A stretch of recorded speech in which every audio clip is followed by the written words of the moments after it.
Alright, so Lego Batman, a beat-em-up puzzle game, if we're being honest. Let me just turn off the music real quick because, you know, uses copyrighted music from the film and cartoon. I also turned VSync on, which may be a mistake because it makes the frame rate rather not so good. Anyway, as I was saying, this is a puzzle beat-em-up game. There's a lot of hitting dudes, but there's also a lot of solving puzzles, and you basically only do those two things.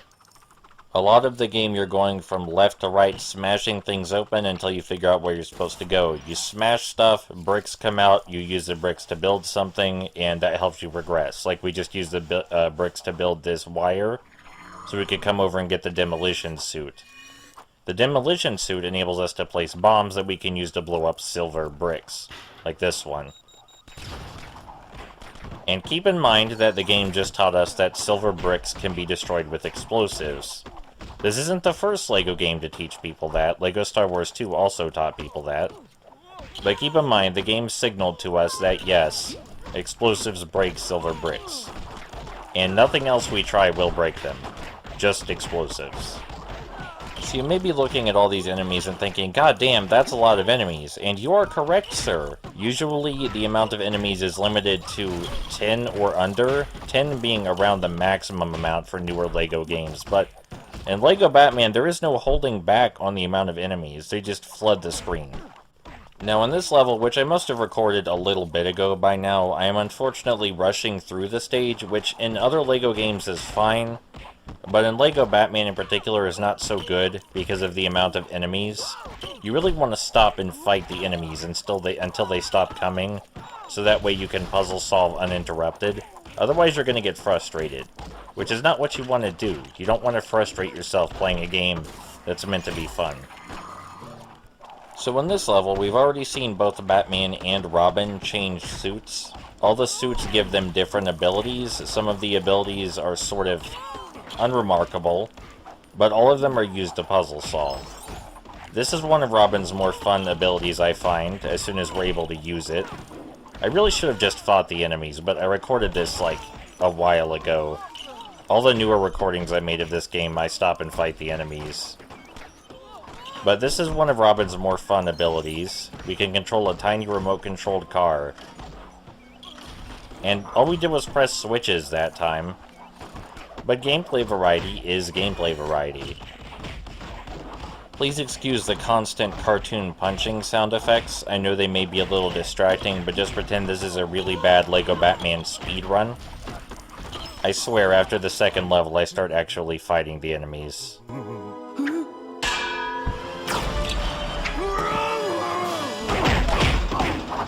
So counter to what you may think, we just want to run up to Clayface and punch him, because apparently that's effective, but then he will run away, so we need to use our demolition suit to make him vulnerable again, by blowing up stuff near him, which will in turn hurt him. Not a particularly clever boss battle.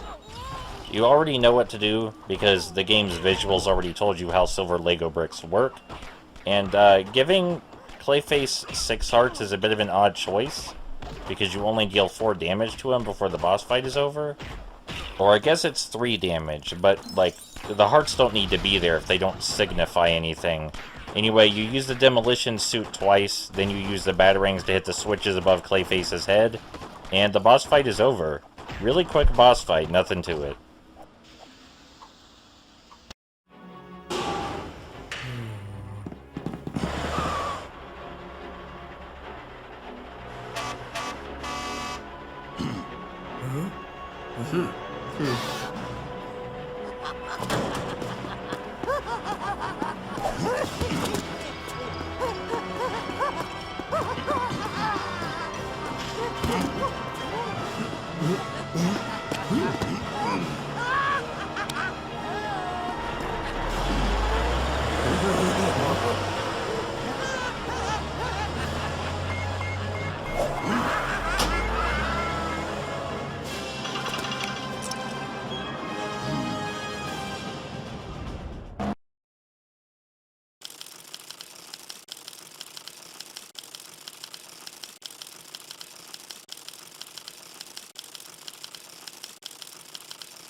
Welcome to the second level, wherein we enter an ice cream factory, which is a pretty interesting location for a LEGO game, honestly.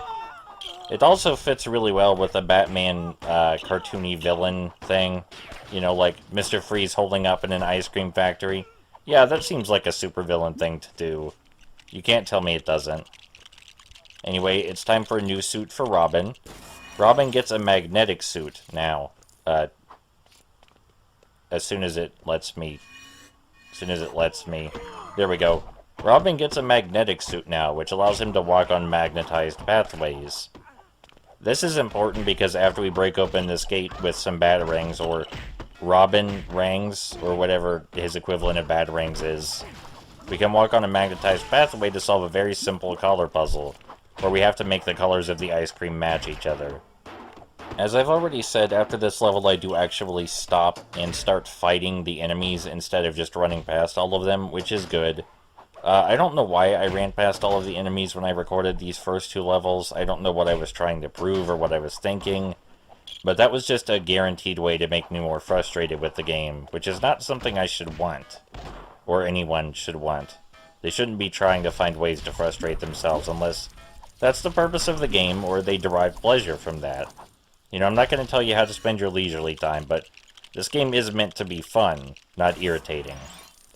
We need to use this turnstile to lower that blue gas, which is probably meant to be some sort of ice thing. Because if we don't lower this ice hazard, or blue gas, or whatever, then we cannot cross this gap. It doesn't matter if we try to glide around it, it's just a kill barrier. It won't work. And now we have Batman's glide suit, which is probably my favorite suit.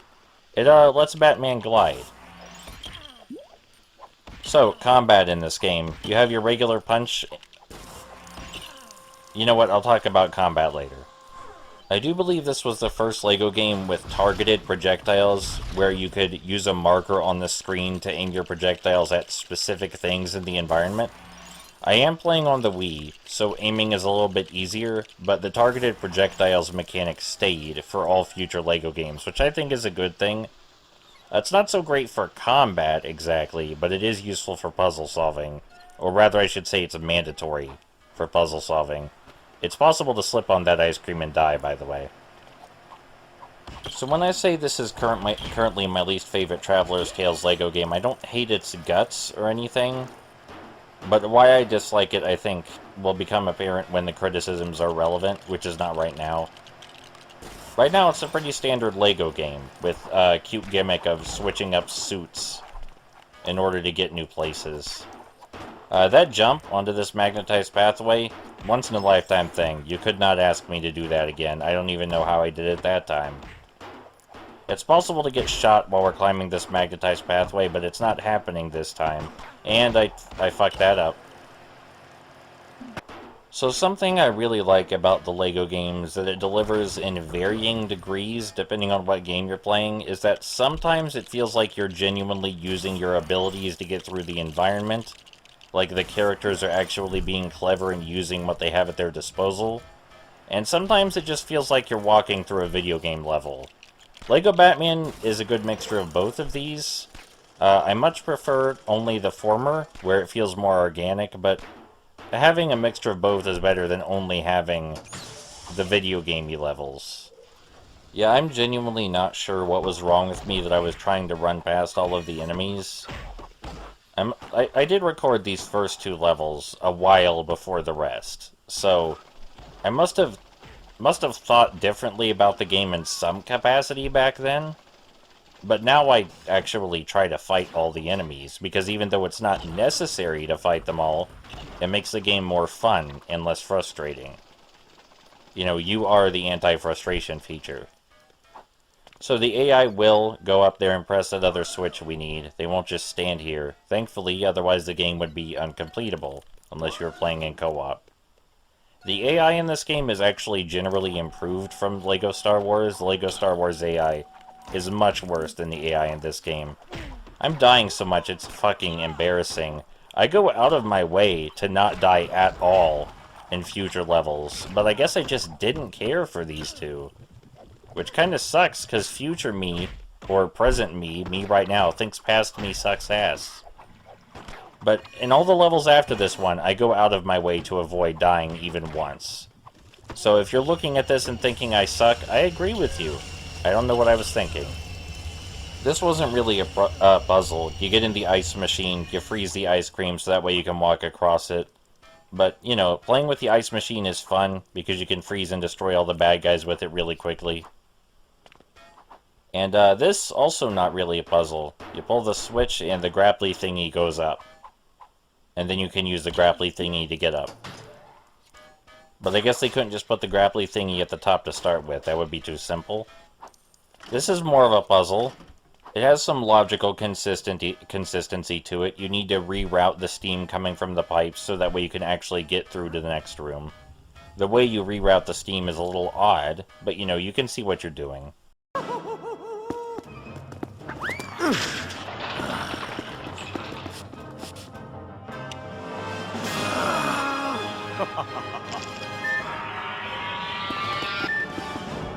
So I think the boss fight against Mr. Freeze is a little messy.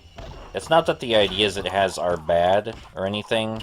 The idea is that you lure Mr. Freeze using one character, he will freeze that character, and then you attack him from behind, like this.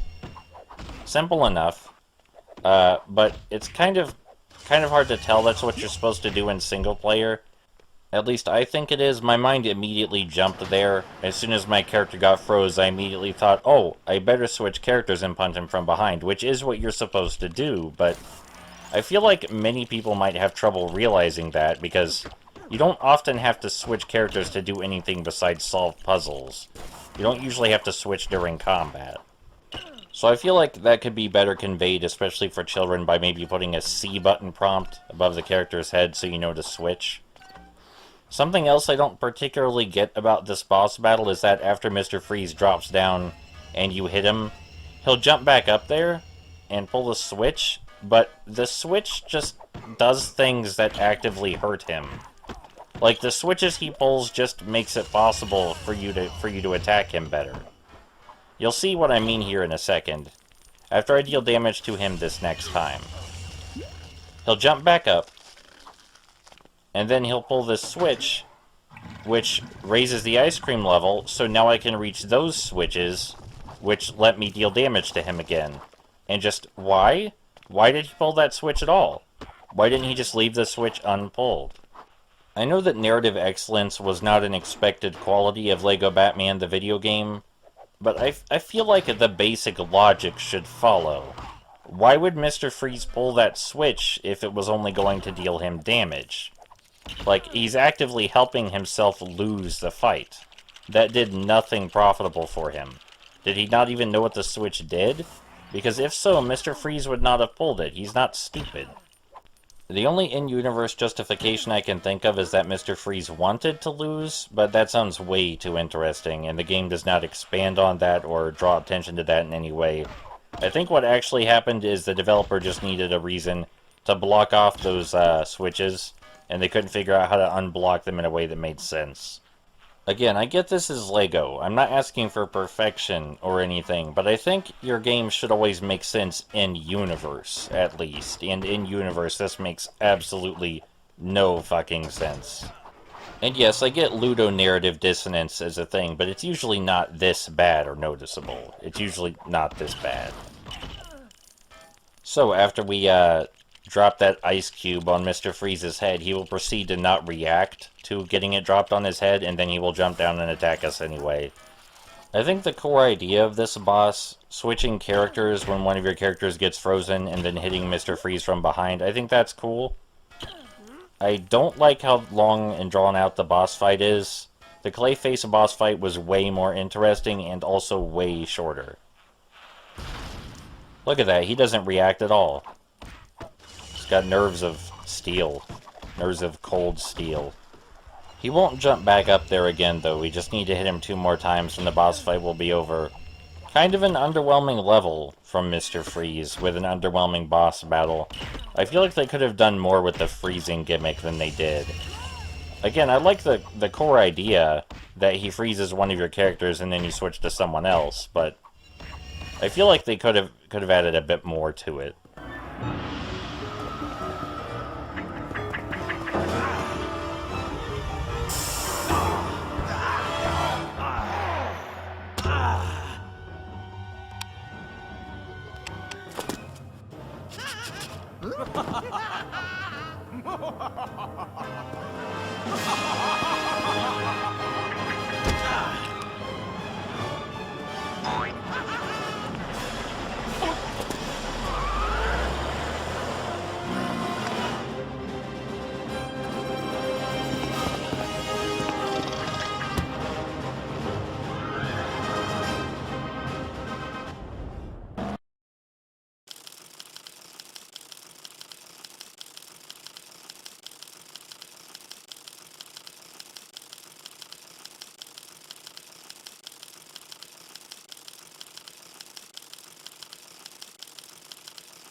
It's time for a vehicle level, and I actually really like this level. The idea is to chase down these henchman vans, shoot them until they fall over, attach a tow cable, and bring the tow cable with the van to the bat signal.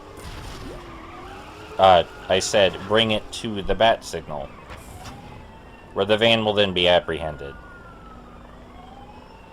Now, I have seen people complain about the way the Batmobile controls. I think it controls fine. Yeah, it slides around if you try and make turns that are too sharp, but I'm not sure what you expected. It has a jet booster on the back. This section of the level right here with the 3 henchman vans, my favorite section of the level, it's kind of a movement puzzle because the street is broken up, so you have to find a way to get to the bat signal while carrying the van with you, and also find a way to destroy the other vans and carry them to the bat signal. It's a really simple movement puzzle. You know, you just got to figure out which ramp leads where. To my knowledge, you cannot attach multiple tow cables. I've tried. I could be wrong. It's always possible that I'm wrong, and as always, someone can prove me wrong, and I would appreciate that. But as far as I've been able to figure out, you can only attach 1 tow cable. That doesn't hamper the enjoyment really though, because you get to loop around back to the other van, which is fun. That way you get to go around the whole block. There are also smaller henchman vans, but we don't have to apprehend those. We can just kill everyone inside those. This level is co-op, just like all of the others, but I'm not gonna lie, I'm not sure what the second player is meant to do in this level. I can't recall the last time I played this level in co-op. I don't know if Robin's motorcycle has its own small tow cable, or if he's just there to shoot stuff, or how that works. But I play most of the LEGO games in single player anyway. I do appreciate that the levels in this game generally do not outstay their welcome. I think that they're pretty reasonably sized on average, like 8 to 10 minutes, 8 to 12 minutes, sometimes 15 minutes. But I think, especially in a game as visually dark as this, you want to keep a sense of progression going, you want to keep a sense of variety going. So it's time for the boss fight of this level. It works pretty much the same way as everything else. We shoot it until it falls over and then tow it to the bat signal. The difference is that Two-Face's armored truck drops bombs, which can destroy us in 1 hit. You can also shoot the bombs to stop them from destroying you, which is what I recommend. But I'm only sometimes successful at that. I'm much better at not dying during the beat-em-up segments. Car segments, those are a free-for-all. You may be looking at the mechanics for this level and thinking, man, these mechanics seem like they would get a little stale if they stayed too long. Well, the level's only like 3 minutes long, so I think Traveler's Tales probably agreed with you on that one. I'm gonna bet they did.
Oh boy, so I really do not like this level.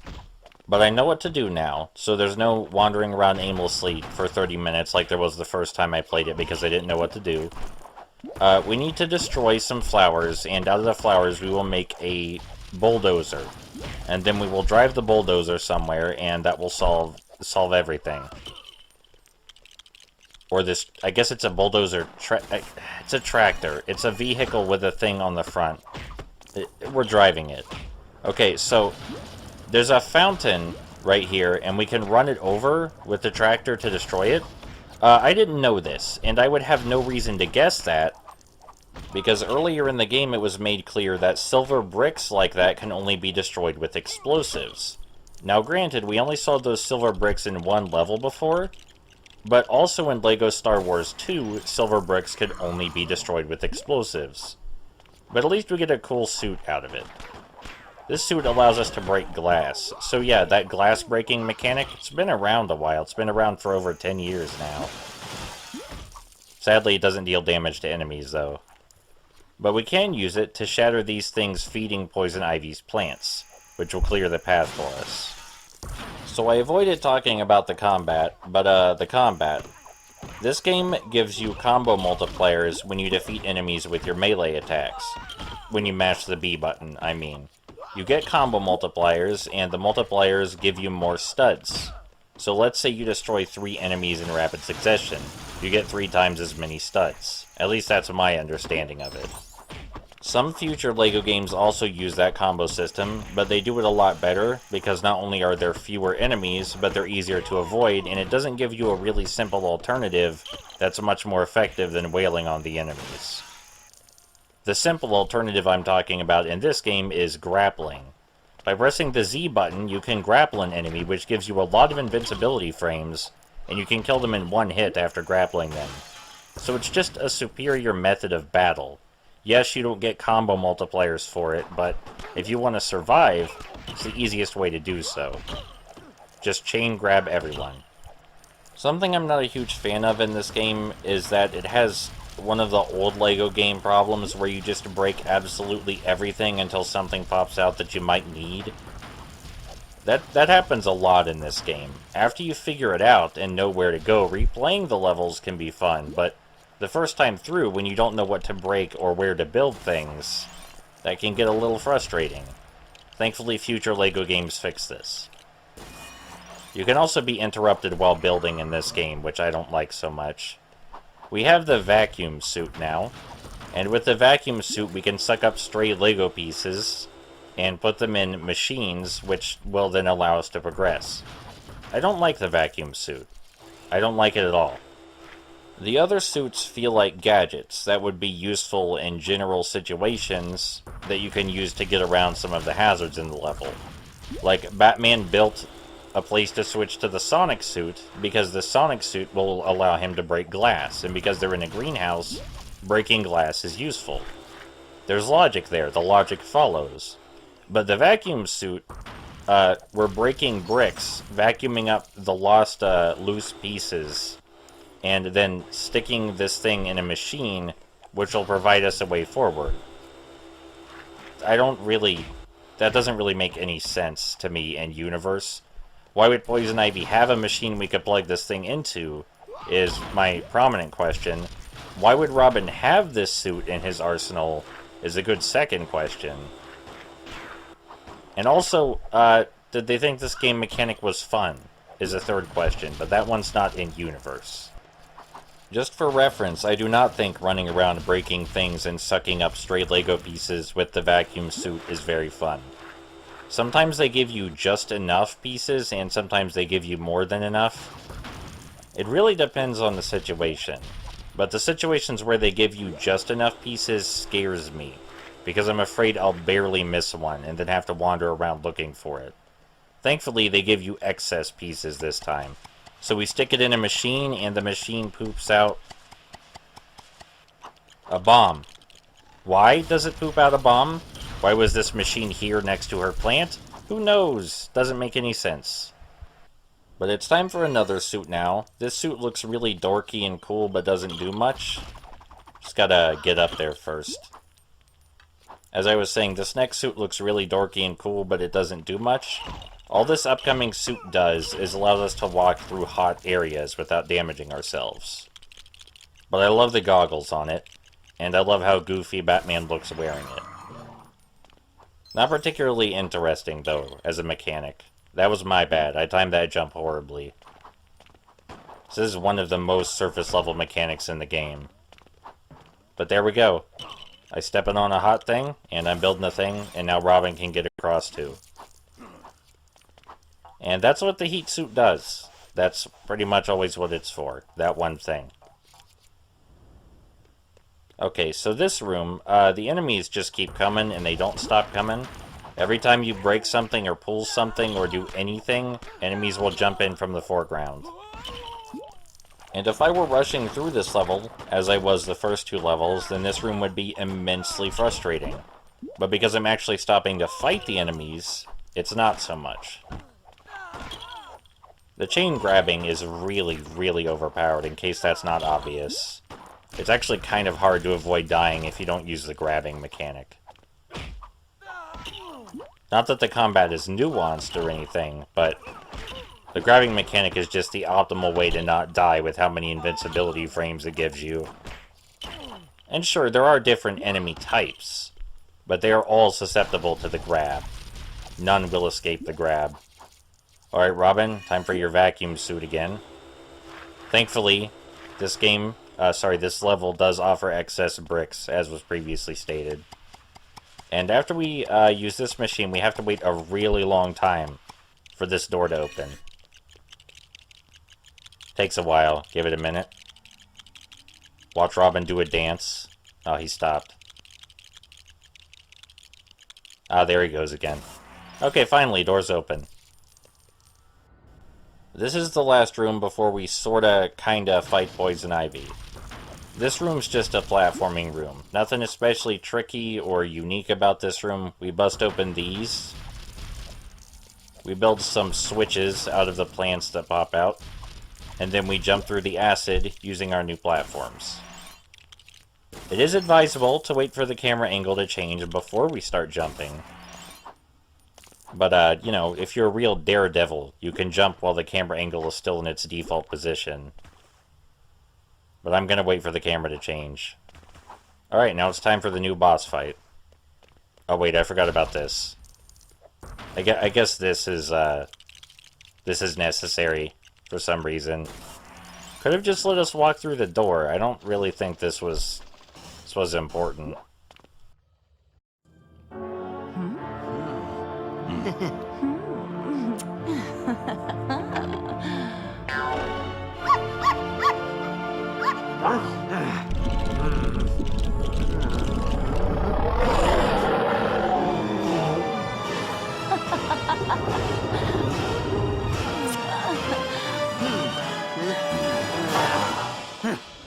So previously, we destroyed giant plants like this using bombs, or a bomb, rather. And it's the same here. The plants will inexplicably vomit up blocks that we can use to build bombs, which will destroy the plants. So really, the plants are basically destroying themselves. It's the Mr. Freeze situation all over again. Surely there were more creative ways to build giant bombs than just having the plants puke up the bomb pieces. I mean, surely there had to be a better way. But it's really just a waiting game. You wait for the pieces to appear, you build the bomb, and then after all the plants are gone, you punch Poison Ivy a bunch, and then the fight's over. Of course, the plants will also spawn minions for you to fight, but you just jump toward them and use the grab, like this. The grab fixes everything. And yes, I know the music during the cutscenes is not muted. I will mute it if necessary, but the reason the music during the gameplay is muted is because I've had bad experiences with LEGO gameplay music in the past. but you'll be fine. The music used in this game often does not fit appropriately to the gameplay that's happening. Might be better without music, honestly. Anyway, just one more level after this one, and we will have officially finished the first story of the game, Riddler's Revenge. Not a particularly engrossing story, I would say. But at least it's original. Not a big fan of the LEGO games that follow the movie stories so much.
Alright, so I actually like quite a few things about this level. First of all, I think the enemy placement is better than a lot of the other levels in the game. Like, they actually tried with the enemy placement here. Secondly, I think some of the puzzles are actually cute and might be considered puzzles. If simplistic puzzles, but still.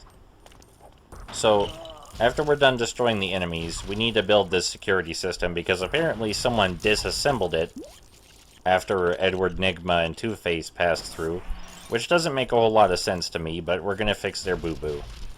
Maybe they disassembled it to stop us from getting through, but it's a pretty bad security system if they thought it would fail in the first place. But I do agree it's a bad security system. We pull these switches to activate the security system, and then the system simply scans to see if there is a bank truck, and if it's a bank truck, we're allowed through. No wonder it was so easy to rob the place. Why did Edward Nygma even need all that other junk? The security system is just this easy to crack. There's some enemies in here waiting to snipe at us, and we can either hit them with our batarang, or we can jump up there and grapple them. Hitting them with a batarang is the much safer option, as you're about to see. There I go. Yeah, hitting them with a batarang is much better. But still, that enemy placement was kind of cool, right? So, it's time for a suit we've already seen, which is good, because we don't need a new suit every level or anything. We get the glide suit back. And this time it's a bit of a long glide. We'll have Batman wait on this elevator while we push this. To give player 2 something to do, you know? That's what it's for. And it may not always be obvious that you're supposed to hit stuff with your batarang, but usually it's flashing. That's generally a good indicator. Not everything that flashes is important to progress, though. That is also important to remember. Just because something flashes does not mean it's necessary. Many things will flash that you can just go without. Speaking of things flashing that you can go without, this game follows the LEGO tradition of having a lot of collectibles you can only get by revisiting the level in free play mode, which is not something we're going to be doing. Oh, I'll do the stuff off screen to get the bonus levels, but I'm not going to talk over it. because it's just combing over the entire level again, but this time searching everything for collectibles, which is not my idea of fun. And it's absolutely not something I want to commentate over. If you want to play a digital scavenger hunt, then you'll probably really like the free play aspect of the LEGO games, but I personally like the open world parts and the parts where you just complete the levels. This game doesn't have an open world though, that came later. So I just like the part where you complete the levels and fight the bosses and all that. I'm gonna drive this truck right onto this dollar sign. That makes sense. Alright, it's time for Robin's good old magnet suit, which we're going to use a couple of times in this level, and then I don't think ever again in this level. Oh, cool, the motorcycle. We don't get... As I was saying, we don't get to use the motorcycle very often, so I like that it's here, even if we only use it for a second to travel faster. What a loud suit. Alright, now we have to do some ledge platforming, which is easy, as the characters snap to the ledges. You'd hope they would snap to the ledges anyway. So, this game, while we're busy ledge platforming, this game came out on the Xbox 360 and PS3, which struck me as odd. I thought this only came out on the PS2 and Wii when I was a kid. But this did come out in 2008, so, you know, coming out on the PS3 and 360, I suppose that's to be expected. But I feel like people who bought a 360 or PS3 might have expected a little more from their games than LEGO Batman delivered. So playing this on PS3 or the 360 probably came with higher expectations than on the Wii. It's about the same game on all systems except for the DS. I don't actually know if it ran better on the PS3 or 360 though, because I think I remember watching a friend play the PS3 version.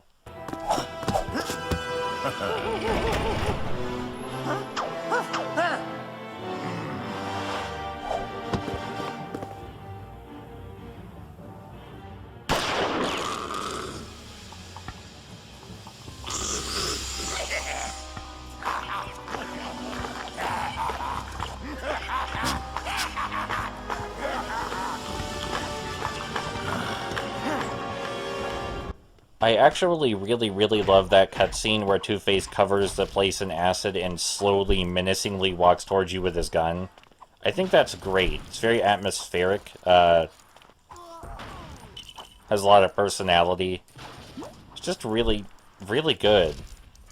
It's only like a 10-second cutscene, too. It's the right mixture of funny and creepy, I think. So, it's time for the vacuum suit again, and this is one of those situations where they give you just enough bricks. At least I think this is one of those situations. It is as near as I can tell, but again, I can always be wrong. And I'm open to being proven wrong. Or at least told I'm wrong. I don't expect you to record footage just because you want to tell me I'm wrong. You could just, like, tell me I'm wrong, and I'll believe you, because, you know, I don't have any reason not to. Alright, so, we'll break open these last bits and then stick them in a machine, because for some reason this place has the same machine as Poison Ivy's hideout, and something remarkable will spawn forth from the machine. Something that is in very few other video games, but is also in LEGO Worlds. Here we go. That's right, it's a fucking airboat. Eat your heart out, Duck Dynasty. Now let's jump out and attack Two-Face before we go get Batman. Alright, there we go. Now we need to swing by and pick up Batman. We will have to manually move Batman into the airboat, because for some reason his AI won't hop in all of the time. You know, even though this is currently my least favorite of the Traveler's Tales LEGO games, I think I like it more than I used to. But generally, when I change my opinion on things, I change them positively. I rarely dislike something more after experiencing it again. Usually, I grow fond of it. Also, again, I haven't played LEGO Indiana Jones in a while. I don't remember that one being too great, but, you know, I like this one more than I used to, so maybe I'll like that one more than I used to, too. And I mean, I'm not gonna lie, it is a little hard coming from LEGO Marvel superheroes to this, but This is still fun and charming. It's not bad or anything like that. And it has enough of its own identity, mostly because of the large abundance of enemies and the suit-changing mechanic. It has enough of its own identity.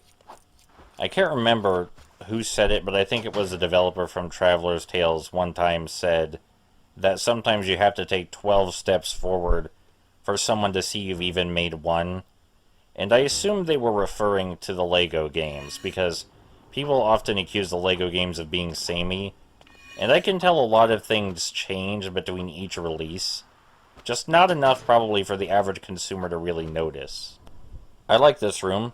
This is one of the few genuine platforming puzzles. We have to jump over these lasers while pressing these buttons. Simple enough, but it does actually require a bit of reflexes. Of course, there's no penalty for dying, besides that you lose some studs. But it's still fun to try not to die. At least I think so.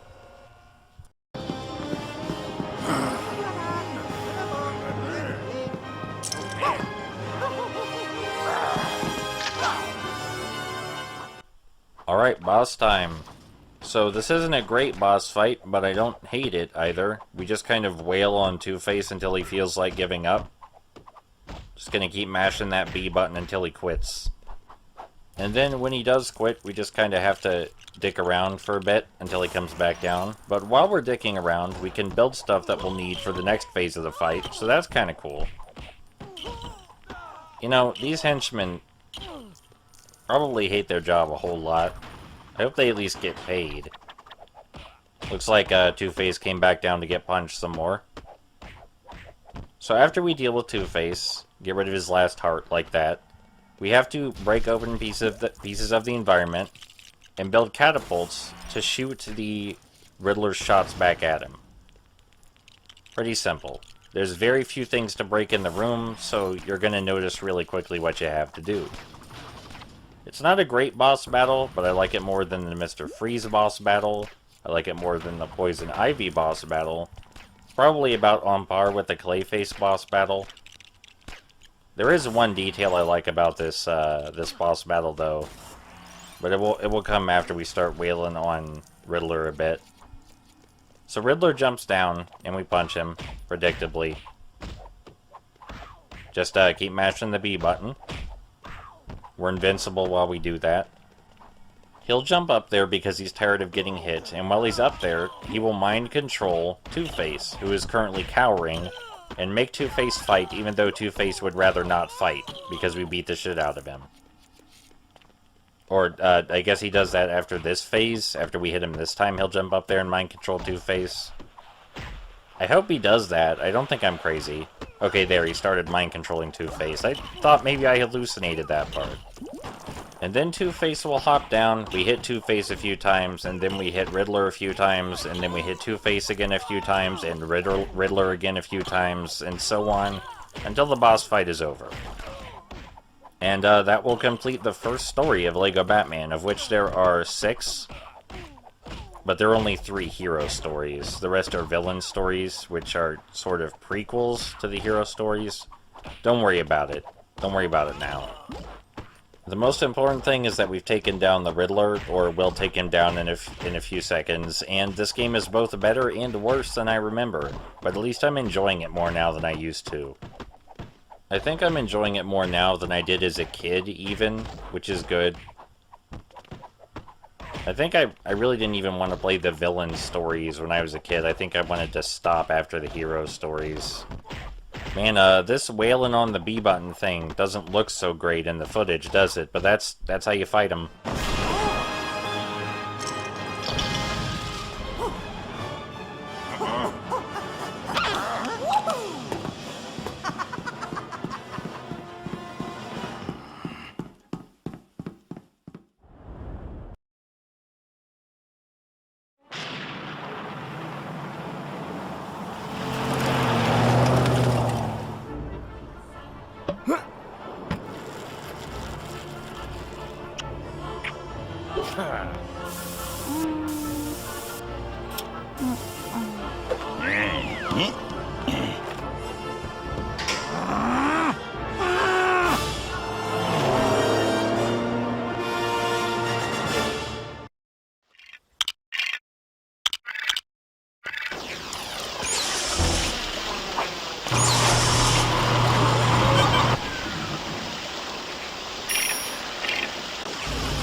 So this level's cool, at least in atmosphere.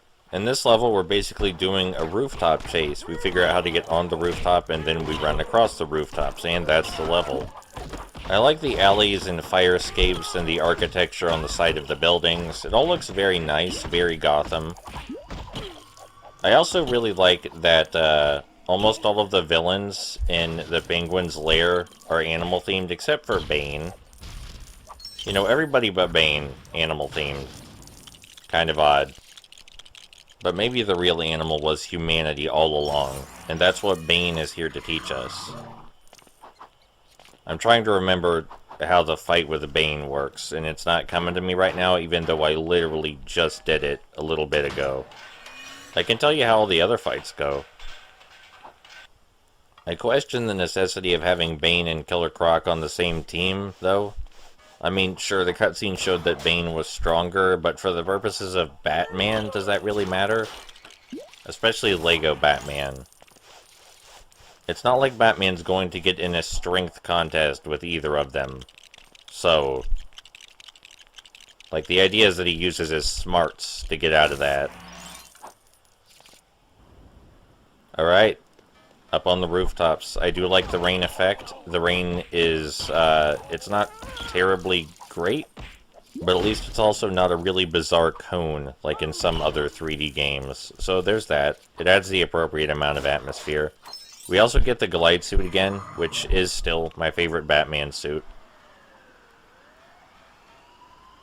Because I still think it has the most gameplay. If you're wondering about the heat suit, it never comes back. You can use it in free play, but it never comes back in the story. That one time we used it for like 10 seconds, that's it. And sure, the heat suit did not have a lot going on. Some could say it had almost nothing at all going on. But, you know, sometimes it's nice to have that little break where you don't have to worry too much about what to do.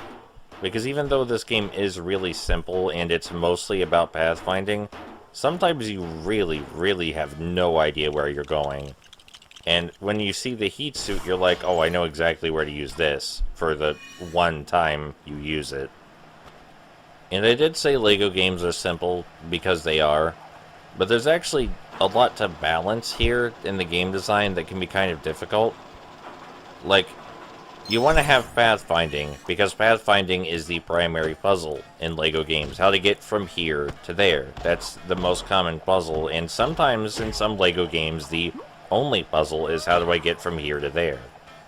And I like pathfinding puzzles. I think they can be fun. Oh, also, first fight against Catwoman, using jump attacks on her, great idea. You home in on her when you use jump attacks and they almost always hit. Makes it a lot easier with how much she jumps around. Anyway, as I was saying, I like pathfinding puzzles, but sometimes the LEGO games and LEGO Batman specifically take it a little too far. Let me borrow a quote from IGN that I don't entirely agree with, but I can understand the sentiment of. Here we go. It seems that once in just about every level there is a moment where it's unclear what you're supposed to do next. This isn't because the puzzles are clever, but because many of the solutions aren't logical.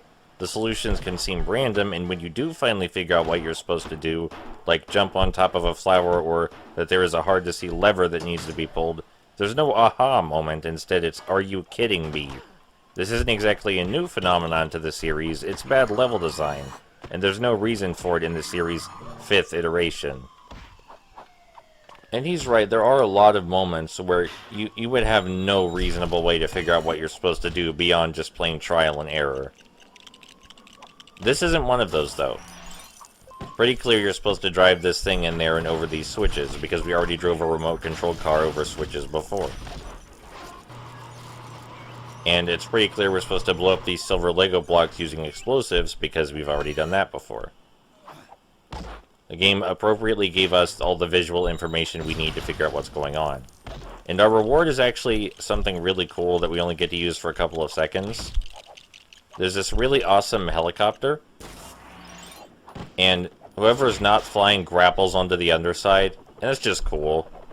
Like, sure, we only got to use it until we get here, and then we can trash it, but that's so cool that whoever's not using the copter grapples onto the underside. I feel like that's worth it by itself. Anyway, back to the previous topic. I feel like the wandering around, not knowing what the hell I'm doing, is kind of worse in LEGO Batman than in most other LEGO games, and I think that might have been my primary issue with it. It may still be my primary issue with it. In addition to it just kind of not being as creative as the other... Oh, I'm going to throw this guy through the window. Okay, no, I'm going to throw this guy through the window.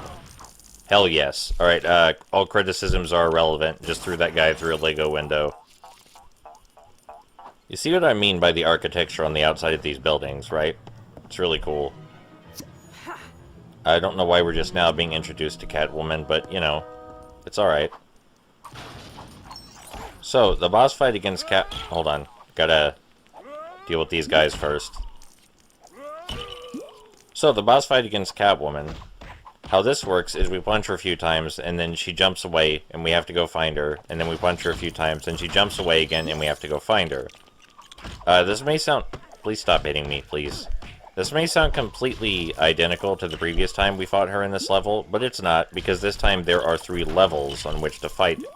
So, it's more about platforming than just running around and hitting her while she runs away. You gotta jump a lot more. Unfortunately, when you actually get Catwoman, you don't get to jump like she does. You don't get to jump like that. Sure, she's agile, but she's not as agile as she is during this boss fight. Because, you know, when she becomes a player character, she just has to be less cool. That's how it works. But I really don't mind the idea behind this boss fight. I think it helps give it its own identity.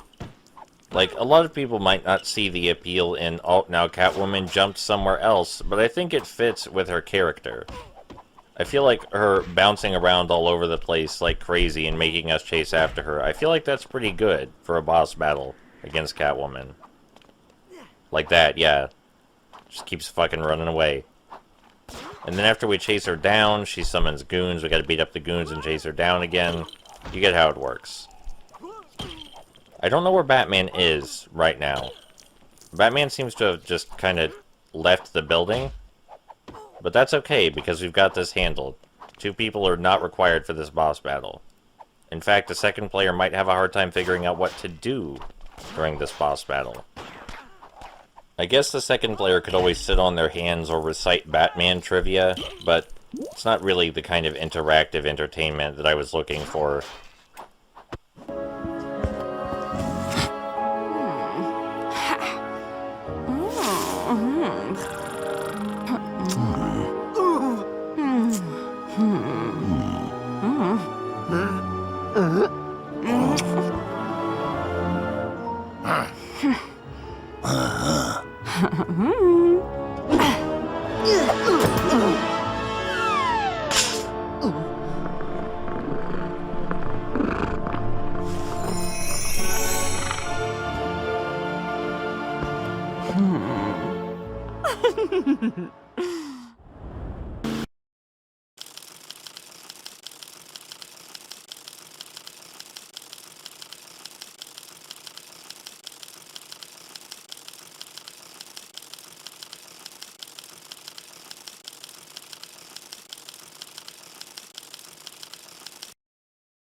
So the Batboat battle is a physics puzzle level, and I like it.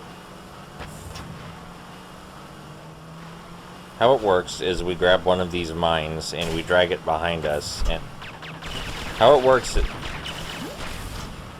is we grab one of those mines and drag it behind us and then blow up walls with it. And there you go, that's the level. Now, unlike the previous vehicle level, Robin does have something to do here. He's more valuable in combat because he has homing torpedo attacks. And in addition to that, you have to use him to solve at least one puzzle in this level. He's even more important in the third vehicle level, but at least he's semi-important in this one. I'm not sure how to feel about the vehicle levels as a whole. I think they're fun, and it's cool that they break up the pacing when I'm getting tired of the normal LEGO formula. Shit. But then there are times when I'm ready for more of the normal LEGO formula and I have to do a vehicle section instead. Granted, there's only 3 of them, so, you know, whatever. The villains don't have vehicle segments as far as I can remember. I think theirs is just straight up the regular LEGO gameplay.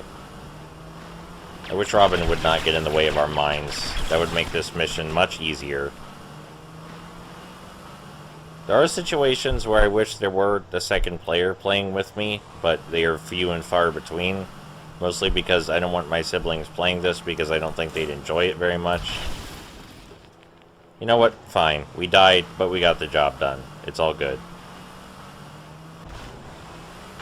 I think vehicle sections are kind of a tradition in LEGO games, like a bit. I know LEGO Star Wars had them. I think LEGO Star Wars 2 had them. I don't remember much about LEGO Star Wars 2.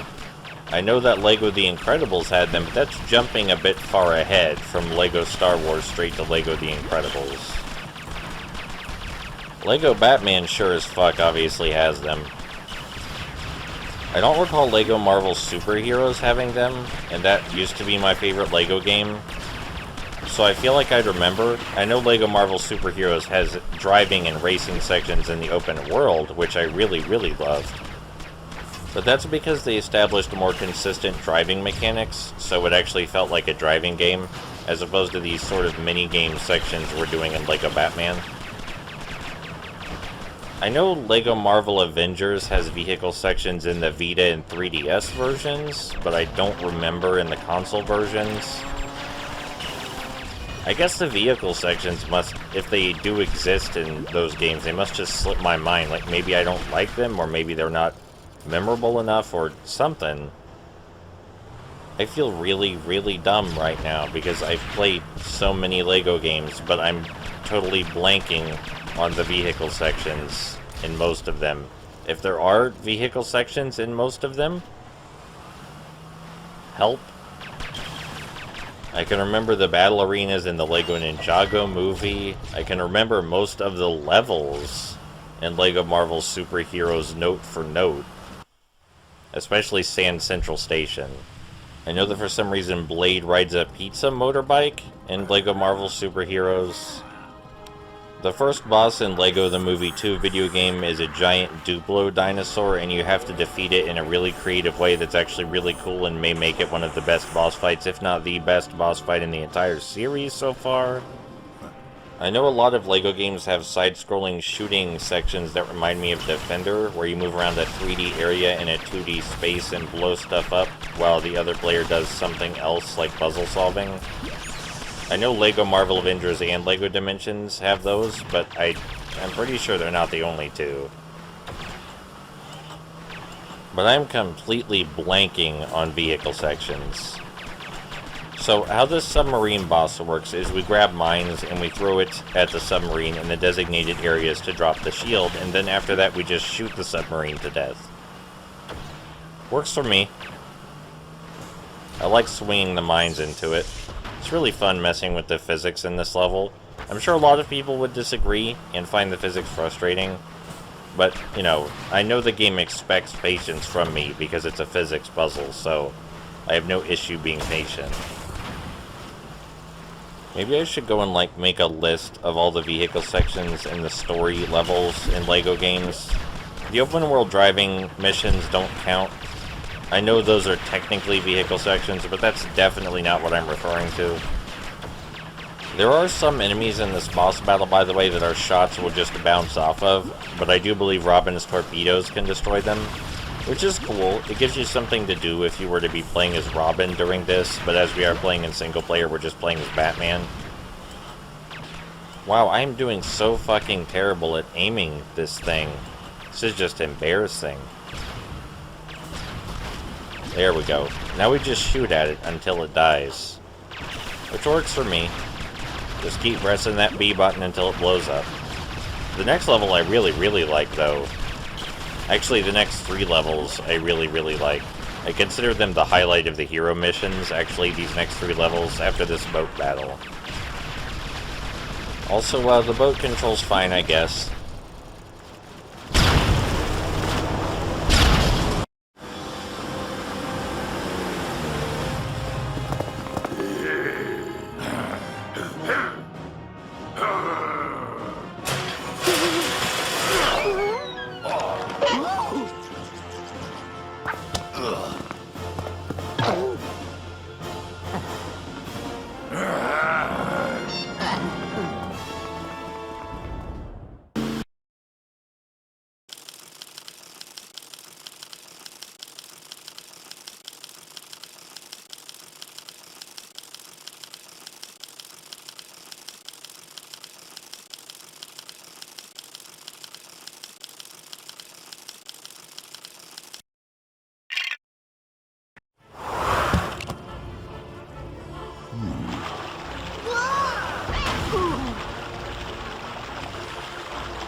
Yes, I know, it's very funny. One of my favorite levels in the game is a sewer level.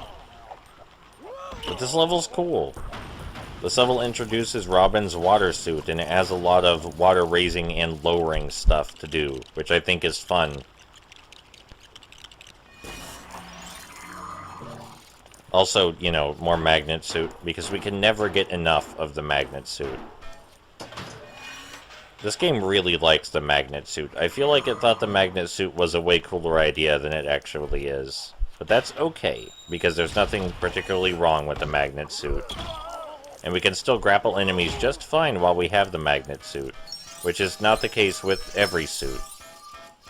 Ignore that score multiplier section. If we wanted to get all the studs in a level, we would just buy a score multiplier after we got an unlockable. We're not going to try and get all the studs in a level when we're playing through it in story mode. That's just insanity. Except for maybe the vehicle sections, you could probably do that without hurting yourself emotionally. There we go. You can do a hit and run with the batarangs if you want to. It's just a lot harder than melee combat. Alright, so the AI has issues figuring out where it should be standing for this. We need to switch to Batman. And then kind of nudge this a few times until the AI gets the idea. There, now it knows where it should be standing. That's kind of weird, because usually the AI is perfectly fine in these circumstances. Alright, we got the water suit. I do like pathfinding. I think pathfinding is a fun thing. And I think this game does pathfinding well on average. Sometimes it could do it a lot better. But this time I like it. Like, obviously we needed to get over here and we didn't know how, and now that we can breathe underwater, we know how. I would have really preferred to build Robin's water suit rather than just find it lying around. But I guess that's a minor complaint, given how fun the rest of the level is. I like how murky and gross the water tanks are. It really sells the atmosphere for me. Speaking of sewer levels, Lego Batman 3 also starts in a sewer, and I like Lego Batman 3 a lot. So, you know, maybe Lego Batman is just good at sewers. Maybe that's its thing. I really have almost no complaints about this level besides really minor ones. The pathfinding is really good. The new suit is really cool. I like that there's actual challenging platforming in it. Also, we can't grapple the alligators. One of the many reasons I was wrong about grappling being the solution to all combat. But yeah, actual platforming, genuinely fun pathfinding where you have all the information you need to have. The combat's paced out so it's in the right places without being frustrating. Suit switching in this level is a lot more meaningful than in other levels. Just in general, this is a really, really cool level. And I kind of wish more of the levels were like this. But I guess they made fucking 30 of them, so they can't all be winners. Or most of them, even. Nothing to do here in story mode except slide down here. This is a weird room. We're obviously supposed to get up there, and there's only so many things to do. So by breaking everything, we can figure out that we're supposed to activate a mechanism to get up. But if this room weren't so small and didn't have so few things to interact with, you can bet I'd be stuck here a while. Thankfully, the room is small and has very few things to interact with. I think that's a large reason I get along well with the portable versions of LEGO games, is because there's a lot less what the fuck am I doing. The areas are more contained without sacrificing any of their atmosphere, so I can more easily tell what's supposed to be going on. Granted, LEGO Batman's layout is still fairly simple compared to newer LEGO games. Now, even though I'm not really looking for extras to toy around with, there is an extra in this room that I have to mess around with simply because you need to see it. Let's open all these trash cans. And, we're gonna build the one thing you would think a sewer wouldn't need. A toilet. And it spits out studs. Now, if we had a character with super strength, we could destroy the toilet by lifting it up, but let's not. And in here is a completely optional toy alligator that we can build. I just wanted to show these two off, because I think they're cute and fun, unlike most of the things in free play mode. He destroys that box, but we can destroy it ourselves, so we didn't need him for that. We can also jump on the alligator to make studs pop out.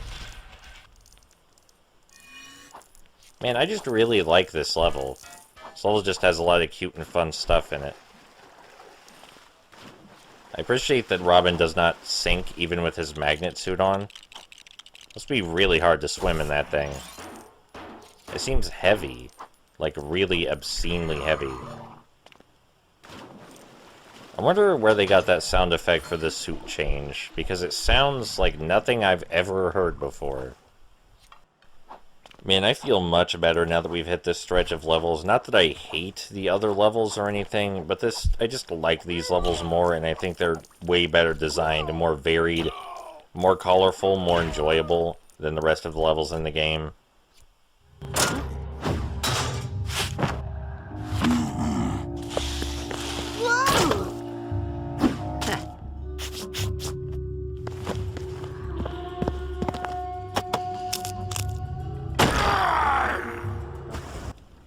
I also really like this boss. It's all about very simple placement and evasion. You punch Killer Croc a few times, you hide somewhere, then he can't throw shit at you, and then you punch him again.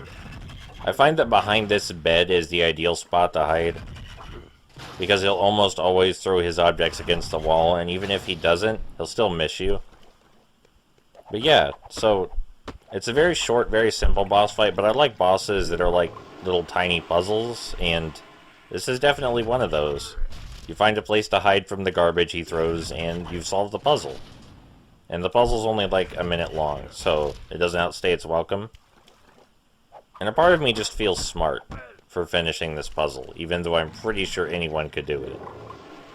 I think an advantage LEGO Batman 3 has over LEGO Batman 1 and 2 is that it is called Beyond Gotham, and as such, many of the levels are way more colorful and varied than Gotham City, which is dark, because Gotham's a dark place.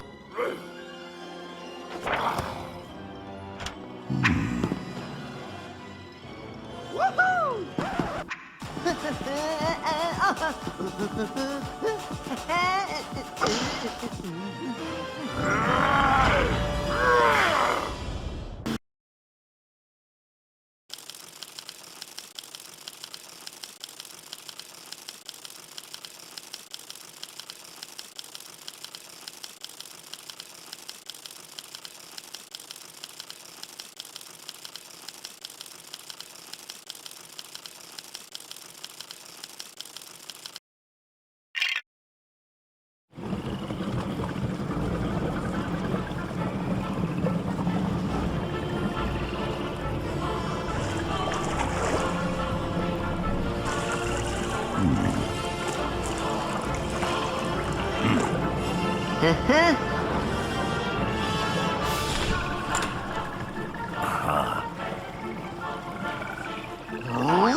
Guess what? I also really like this level. This level probably has the most variety out of all the hero locations.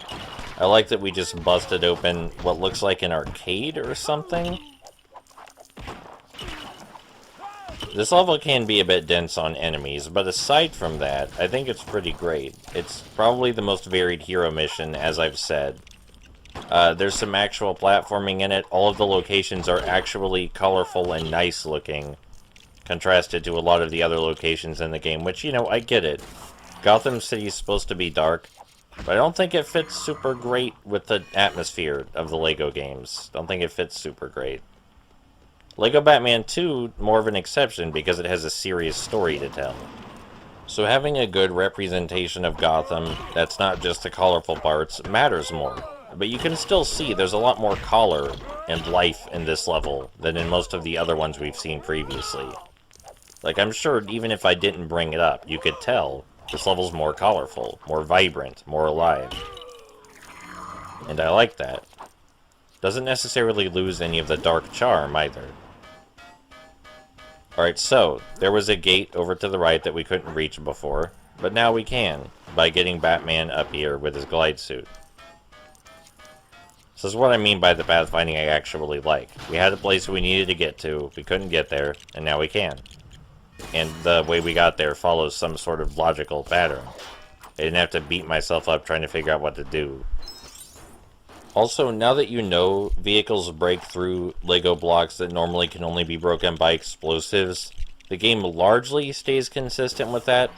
Like, there are many other points, such as this one, where you will use vehicles to break through things. But I still don't think a hint pop-up would have been out of the question, considering how many hint pop-ups the game already uses. Giving us an extra hint pop-up to let us know that sometimes silver blocks can be broken by vehicles, I think that's more than acceptable. Sorry, that was just one of the few situations where using the Batarang had some actual utility in combat. So I had to make use of that while I could. Look at how colorful this level is. And it doesn't sacrifice any of the cool, dark atmosphere for it. I get that not all of Gotham can look like this, but hopefully you see what I'm saying. Also, I really like the puzzle in this area right here. I get a little ahead of myself with it, but there's a lot of building, a lot of going back and forth, a lot of bridges, a lot of pathfinding, a lot of fun stuff. We have Robin's technology suit, but nothing to use it on yet. And we're about to have something to use it on. But still not the object it controls. So we're gonna go get that next, using Batman and his glide suit, which is still my favorite suit. That has not changed in the last 20 minutes. So what we've got to do is build the thing for Robin's suit to control, which is unusual. But now that we have, we can grab it using Robin. That controls froze there for a moment. Anyway, we can control this turtle, and we can make it walk on land. Which took me for fucking ever to figure out as a kid, but it seems very obvious now. We just scoot the turtle on inside here where we couldn't fit ourselves. And just like that, the door's open. And now we're gonna go get Batman's Sonic suit, which is bad because I skipped a step. We do need the Sonic suit, because we need to break open that glass that has the switch over to the right, but I forgot to move the bridge. Yeah, so I gotta go back and get the glide suit, and then build the bridge, and then go get the Sonic suit. Got a little bit ahead of myself there. Memorized the puzzle so thoroughly I started skipping steps, which is not the first video game this has happened in. Went one step ahead. A little too fast. Slow down there. Alright, now that the bridge is made, we can go get the Sonic suit. The next area of this level also really cool. All of this level is really cool. Yes, I know I'm not rescuing the hostages. That is deliberate. I'm deliberately avoiding rescuing the hostages. Is there a reason for that? No, there isn't. And this area just looks like we walked into another game entirely, like a completely different Lego game, and I am A-okay with that. I am A-okay with all this bright green after all that dark gray and blue and stuff we've been seeing so much of. This place is downright vibrant. Anyway, the thing I appreciate most about this area, not the combat, but the platforming, which we will get to after we're done with the combat and finish smashing up everything on this boat. I like that you can throw men into objects and it will destroy them, but throwing men into each other doesn't do anything. Very odd choice, that. Right, so we're going to smash up everything on this boat because we have to build what we need. And also to clear the way for, don't know what that white flash was, and also to clear the way for some future adventures. There we go. Now we can build a boardwalk and get to the platforming part, which is the fun part of this area. Well, the visuals are the fun part too, but I meant like the fun gameplay part of this area. So we can bounce on these pads, which is really awesome.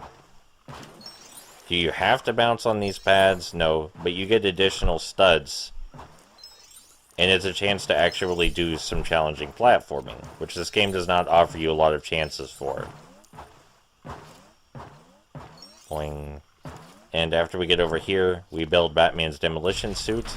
We can go inside the boat and fight the boss. Thankfully, Batman made his way over here, so we didn't have to switch to him and manually swim him over. That happens sometimes. Sometimes he makes you make him swim all the way over.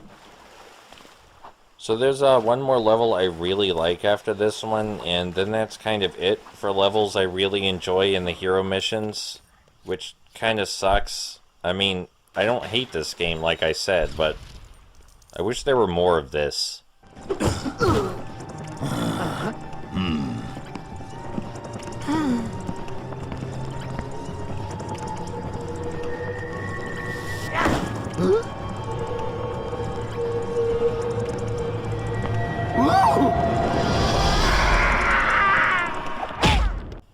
So this boss fight isn't bad.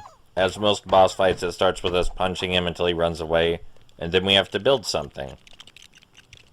This isn't, like, the world's greatest LEGO boss fight, but it's also not awful. The visuals clearly indicate what you're supposed to do, what you're supposed to blow up, and how it works. I also like that Man-Bat throws bombs as he flies overhead, because they're actually pretty non-threatening, but they give the illusion of threat well enough. Also, he doesn't flood the area with goons while we're fighting him, which is much appreciated. So we activate this, which plays really loud, obnoxious music, and it makes Man-Bat fall over, and then we punch him. Then he blows it up, and we have to rebuild it. Oh, you know that thing I said about him not summoning goons? Never mind, apparently I was wrong. Apparently I was just dead wrong. Anyway, we have to rebuild it. And then we just do it again. Very short, very simple boss fight. I guess there were only 3 goons, so maybe that's why I forgot. Anyway, there we go.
And yet another reason I was wrong about grappling being the solution to everything, we cannot grapple these penguins, and they also have guns, which makes them very dangerous, actually. Very dangerous. This level only has 2 rooms in it. This really long room, and then the boss room. It's a very short level, but I think it makes up for it by having a boss that's actually clever, and requires some thinking to solve. Well, more thinking than most, at least. Hey, the glide suit's back. Still my favorite suit. Has not changed. Not likely to anytime soon, but I can't promise it never will. My opinion changes a lot. Sometimes between videos. Because I'm never really done thinking about something. I can keep thinking about something more and more, and inevitably, the more I think about it, the likelihood that my opinion will change increases. That's how that works. You know, something I notice about this game is that it's surprisingly difficult to find anyone talking about the combat. I mean, it's not like there's a lot to say about it, but they tried a little more than previous LEGO games did with the combat. I mean, Indiana Jones let you pick up and use one-use tools during combat, like one-use... like, you can pick up chairs and throw them at people, or wrenches, or you can pick up guns. All of these things usually being disposable. I like the idea of knocking down icicles, but I don't like that I can't knock them all down at once. That really bothers me on an emotional level. But yeah, they tried a little more with the combat in this game, so I wish more people would talk about it. Again, there's not a lot to say, but, you know, it's something. Alright, time for the boss battle already. Yep, this is pretty much over.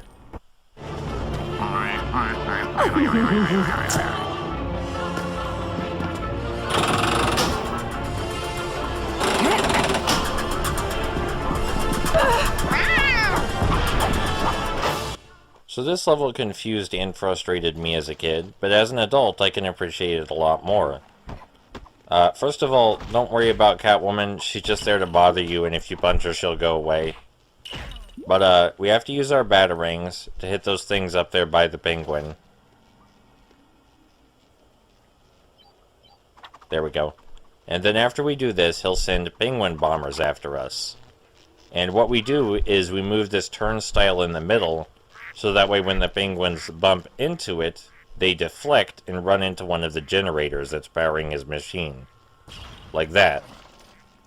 I like that. I like that a lot. It took me ages to figure out what to do as a kid, but that's because I wasn't thinking like I was solving an actual puzzle, but now I am. So I can appreciate this a lot more. It's really one of the more fun boss fights in LEGO games, not just in LEGO Batman. Boss fights are a really hit and miss thing in LEGO games, honestly. But almost all of the do all of the hero missions end in... I think all of the hero missions end in boss battles. I think every single one, even the vehicle ones. Yeah, pretty sure every hero mission ends in a boss battle in this game. So that's like 15 boss battles. It's quite a lot. Can't blame some of them for being hit and miss. It's not like Traveler's Tales is Treasure or something.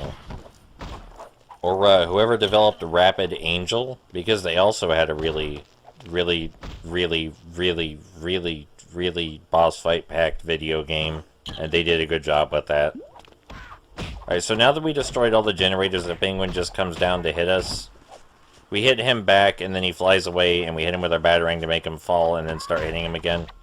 And that's pretty much all there is to this part of the boss fight. Which is fine. I feel like I've earned the right to punch him in the face.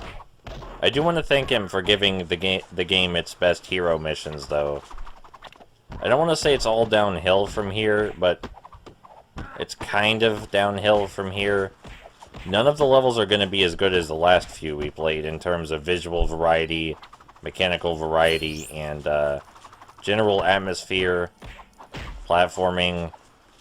But anyway, these levels were fun. So that's cool.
I must regretfully inform you that the cutscenes are going to have to be muted in future LEGO Batman videos. I know it sucks, but, you know, what can I do? I'm in a situation where this has to be done. I don't like it.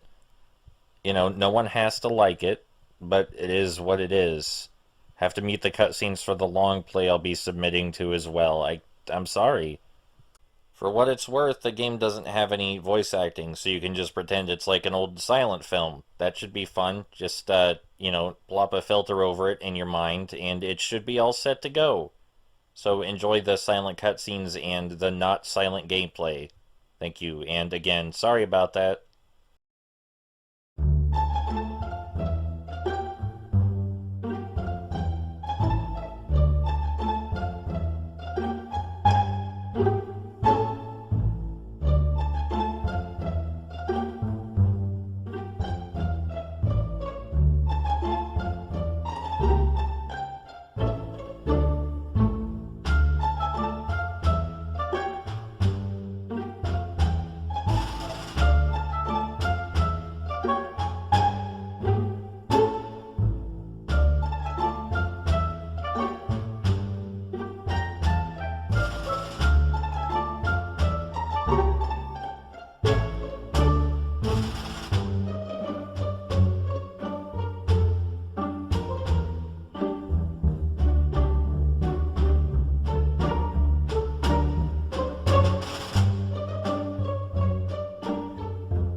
Alright, so, I don't like this level. It's long, it doesn't look interesting, and none of the stuff you do here is particularly interesting. I don't know if it's my least favorite level, but it might be. I don't know.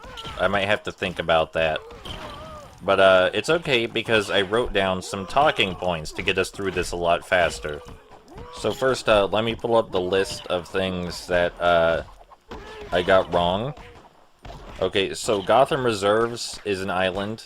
So, you know, the plan that the Riddler used to get there, which you haven't seen in action yet, but you will when we do the villain stories, it was necessary. Yes, I was making a joke saying it was unnecessary because of the bad security, but I just wanted to clarify Gotham Reserves is an island, so he couldn't have just driven up to it or anything.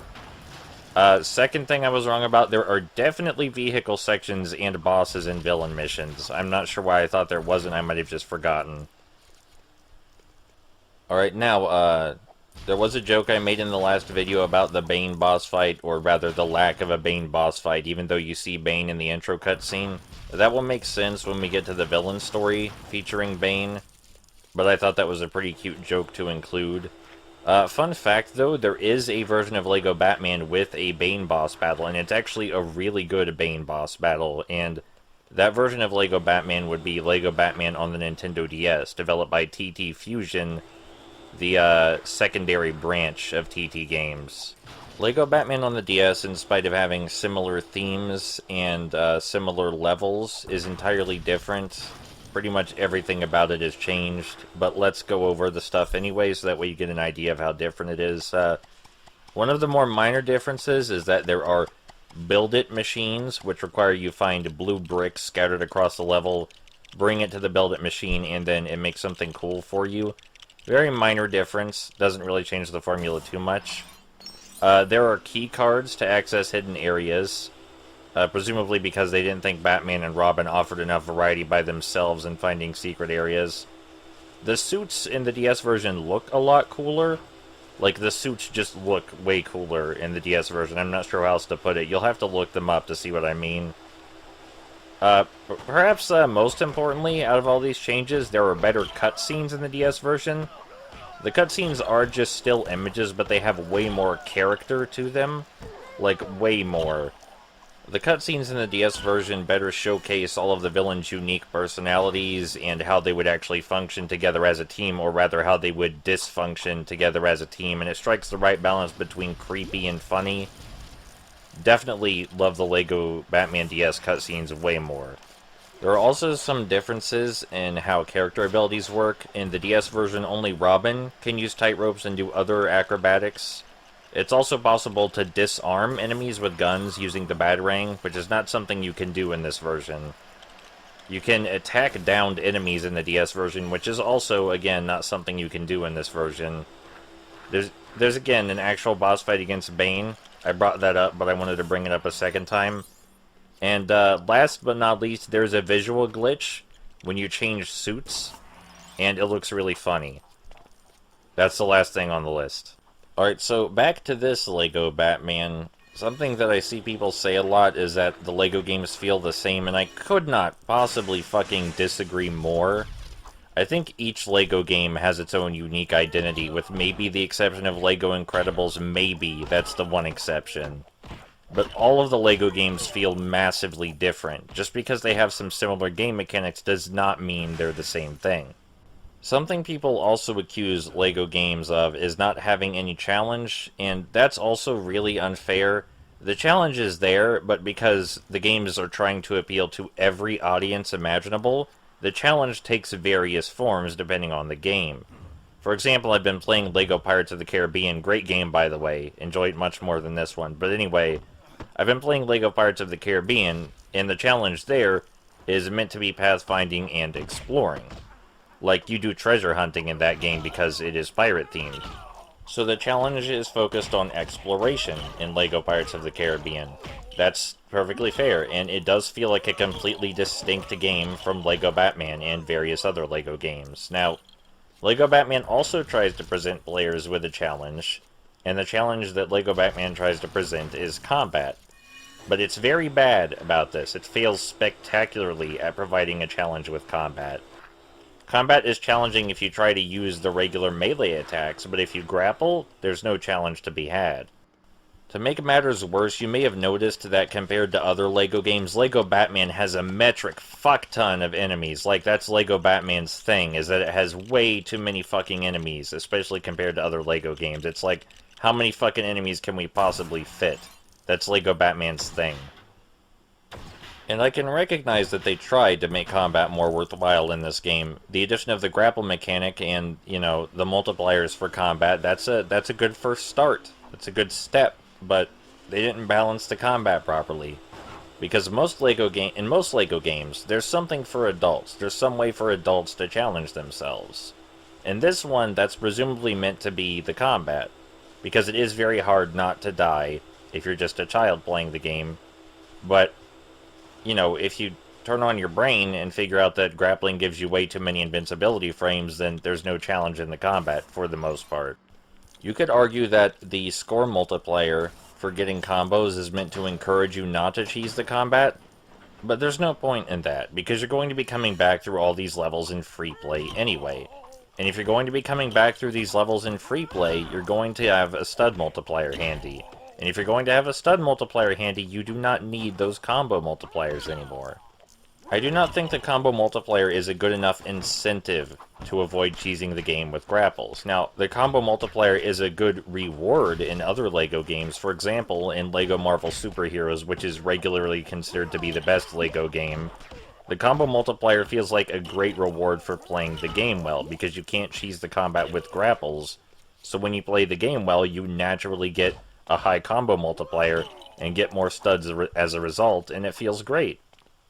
See, that game did it right. This game did not so much. And I think that's a big part of the reason that this one is my least favorite LEGO game. It's not that it fails to have its own identity. I'm not going to accuse it of that. It's just that I think that its identity might be not so great. When I think LEGO Pirates of the Caribbean, I think fun treasure hunting. When I think LEGO Batman, I think metric fuck ton of enemies and really bland pathfinding. Except for a few levels where the pathfinding is excellent. But you'll see those. And you've already seen a few of those in the last video. And when I think LEGO Batman 2, I think LEGO Batman, but oh, they did better this time. In LEGO Batman 2, the combat is a lot more fluid. You cannot cheese it as easily. The suits are more fun and interact with the combat in better ways. The pathfinding is a lot better and feels a lot more natural with the in-game events occurring in the story. Really, LEGO Batman 2 is just better than this game. In spite of its similarities, it's just better. What else is there? LEGO Batman 3 I don't want to talk about because I love that one too much. LEGO Star Wars is just a straight-up 3D platformer slash beat-em-up. Like, it's not really like the other LEGO games. It's just a straight-up 3D platformer slash beat-em-up. It doesn't follow the same kind of formula the others do. And it's very distinctive because of that. Let's see, what else is there? LEGO Dimensions, categorized by its amazing fucking boss battles. LEGO Dimensions has the best boss battles in the series, bar none. Like I said, I think the only LEGO game where I can't think of something unique or fun that would make me want to play it over the others would be LEGO Incredibles. Because LEGO Incredibles feels way too much like the Marvel games. Did you catch that sweet battering I saved Robin's ass with? Because I caught it and I'm fucking awesome. Please leave a comment below. Comment Robin's ass, and you will get a discount on my love. You're going to get my love anyway, but if you comment Robin's ass, you get a discount on it. A discount on it being free. It will cost less than nothing. So this puzzle is the worst puzzle in the entire game. So there's this tube that looks like it's supposed to suck up gunk, right? Right. So you think, oh, I gotta suck up gunk from the vat. But no, you move it with this. Right? See, you'd think you're supposed to suck up that gunk and put it in there, but no, you move it with this. And you're like, okay, maybe I'm overthinking it and the gunk was already in that hanging vat. So what you do is you pull the switch, right? Expect the gunk to come out, but you look over there and there's no gunk coming out of the vat. The sludge just appears magically without anything coming out of the vat. What the fuck? That puzzle made so little sense that when my brother was watching me play it, he said, that can't be right, that has to be a glitch or something. And I tried to tell him it was the right way to do it, and he didn't believe me, so I went and looked up other versions of the game and showed him, and yeah, he believed me then. That's just how that puzzle works. It just doesn't make any fucking sense. It is incredibly unintuitive. God damn, when that puzzle's the most interesting thing to talk about in the level, that's not a good sign. It's not a good sign at all. Excuse me, sirs.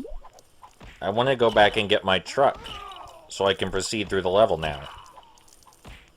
The enemies have a really wide aggro range, by the way. They will come and get you all the way across the room if they have a clean path to you. Man, this level just makes me real fucking tired. You know, if I could have just done a greatest hits of Lego Batman instead of playing through the whole game, like if I could have just picked out my favorite levels and only played those, that would be awesome. But, you know, so with the bad comes the good, so with the good comes the bad. It's not like if you pick up the game because of this Let's Play that you can only play the levels I like, either. You know, you have to play them all. You can't just pick the ones you like most. That elevator, by the way, will fucking kill you if you jump on it wrong. So, be fucking careful, because I fucking hate that elevator that I just rode on. If anyone's curious why I'm not picking up studs, it's because I never, ever do that on my first run-through levels. I always save that for free play. Because there is absolutely no reason for me to dick around with that when I know I'm going to be coming back in free play with characters that are either invincible or have stud multipliers, or both. So there's just no fucking point in me wasting my time like that. The way I play LEGO games without open worlds is I play through all the story stuff, and then I play through all the other stuff. It's a very, very black and white mentality for me. When I'm doing the story stuff, I do the story stuff. I'm playing to finish the level. And then when I do the extra stuff, I'm doing the extra stuff. I'm playing to get extras. That's how I play LEGO games. There are a couple of exceptions, like in LEGO Pirates I can't help but get some of the extras because of the focus on exploration and treasure hunting makes me want to get the extras I know where are, even if I'm only doing story stuff. So that usually leads to me getting 1 or 2 mini-kits, even in the story mode levels, before I revisit in free play. But I cannot justify spending time obsessively collecting studs. Because I know damn well I'm going to return to this level and every other level in the game later, and at that point I will be better equipped to collect studs. So, collecting them now is just a waste of my time. It's a waste of everyone's time. Of course, I mean it's a waste of everyone's time watching. I do not mean it's a waste of your personal time if you feel like collecting studs on your first go-through. Don't let me tell you how to play games. You play games however the fuck you want to play them. You know? If the game lets you play a certain way, go ahead and do it. I don't think I've mentioned I don't particularly like any of the extras available in LEGO Batman, but we've got a long while before we get to the extras anyway. Like, we're still on fucking the hero missions right now, so we've got some time. You may have noticed that I memorized this level and it's still taking fucking 500 years. Or hell, maybe this is a really short level and it just feels like it's taking fucking 500 years. But I always remember this level for feeling like it takes fucking 500 years. I'm sure the next level's better than this. I don't even remember it right now, but I'm sure it's better.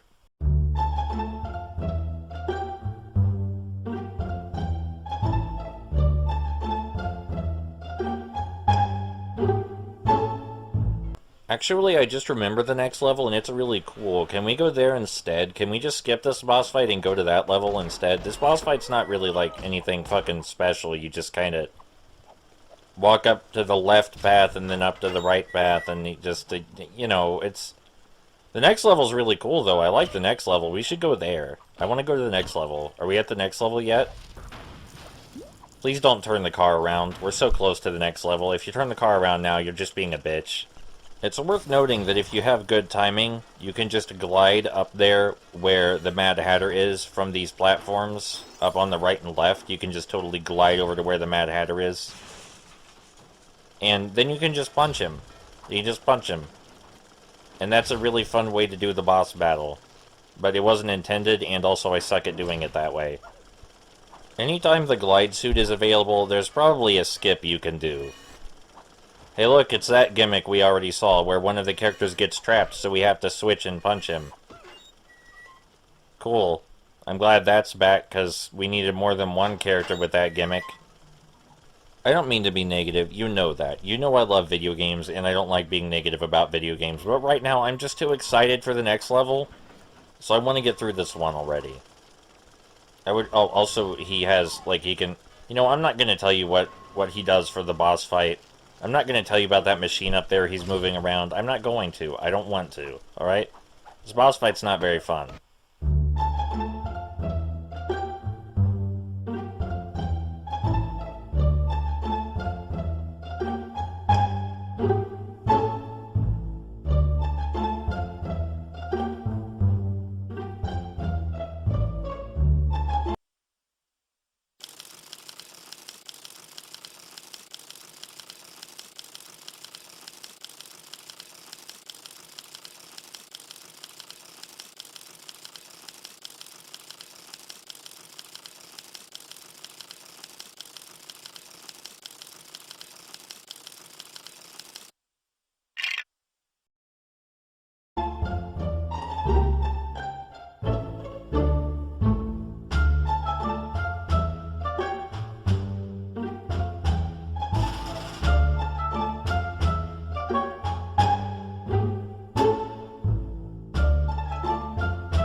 Man, it's easy to forget they fucking call him that they call him the Clown Prince of Crime.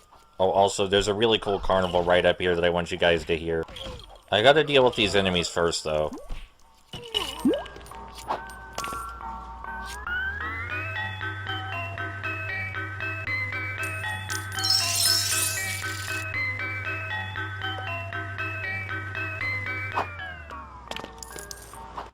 Isn't that fucking awesome? That adds so much to the atmosphere of this level. A level that's already really rich in atmosphere, but even if this level had nothing going for it besides that fucking carnival ride, I would still remember this level for that carnival ride. It's so fucking cool. Anyway, we were doing stuff. This level's actually feels really short compared to the previous one, which I appreciate. There are some games where I don't mind levels that feel long. Like levels in Pirates of the Caribbean feel very long, but either they're not long, or even when they are really long, it doesn't matter, because I'm having so much fun. I think a big part of the reason this game feels so tired and sleepy, not this level in particular, but in general, the reason this level feels so tired and sleepy is because there's 30 fucking levels? That's a lot. Like, most LEGO games have 15, 20. 30 levels is a lot of fucking levels. You know, even though I adore LEGO Pirates of the Caribbean, by the time I get to level 20, I'm good. I'm good. Beat level 20, I don't want no more. I'm good. It's time to do the extra stuff and then wrap it up. I'm not saying I agree that you should leave them wanting more, you should leave them satisfied. But the phrase leave them wanting more is probably supposed to mean don't fucking overstuff them and make them hate what they're doing. You know, I haven't looked too much into internet discourse about the LEGO games because, like, what interesting internet discourse is there to be had about the LEGO games, unless you're discussing, like, a specific one? If you're talking about the LEGO games in general, then there's nothing interesting anyone can say that you haven't already heard millions of times. Unless you absolutely go out of your way to have an opinion that most people do not have, such as me saying that I think all of the LEGO games feel incredibly distinct. I'm sure there are other people that agree with me, but the most common sentiment is that the LEGO games feel too similar, which I disagree with. And it's fine if you think they feel too similar. I'm not going to go to war over shit like that, because that's, you know, that's sentimental stuff. If you think they feel too similar, the key word is feel. You know, I can't do shit about that. But something I heard surprisingly often whenever I actually did look up LEGO discussions on the internet, the rare few times I did that, is people arguing over whether voice acting was a positive or negative contribution to the series. And I can see it both ways, but I'm personally way in camp positive contribution. I'm not gonna lie, when I first started up LEGO Batman 2 and the characters started talking, I wasn't sold. But then I saw how fucking amazing the writing was, and I was 100% on board. The joke delivery, the writing, the voice acting, it's all fucking Hollywood quality shit. Like, I get it, silent slapstick absolutely has its appeal. I'm not gonna disagree with that.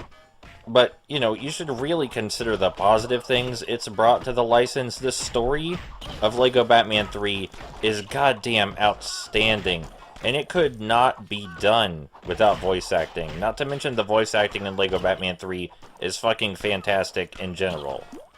Then there's also the fact that LEGO Pirates of the Caribbean did not have voice acting, and LEGO Pirates of the Caribbean is such a complex film series that if you play it without having seen the films, you have no fucking clue what's going on. To the point the cutscenes may as well not even be there. Like, if you've seen the films and then you watch the cutscenes, you're like, I remember that, but it's funnier now because they changed some stuff. You know, that's fine.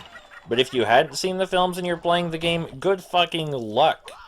It's like playing the world's worst game of charades, trying to decipher a mime version of Pirates of the Caribbean. Holy shit, is that a Herculean task? But on the bright side of the sort of miming thing they've got going on in the earlier LEGO games, there are some cutscenes which have amazing atmosphere because of that. Like the previously mentioned Two-Face cutscene. I don't think they could have pulled off that atmosphere if the characters were talking during that cutscene. And the silent style without voice acting also leads to greater slapstick. It just makes slapstick so much easier. And I can say I think there was at least one LEGO game with voice acting that would have benefited immensely from being silent grunts instead, and that would be LEGO The Incredibles. Because the gags during the cutscenes in that, they are cute and clever, but they could have been done without the acting. And they might have been made a little bit worse with the acting. Now, I want to mention that my stance on LEGO Incredibles being silent, that only extends to the story mode missions. I think the Crime Wave cutscenes where the reporter talks, those should still be voiced, because the comedy in those cutscenes largely comes from the voice acting. So removing that would be a mistake. I'm also of the opinion that open world stuff should always be voiced in the LEGO games, just because it makes the whole thing a lot more entertaining. The open world parts are always my favorite parts, and sure, if they grunted instead of talked, it would still be okay. But if you have predetermined scripted dialogue, then there's no reason not to make them talk just to make it more entertaining. I feel like there's a big argument in favor of voiced dialogue in LEGO games that I'm missing. Oh, right, in LEGO The Force Awakens, they added canon content that explained things that you didn't see in the movie. Like, there were scenes in LEGO The Force Awakens that explained shit that happened off-screen in the movie. Adding additional canon and increasing the value of the film for people that bought the game. And a lot of people seemed really happy with that. I didn't see The Force Awakens, so I wouldn't know. But, you know, the game apparently did that, and I'm gonna take people's word for it. Do I own LEGO Star Wars The Force Awakens? Yes, it's a LEGO game. I don't know why you're asking. But I have absolutely no interest whatsoever in seeing the film. Unless it's, you know, actually just the prequels again. If it's the prequel films again, but, you know, disguised as something else, and someone's been lying to me this whole time, then for sure I'll go watch it.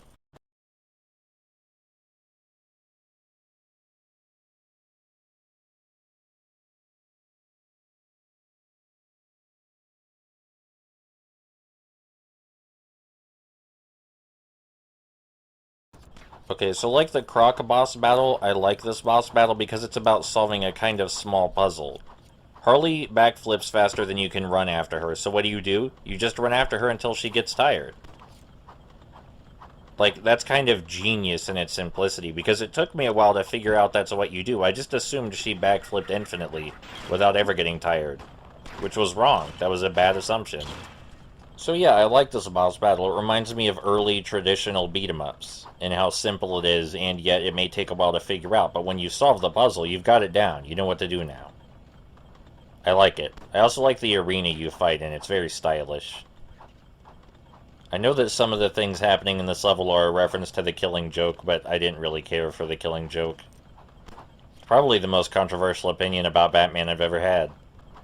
I've got more though. Here's another one. The Telltale version of Batman, my favorite version of Batman by far. I love the Telltale version of Batman so fucking much, and I wish that it kept going forever.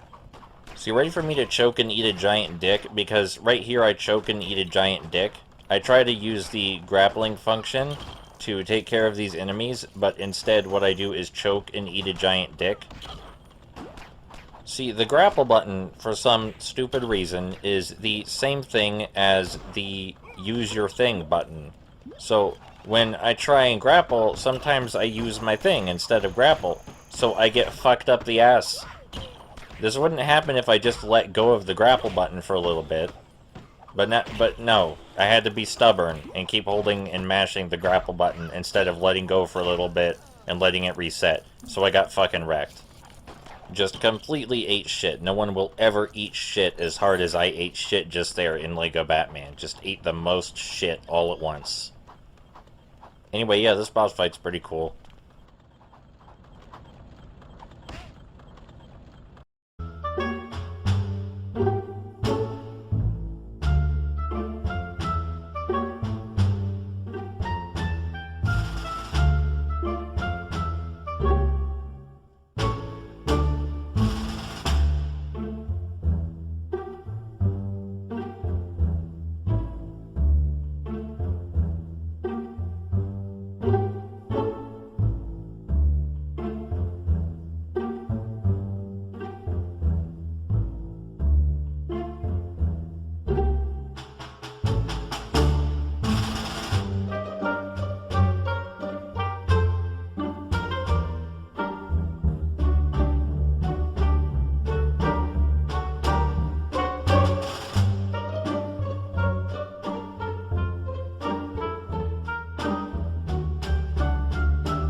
You know, playing Lego Pirates right alongside Lego Batman has made me really appreciate how great Lego Pirates design is. Like, there's just so much stuff here to appreciate.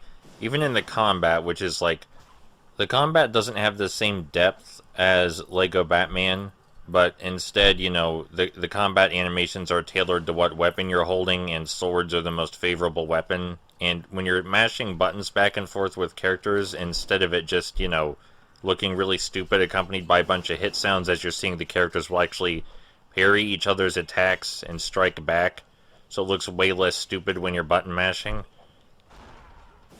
Even if you are still button mashing. Also, the boss patterns are really cool, like Davy Jones jumps and sends out a shockwave 3 times before getting stunned. And that's really basic by itself, but he also jumps all over the ship. Like, you have to chase him all over the ship and fight him on every imaginable area, and it ends at the very top of the ship. It's just really cool. I feel a lot better fighting bosses with so much cinematic value and variety to them. Like fighting him on precarious ledges, jumping across the ship as his crew members are trying to take me apart. You know, there's a lot of atmosphere here in addition to the gameplay being better and the boss fight taking you more places. Just really fucking cool. I mean, I can't think of a single level of this game I haven't liked. Not a single fucking one. I think that's really impressive considering there are goddamn 20 of them. Also, I've never wandered around in aimless frustration even once yet. Revisiting this game was a great decision. Oh, hold on, Davy Jones is up here. Let's give him a good whacking. Oh, see, he's not supposed to, teleport onto the rope. You see the rope he's stuck on? He's not supposed to be on that rope. He's not supposed to be on that rope. He's supposed to jump over to the left and climb a different rope to reach the very top of the ship so we can deal the final blow to him. But for some reason, when we hit him, he teleported onto the rope, which I think means I may have soft-locked the game. I think I may have just soft-locked the final boss fight of At World's End. I mean, I gotta hand it to Jones. He won. I can't fucking hit him or get him off the rope or anything.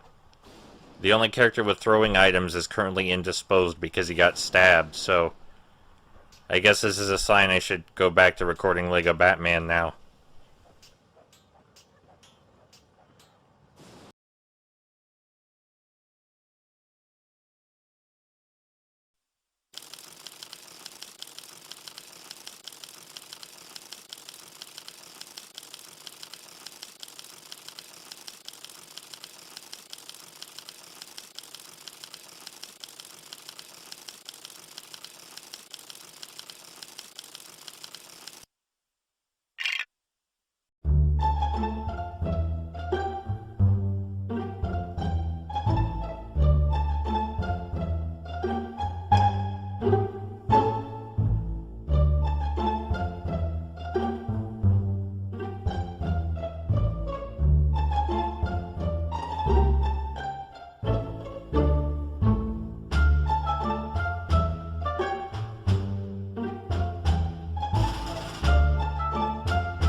Alright, let's spin the wheel of do I feel like playing this vehicle level?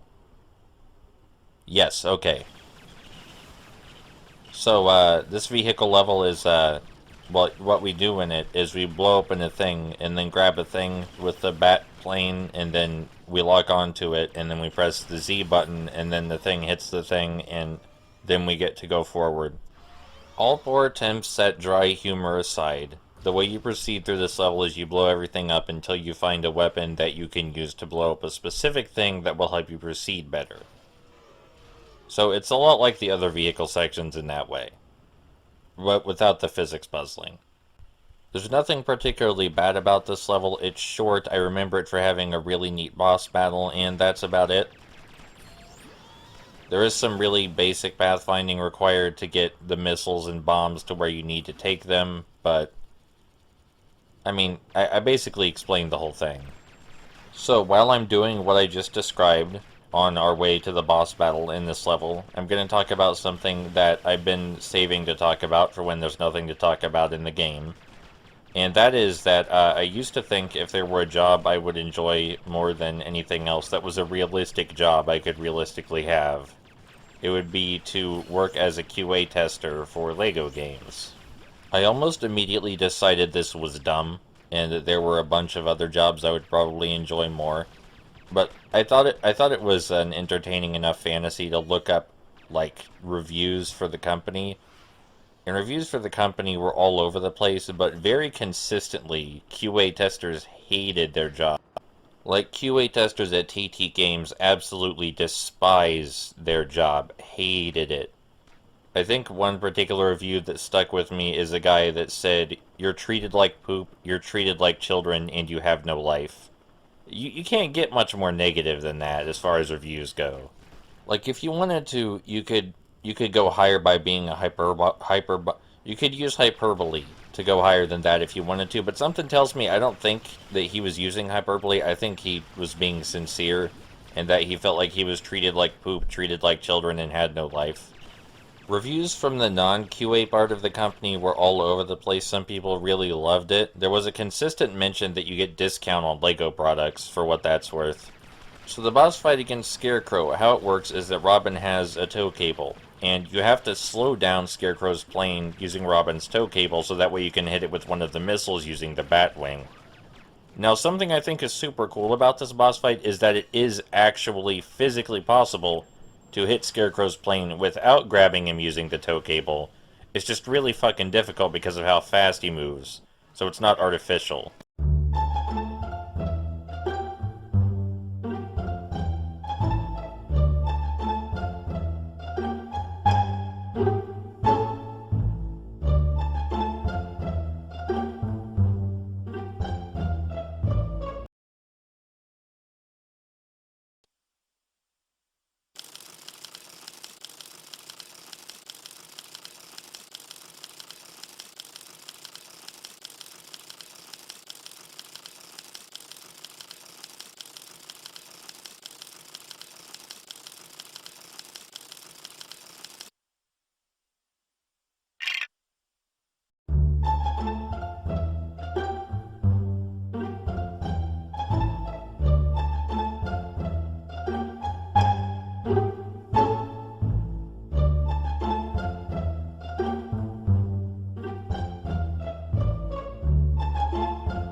Alright, it's fucking Killer Moth time, and sadly this game, like most media, does not really do Killer Moth any justice. I get that he's largely seen as a joke villain, but even if they wanted to use him as a joke villain, can't you, like, get the stuff right about him? Like, he doesn't really do anything that Killer Moth would do in this game. He doesn't have any of his cool gadgets, he doesn't have his cocoon gun, he doesn't have his grenade launcher, he doesn't have his zip line. The intro text for this level even mentions that he has cool gadgets, but you only see him using his flight suit. I don't know, I'm all for Killer Moth being included. A lot of people made fun of this game for including Killer Moth. I think Killer Moth is cool. But if you're going to include him, you should probably include the stuff that's unique and fun about him, right? Forgot to actually attach the handlebars to this platform. It's kind of important. So who is your favorite Batman villain? My favorite Batman villain depends immensely on what kind of media we're talking about, as it does with almost every superhero thing ever made, because the villains are never the same. You say your favorite villain is Calendar Man, people could think you mean the goofy original version of Calendar Man, or you could mean the new, more serious, fucked up version of Calendar Man. You can't be too sure. I say new, but the Long Halloween was ages ago at this point, right? It's not new anymore. I like that graffiti on the wall. It looks a little too cutesy to be graffiti, but maybe that's the joke. Being punk is about rebelling against expectations, so, you know, making cutesy graffiti is rebelling against the expectations of graffiti. I feel like that's punk in its own way. Something important to mention about future LEGO games on the Wii is that your cursor is not on screen at all times, which I greatly appreciate. I try to put the cursor up near the HUD so that way it's harder to get in the way. Like, it doesn't get in the way as much up there, I hope, but still, having that on screen at all times is a little distracting for me personally. Maybe not so much for other people.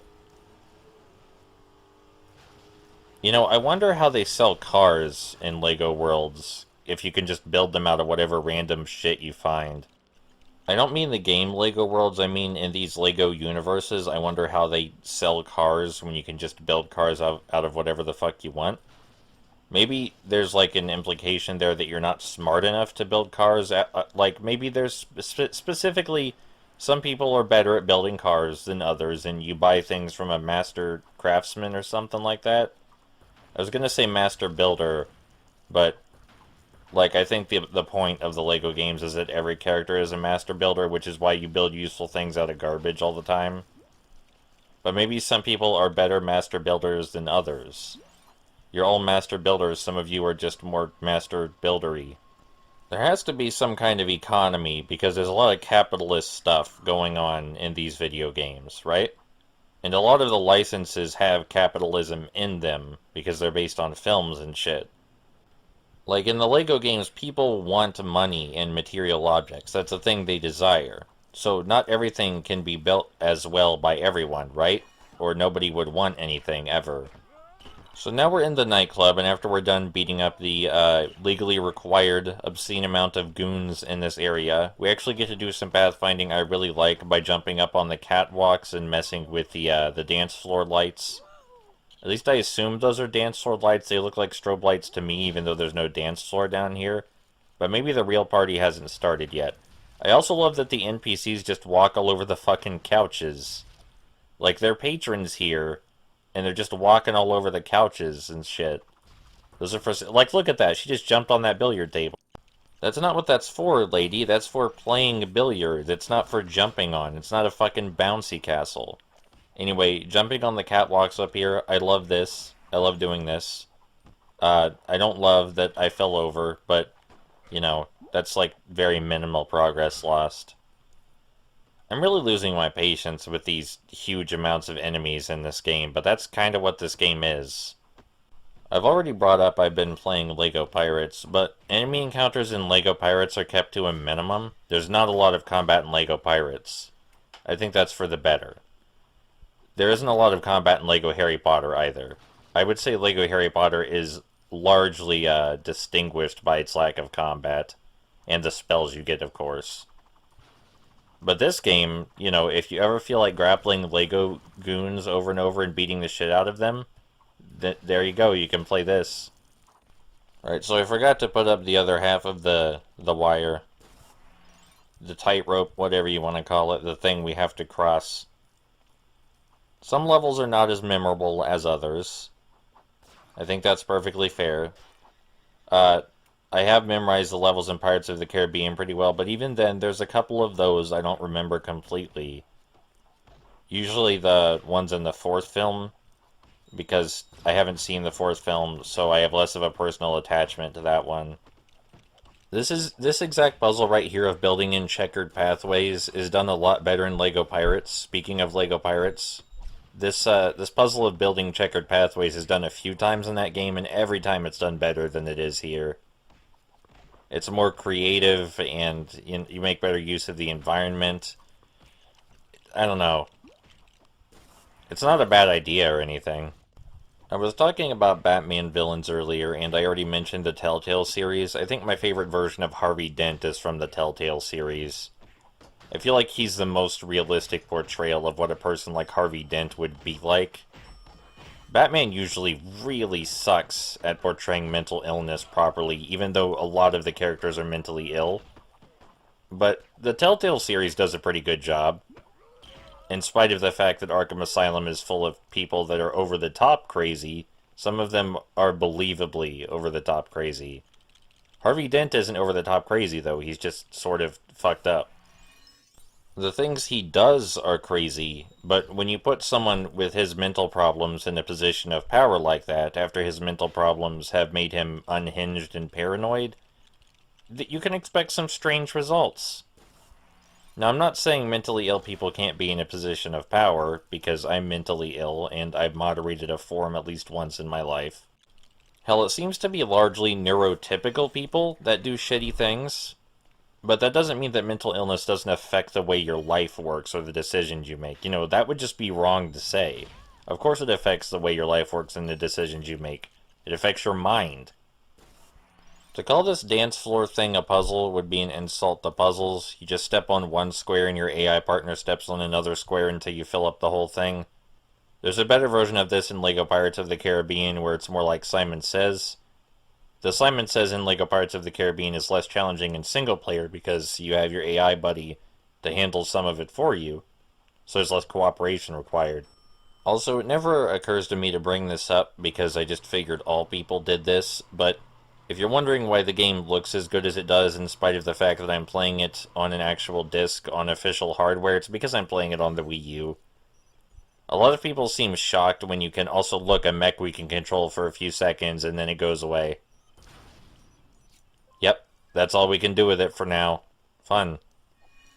I like to imagine it was some kind of dance robot. Anyway, yeah, I am playing this on the Wii U. A lot of people seem shocked when you can make Wii games look really good, and they don't get how you can do that. Just play a Wii game on the Wii U instead, and it will look much better.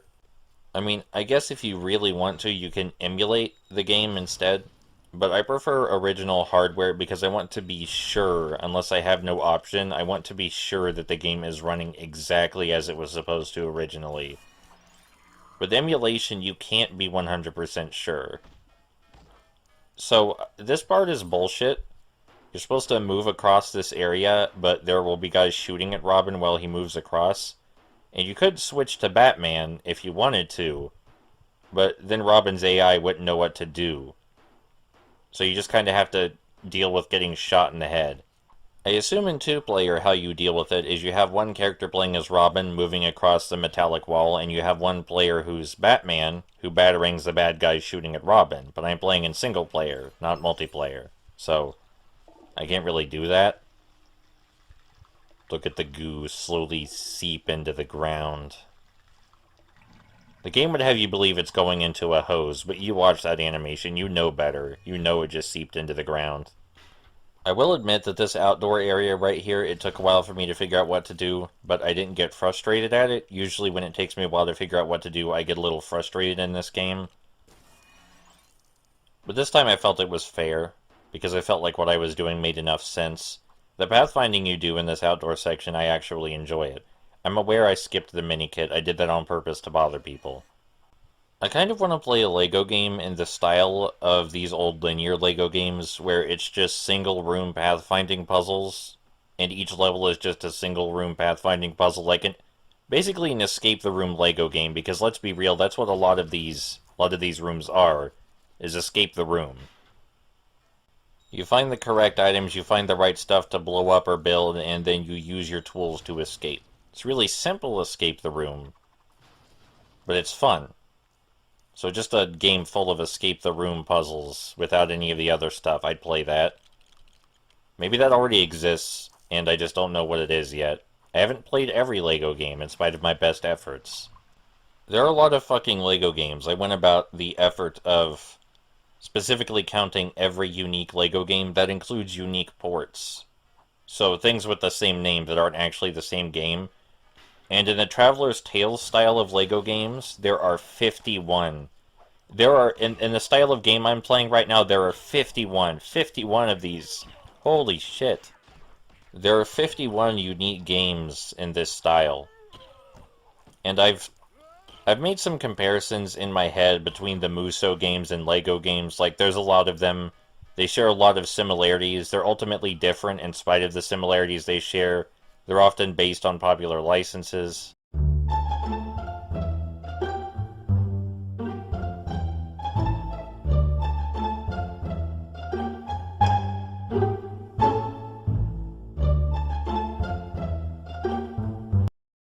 But I didn't know the comparison between Muso and Lego was also appropriate in the amount of games in each franchise. Holy shit.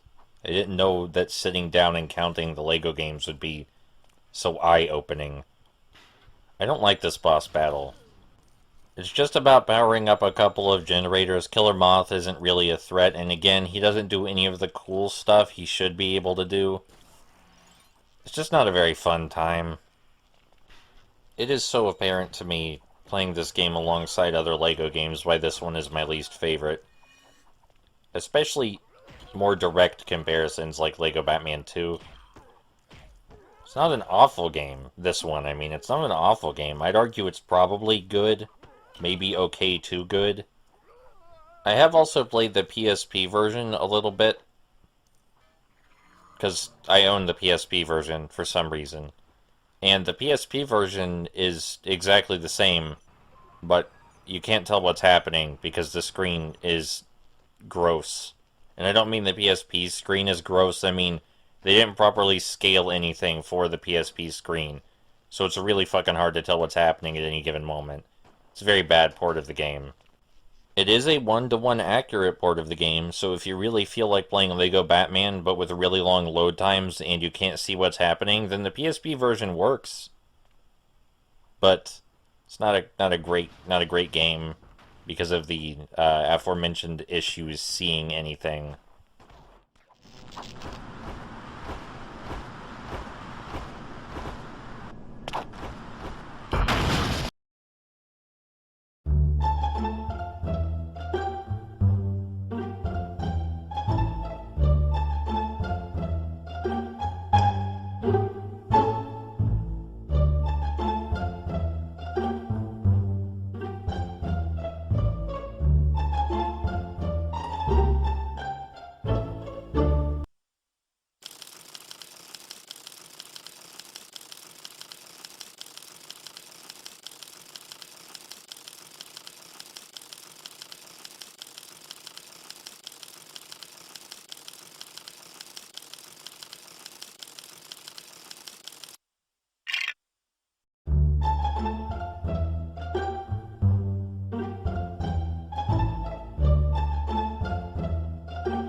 Very important thing to note about this level, the enemies up near the entrance of the church, they infinitely spawn. Those enemies up near the entrance of the church cannot destroy them all.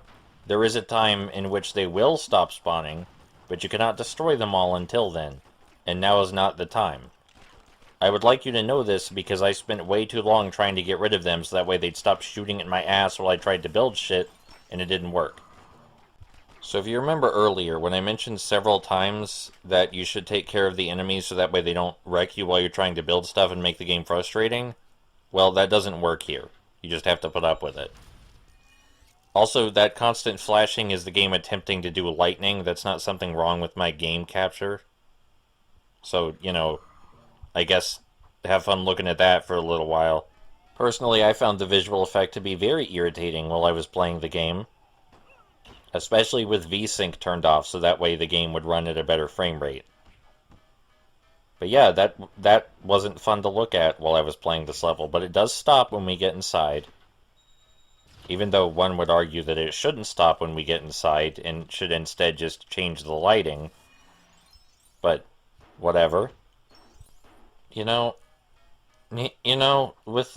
With video games, the thing about video games is that you play them, and when you play them,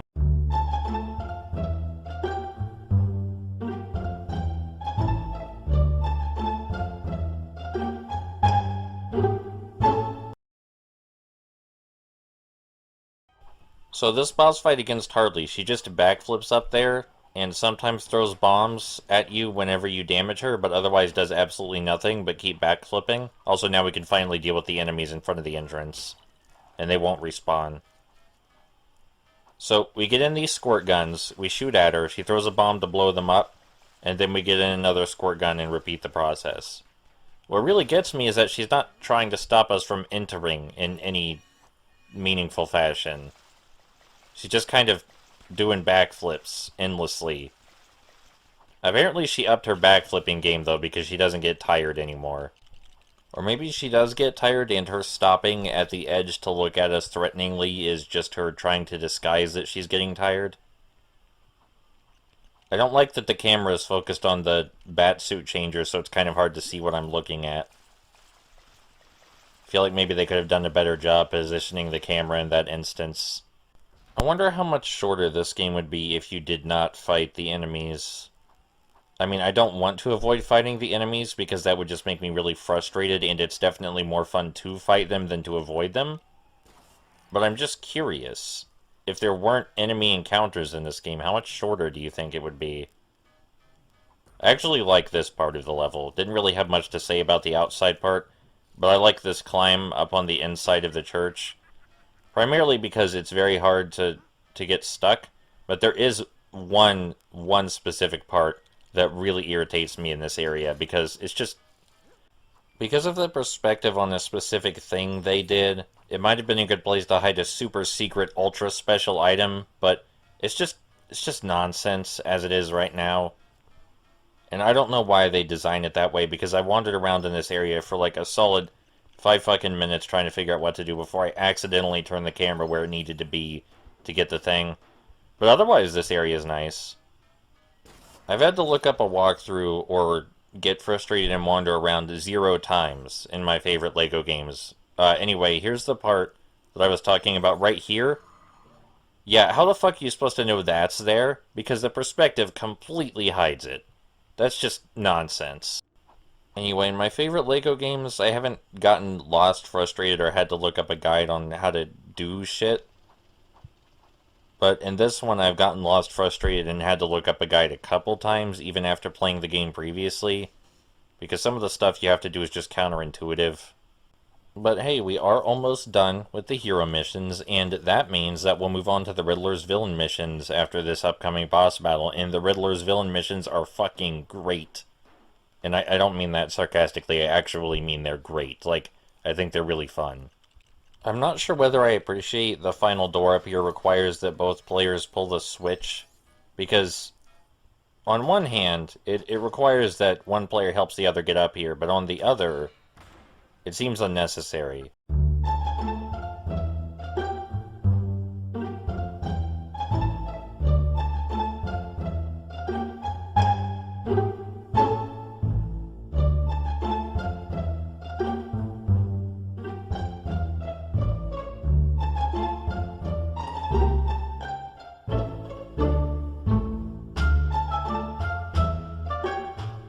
So in that video where I soft-locked Davy Jones, sorry, soft-locked the game by accidentally punching Davy Jones onto a rope and making him invincible in Lego Pirates, a close friend said, I bet Joker is not that clever. I bet he didn't think of just hanging out somewhere he was invincible. And I mean, he tried. His entire gimmick during this phase of the boss battle is just hanging out in the bell. He doesn't attack you, he doesn't provoke you, he just hangs out in the bell. Sometimes might pop his head out. So, yeah, he tried. He tried hanging out where he was invincible and couldn't be attacked. It's just, we found a way around it. Maybe I'm just getting this feeling because I'm biased against the boss fights in Lego Batman, but it feels like a lot of the boss fights are go to the left and do a thing, and then go to the right and do a thing, so the boss becomes vulnerable. Or go to the left and hurt the boss, and go to the right and hurt the boss, so that way you can go in the middle and hurt the boss. Just feels like that's happened a lot. Maybe it hasn't, though. Maybe that's just me being negative. I will readily accept both possibilities. But regardless, I don't like this part of the boss battle. There is a part of this boss battle I do like a lot, though. I have so many mixed feelings on this video game. It's like a fucking roller coaster of emotion, this video game is. Maybe not for anyone else that played it. So here comes the fun part of the boss battle. Joker summons his armed helicopter. And I like this part because you actually have to think about where to take cover while still managing to build things to destroy the helicopter. I like it.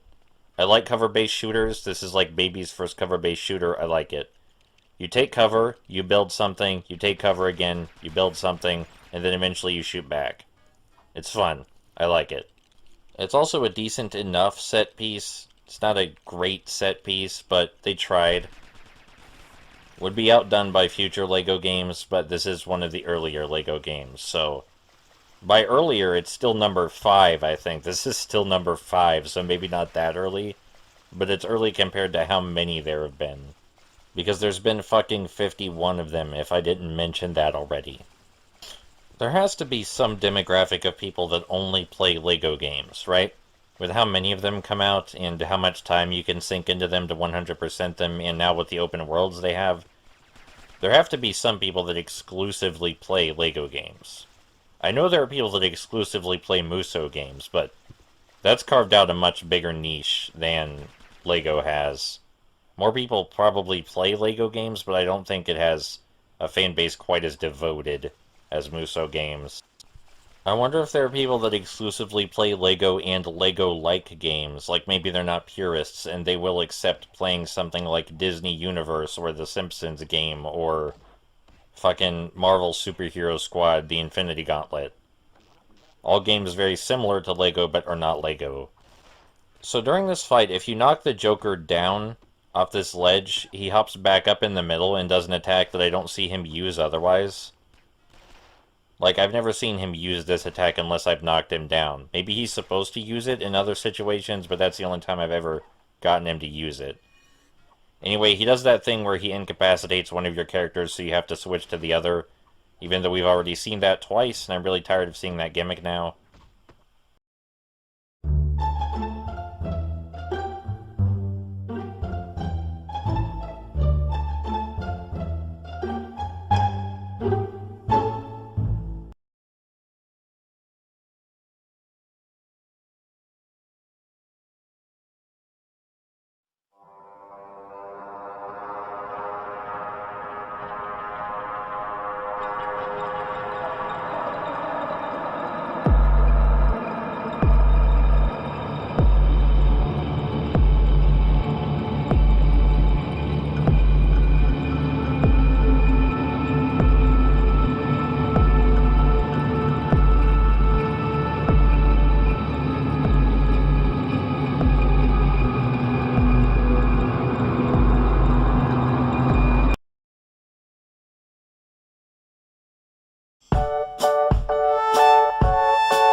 You know, the Riddler in this game seems to act awful jokery. He has a kind of flair and humor to him that makes him feel more like the Joker than the actual Joker does in this game. Of course, he has a different personality in Lego Batman 2, but still. Now we get to use that mind-controlling gimmick we heard about, like, what, back in the first video?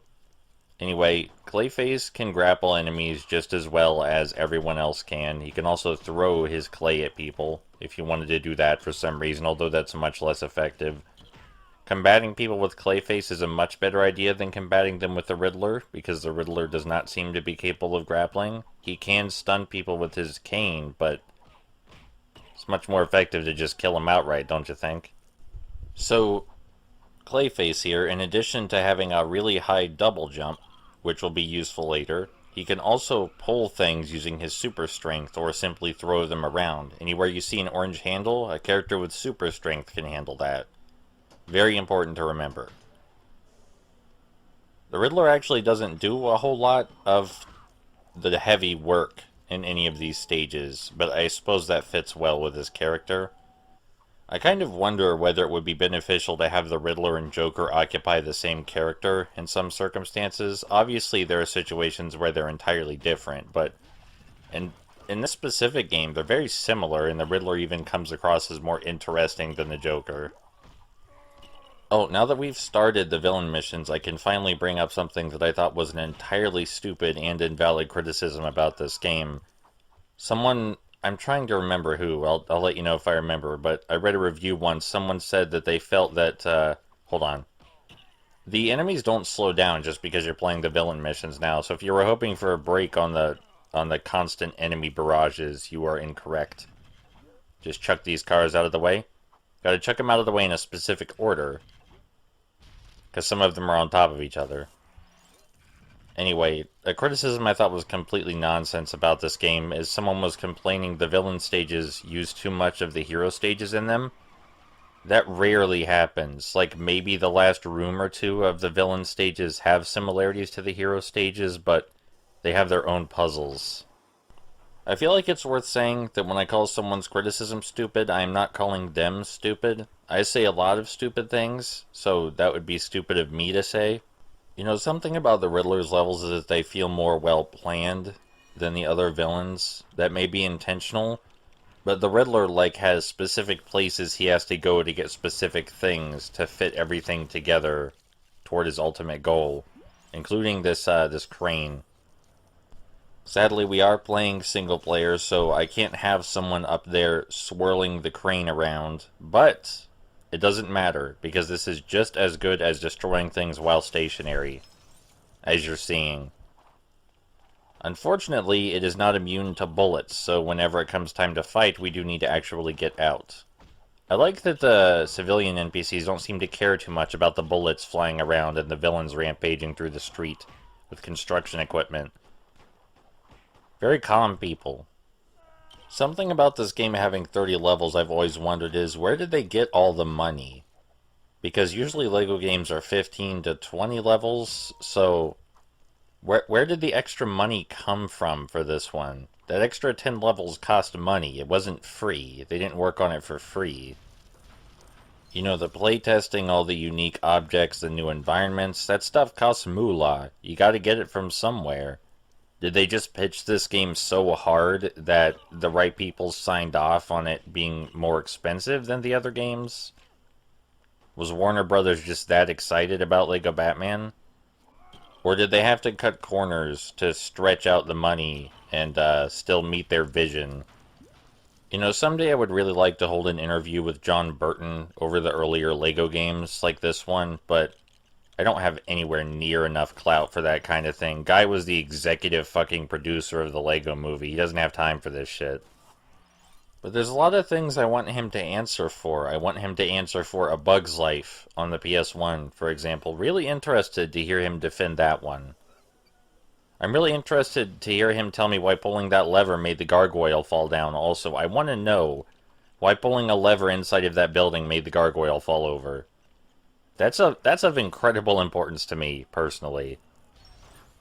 Because that makes no fucking sense at all, even in context with the LEGO universe.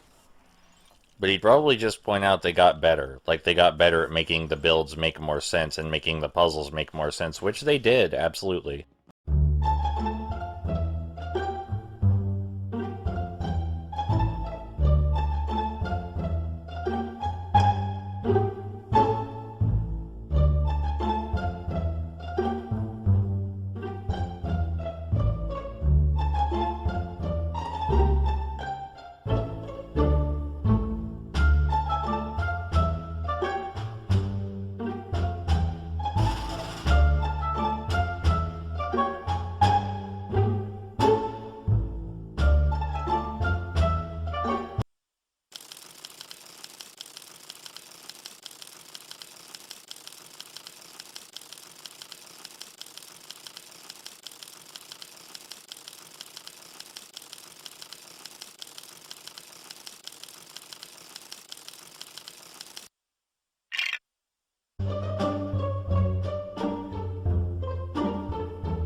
Alright, so the cool thing about Mr. Freeze is... Ah, fuck, drop my controller. You guys, I was gonna talk about how fun and satisfying it is to play as Mr. Freeze and destroy everything. Just absolutely annihilate every enemy by wrecking them with Mr. Freeze's freeze ray and just tearing them into pieces, and you fucking ruined everything by shooting me. Now look at what you made me do. I had it all planned. Goddamn bitches. How am I supposed to make Mr. Freeze look like an unstoppable killing machine now, huh? How am I supposed to do that now? Stupid fucking cops ruining everything. You just want to have some fun, and the cops, they show up and they're like, don't freeze people to death. I'm really digging that billboard, by the way. I would love to see that billboard somewhere in real life, no joke. Because I would absolutely stop at that ice cream place if that's what the billboard for it looked like. Abso-fucking-lutely, no question about it. But yes, if there were one level where I would say the combat actually gets fun, it's this one. Because Mr. Freeze is just an absolute goddamn killing machine. His grab animations are really fun. His freeze ray is extremely fun. The enemies just don't stand a fucking chance. And on top of that, for some reason the grapple wasn't behaving there. And on top of that, he has super strength, and he can jump super high. So, you know, no reason to ever play as anyone else. It's a shame that after we stop playing with him at the end of this level, he immediately loses all of his brain cells and can't figure out how to be a proper boss fight. But that's okay. We can enjoy him while he lasts. I wonder what the Mr. Freeze Lego figure looks like. Do you think he looks just like this? Because sometimes the Lego figures look identical to their video game counterparts. Because they're based on, you know, actual Lego pieces. I wonder if that's the case with Mr. Freeze. So we can make platforms out of ice, but don't let the game fool you. We don't need to make every platform. We only need to make enough for...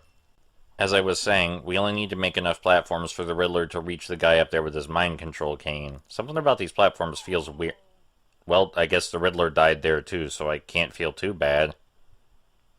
Anyway, as soon as the Riddler comes back, we can use our mind control cane on this guy. And he'll help us up the rest of the way. Now, there's a lot of potential for fun villainy using the mind control cane, which you'll see at the end of this level. Like, there's very few cases in this game where you get to feel like an actual supervillain, but at the end of this level is one of them, for sure.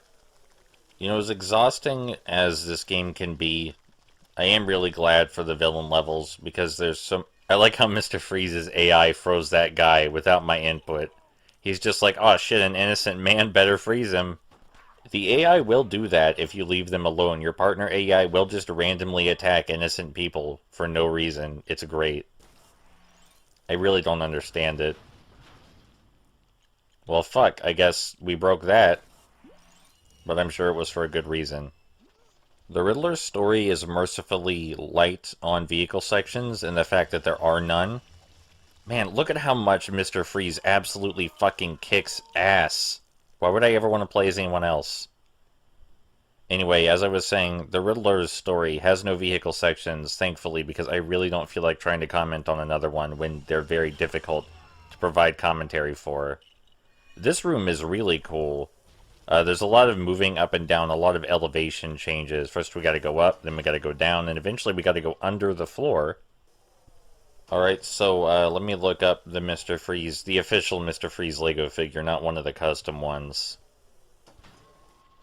Yeah, he does look exactly like he does in the game. So that's cool. There are a lot of custom and bootleg ones, though, too, that look equally cool. Now that man got stuck in the wall, but that's no bother to me. Excuse me, let me just fucking pull that down. And then we're gonna do a little surprise. Surprise, bitches, it's Mr. Freeze. And you're already dead before the Riddler could even figure out how to get over here. You ever wonder if the villains think about how dumb their names are? Like, you ever think Edward Nigma was like, ah, fuck, my name is literally Edward Nigma, something's gonna go wrong somewhere in my life. I wonder how many people are named Edward Nigma in real life, because now that Batman exists, it can't be 0 people. We live in a post-Batman society, and that's just something we're going to have to deal with. There are going to be a lot more people named Victor Freeze and Edward Nigma, and Harleen Quinzel. Okay, maybe not that last one so much. That one might be pushing it a little too far. I've seen people say this game is based on the original Batman Sorry, I don't know what the original Batman the Animated Series is. I shouldn't be saying that shit. I see people saying this game is based on the 90s Batman the Animated Series. And I mean, I guess a little I can see that. It uses music from the 90s animated series, but it also uses music from the films, and the characters don't seem to have identical personalities to the animated series or anything. So yeah, you see this room? This room is definitely used in the hero mission. Alright? So yes, they did reuse this room. But we get to do some really cool villain shit in this room. So I don't want to hear about it. You'll see the really cool villain shit when it's time. Man, you know, I've never been thankful for there to be so many enemies. This is the one level where there being so many enemies is cool. Alright, so time for some villain shit. We can take control of one of these guys, use him to help us by pushing this block down, and then fucking murder all of his friends? Use him to fucking gun down his friends one by one in cold blood. Yes, shoot your old comrade. Shoot him. Kill your old comrade. Do it. Friendship is meaningless. I have control of your fucking mind. You are my puppet. Alright, it's time to play the game again. So yeah, that was fun. I liked being able to be an actual supervillain for a minute there. That was cool. Not a lot of opportunities to do that in this game. Really, a lot of the missions are the same formula as the hero missions. But with additional collar puzzles, apparently. Use my brain for that one.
Hey Riddler, are you sure you don't just want to take the Joker's position in this one?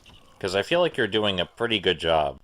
Like, maybe it's time for the Joker to hang up his, makeup. Because I feel like you're doing a pretty good job. and let you take over. I'm not gonna lie, your outfit is way better too, honestly. It's much more similar to what an actual clown would wear than what the Joker wears. I'm not even sure what the Joker's outfit is going for, honestly. It's just a mess. You have a much better fashion sense. So Ivy can jump really high, and she can grow shit, and she can blow toxic kisses at people. She can also grab people and kiss them directly, blowing poison into their mouth, and you get to watch them choke to death. It's fun. It's great. Aside from that, I guess this level's okay. I appreciate that it feels short and compact, but I don't appreciate that the Riddler doesn't get a whole lot to do. Now, granted, it fits with his function in the story. He's the brains. He needs everyone else to do the stuff for him. My dumbass I don't know how I even missed that jump. That's just beyond my reasoning to figure out. God, I really wish this game didn't look so dreary. I get, again, that it's Gotham. Alright, I get it. And things look very gothic and depressing. But Lego Batman 2 looks really pretty and exciting, even though it's Gotham City. This particular setting just looks really fucked up, like a horror film could take place in this entire room right here. So, Ivy's ability to grow plants, basically like Mr. Freeze's ability to freeze platforms. Very little distinction between the two things. So I hope you weren't hoping for anything super creative. She can make bouncy platforms. I guess that's a little different, huh? You know, someone should really stop putting these checkered blocks near these heavy objects. Maybe that would stop us from fucking your mom. I like that we put a hole in that wall for the specific purpose of talking to a man so we can open the gate for us. I don't think we ever see that man again, either. No, he's not there. Magical how that works, isn't it? Again, if you were hoping maybe there would be less enemies, I'm sorry to let you down again. I like that the level started with the promise of no enemies, but then the Riddler stepped on a fucking plant, so it summoned the enemies, and now we have to fight a bunch of enemies for the rest of the level. Thanks, dipshit. I also like that Ivy's destroying all these plants, which is not something she would ever do. I guess you could argue she's using their pieces to build another plant? But still, it feels very out of character. I feel like if you try and punch a plant with Ivy, she should be like, "Nuh-uh." Is Ivy in the new LEGO DC Supervillains game? I don't remember seeing her, but I could just be blanking on that. Anyway, here she builds one of those giant monstrosities that we fight later, those things that shit out bombs for us to blow them up with, and that she put next to that attract suit machine. But we just use it to blow up this gate here. Of course, you could stick around and beat up guys with it, but it's just kind of unnecessary.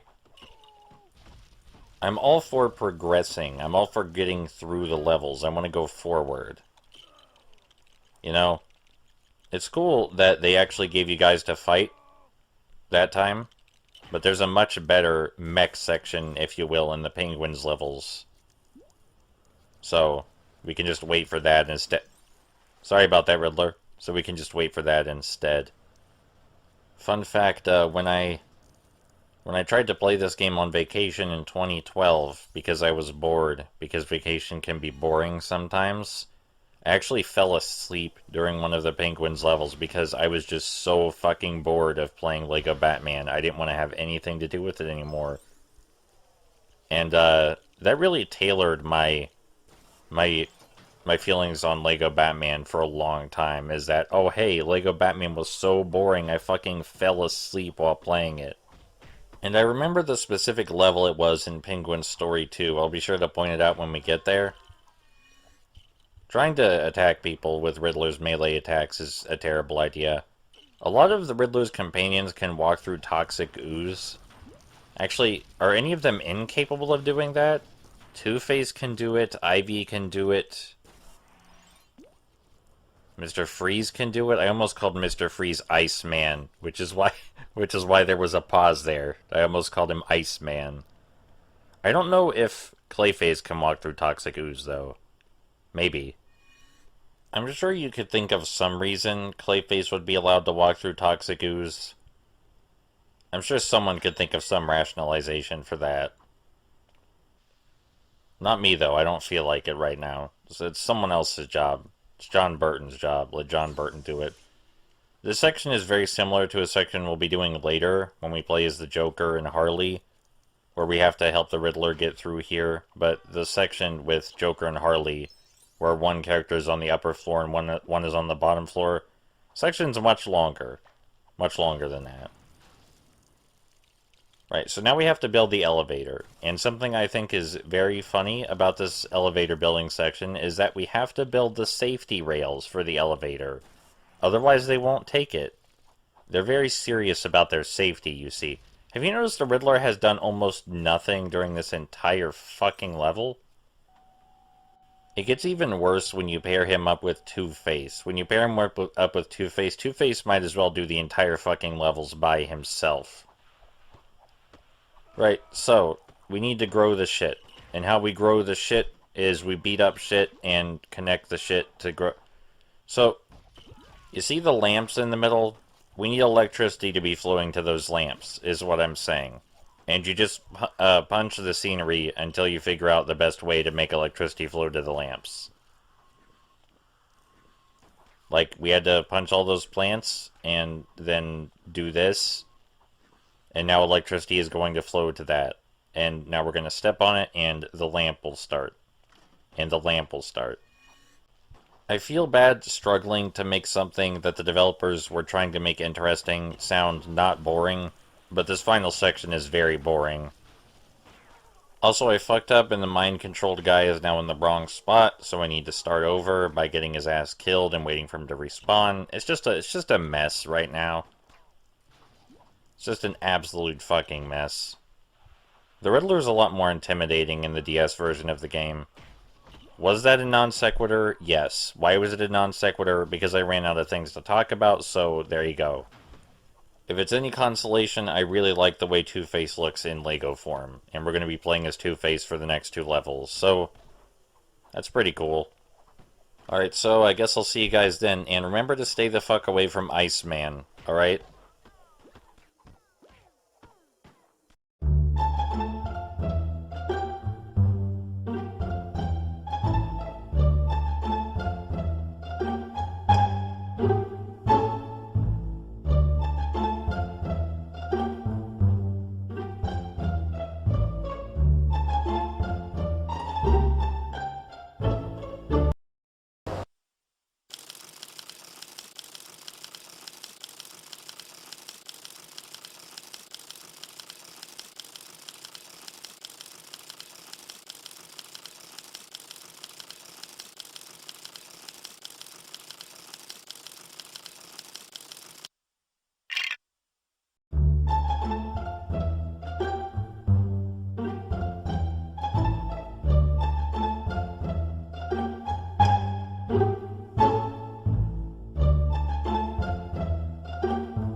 Ah, finally, another level with some color and style to it. I love that so many of the things in this level are colored black and yellow, like, you know, Batman's colors. Because it's Wayne Enterprises, so you figure he'd try and keep that to a minimum, but almost everything in here is colored black and yellow to some degree, including the gadgets. I'm also a little curious why Wayne Tech would be creating a super laser, but maybe there are a ton of philanthropic applications for super laser that I just have not thought of yet, even though it definitely seems to be a weapon. So remember that color puzzle that we did? We're gonna do another one now, okay? It's pretty much exactly the same. Did you memorize the colors? If not, the game will tell you again. It's okay, there's only 4 to memorize. So, you know, I have faith that you'll figure it out, because I'm pretty sure a toddler could get this one eventually. If not immediately. So the thing about playing as Two-Face is that he has 2 guns, And as such, he's largely a projectile character. I also don't think he can grapple. I've tried a couple times to no success, but granted, I did not try nearly as many times as I normally would have because I was over-focused on using his guns. Because killing enemies from a distance is just really fun. Also, he will naturally duck away from bullets if you attack with the proper timing. So that's also pretty cool. You ready to watch someone swim in toxic ooze? Because you mostly missed it, because it happened during a cutscene. But if you want to see it now, you can. Cool, huh? Not at all disturbing. God, look at all the yellow and black in this fucking place. Anyway, now that we're in the villain missions, something to talk about is that the villain missions are where you get the most useful extras. Like, it's possible to unlock red bricks, or power bricks as this game calls them, via exploring in free play. And when you unlock a red brick, it gives you a superpower of some kind, whether it be a stud multiplier or invincibility, or just something goofy. But all the stud multipliers are in the villain missions, so whenever it comes time to go back through the levels and get true hero and true villain status on everything, better go to the villain missions first. Look at this goofy-ass waddling mech. Look at this thing. Although I can understand the application in having a mech that can walk straight through deadly lasers, that seems like a pretty useful thing to have handy. It blew up, though. It blew up. I'm not sure why it blew up, but it did. So, the Two-Face Lego, I really like the way he looks. Like, a lot. Because if you're gonna make Two-Face look this dumb and cartoony, it may as well be this dumb and cartoony. You know what I'm saying? But I recall there being a fairly popular bootleg version of Two-Face. Look at how far away we can shoot people from. We don't even have to be on the screen to get them. Guns are great. Please don't take that out of context.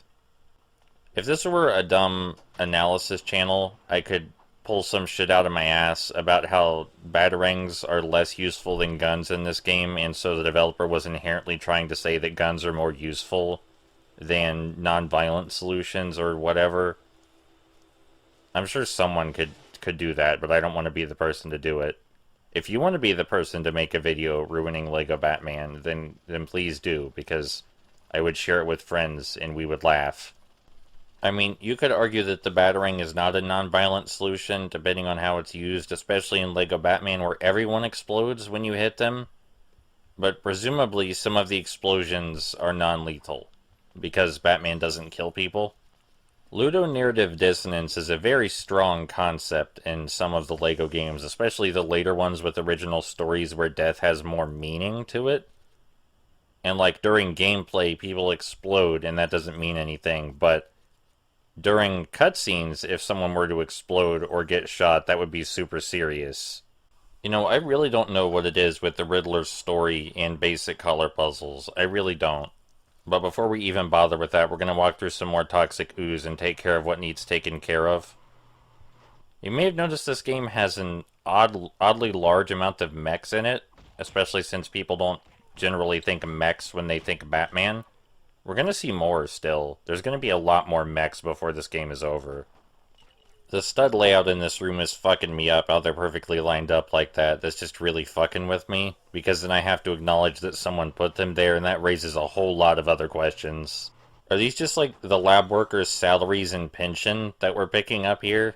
I didn't know we were that fucking evil. I thought we just killed people and shit. But this is on a whole new fucking level.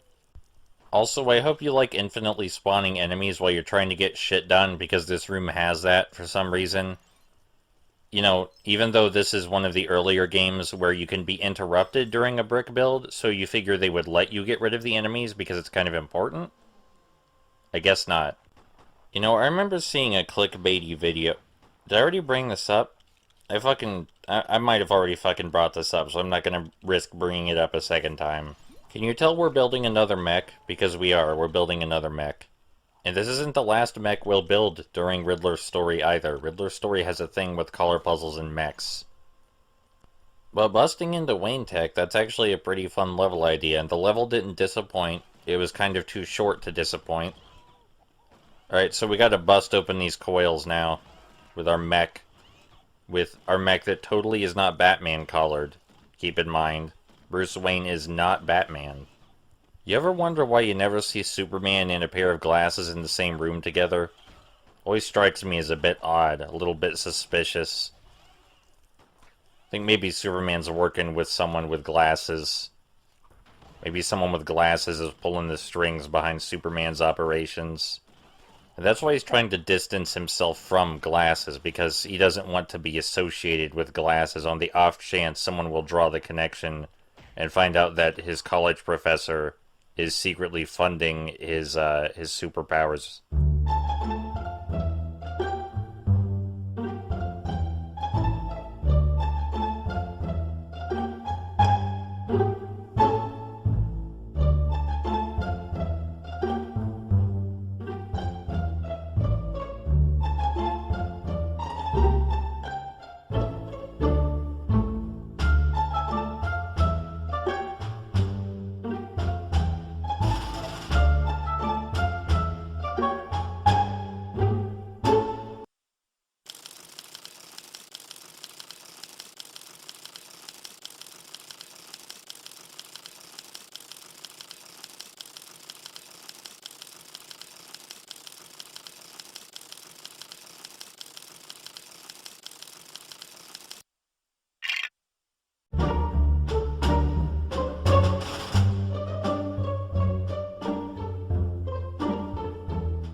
I really do love that gag. Like, the Riddler has this super meticulous plan, and it just falls apart at the last second because the door is stronger than he thought it would be.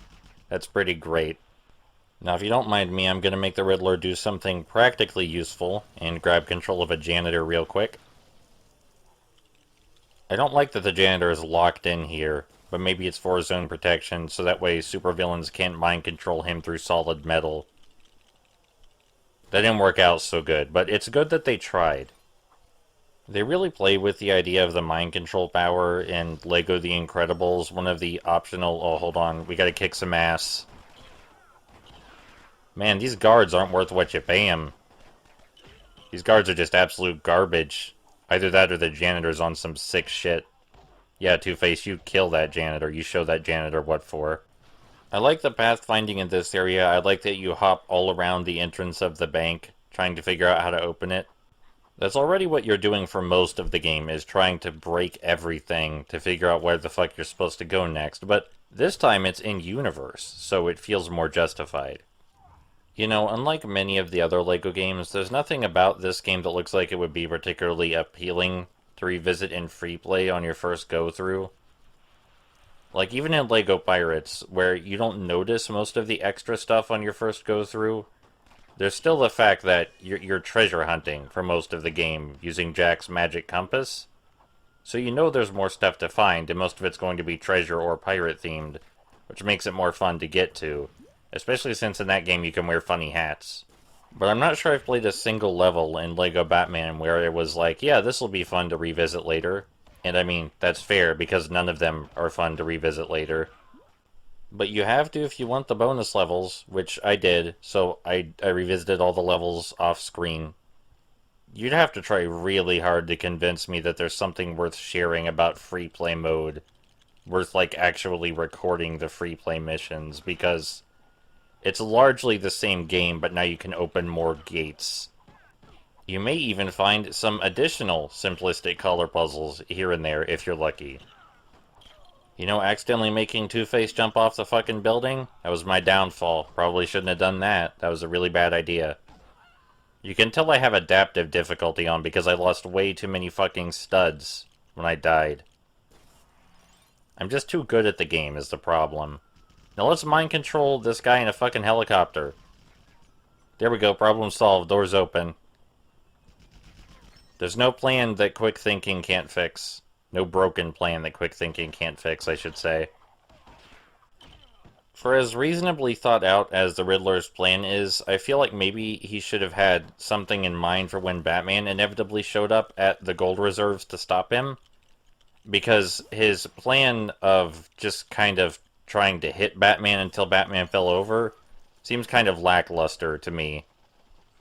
Hey look, an actual puzzle. We have to move these doors so that way Riddler can mind control the guy and get him through here. I like the way the doors look, because that's not how any door would realistically look, but the stark color contrast makes them more satisfying to move. And that was your visual analysis for the day. Honestly, I don't even know why I try.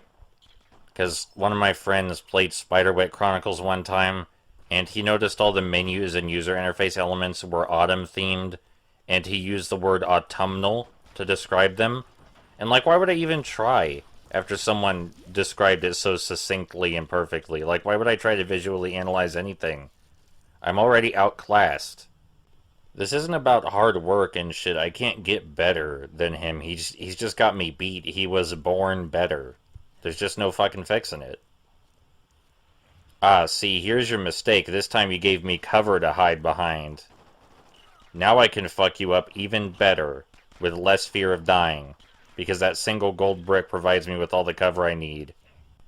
I like cover-based shooters, by the way. I like those a lot. Never quite got why people seem to dislike them. Feel like cover adds a lot of strategic value to games. That reminds me, there's a cover-based Lego game. The Force Awakens has cover-based shooting sections in it, believe it or not. I remember reading negative user reviews of the Lego The Force Awakens, and a guy was like, why did they add shooty bits? I don't want to play Uncharted, I want to play Lego, and it sounded like he hadn't played a Lego game since the original Lego Star Wars. I believe he said all TT games would have to do is repeat the formula of the first Lego Star Wars game for The Force Awakens, and no one would complain or say anything. But he's wrong, because people did complain and say things whenever they didn't switch up the mechanics. People complained about that a lot. That's probably the most common complaint about the Lego games. Oh man, you guys, you should really learn to take cover or like start hopping around and shit. Do something to preserve your lives. Because my bullets are just, they have a 100% hit rate. And I know math, that means you have a 0% survival rate, so you're not doing great at this whole not dying thing. I just feel like you could be making better use out of your limited lifespan, your limited brick lives. Your pathetic small brick lives. You could just get the fuck out of the way and let us have the gold, you know? Your struggling is utterly pointless, because Batman's gonna come stop us anyway. Your lives and deaths were so meaningless. You could have just stayed home. Could have just stayed home, spent time with your family, surrendered. We would still shoot you if you surrendered, but at least that would show that you valued your life to some degree. Did you know you can't just buy studs in bulk in real life? That's not really a thing you can do, at least not that I've seen. It's kind of surprising.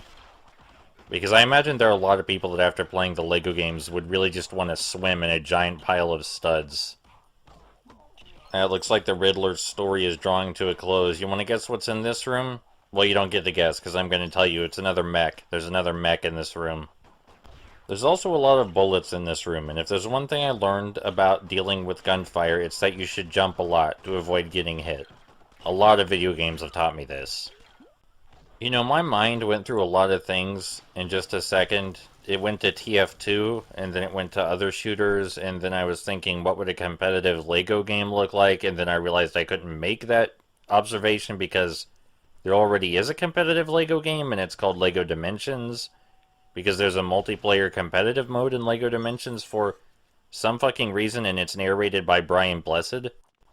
So yeah, that's really fucking bizarre. I hope you wanted that piece of trivia in your life, because regardless of whether you wanted it, I had to have that piece of trivia in my life when I wondered what the arena mode was, and it turned out to be a competitive multiplayer mode narrated by Brian Blessed. Other things narrated by Brian Blessed include Invisimals, and I'm sure many other things.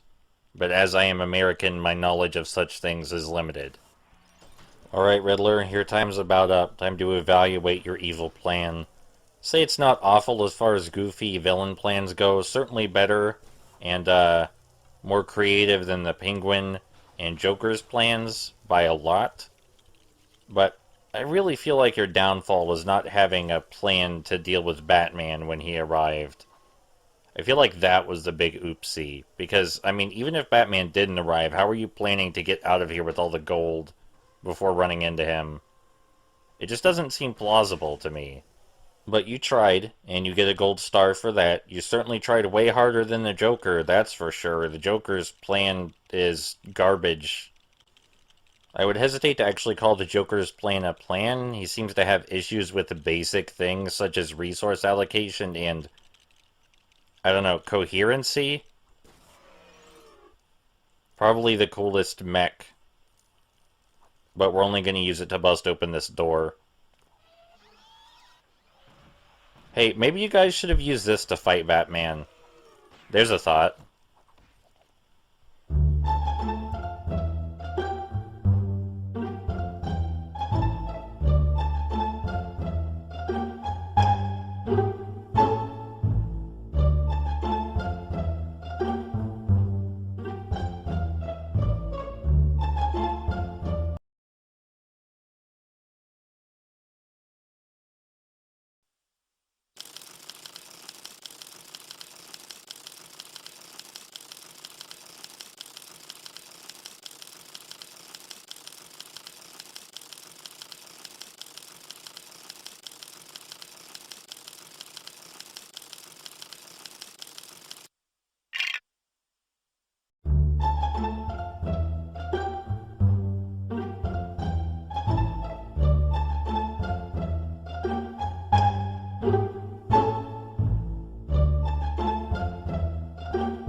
So, you've played the PS3 version of this game.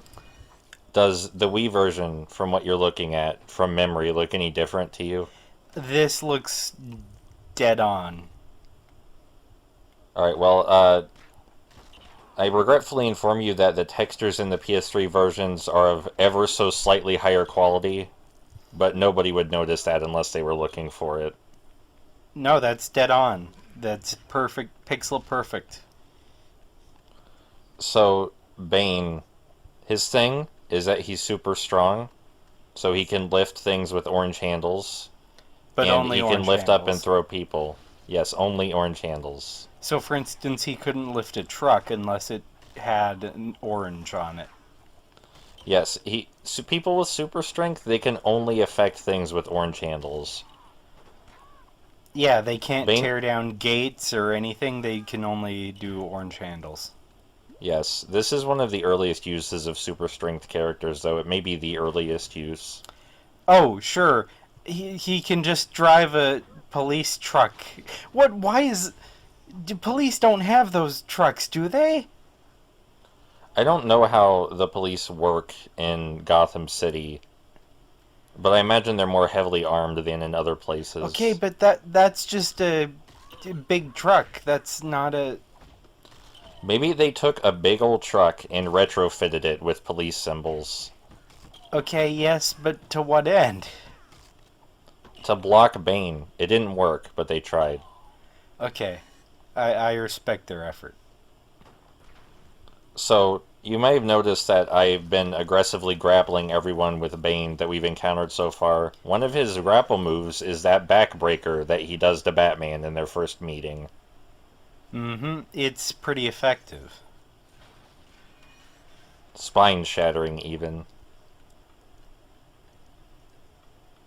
Unfortunately, one of his strengths is not just bounding up ladders.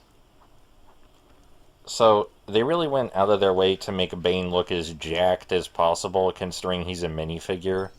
Like, even has bulging veins, but Lego Batman... Oh, also Bane can walk through acid, because I don't fucking know.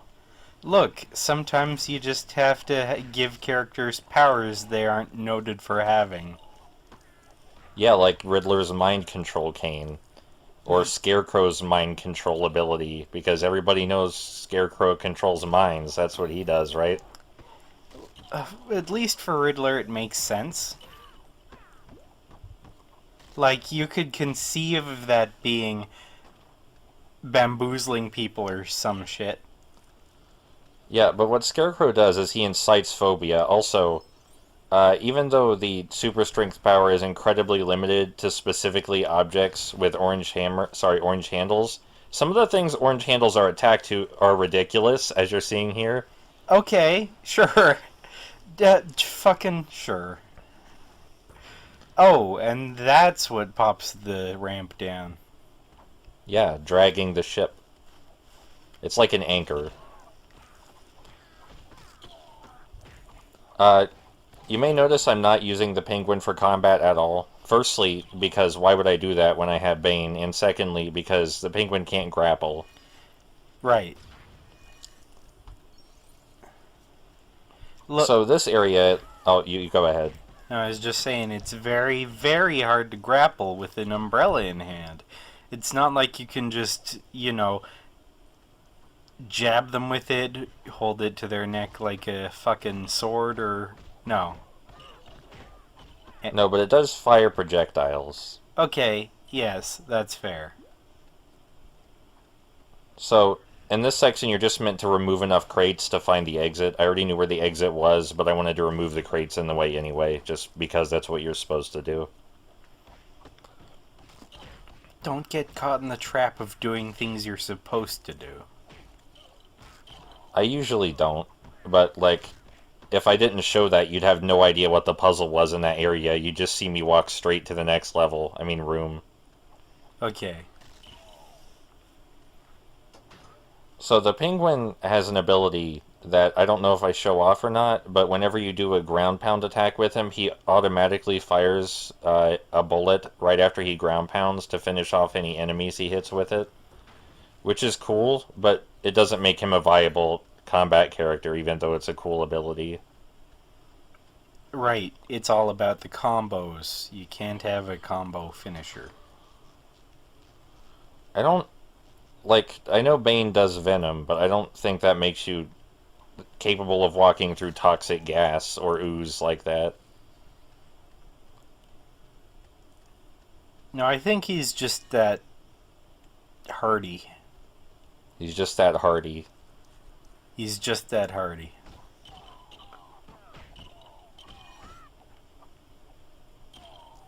You may notice that when we throw someone into the sky and they explode, for some reason the studs appear around us instead of falling out of the sky.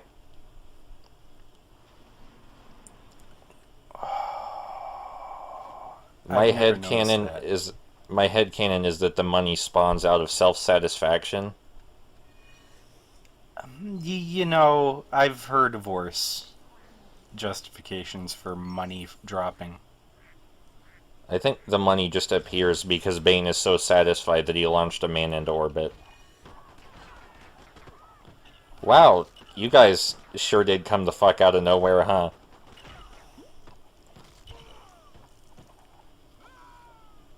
Yeah, see, the money pops out of Bane instead of falling from the sky.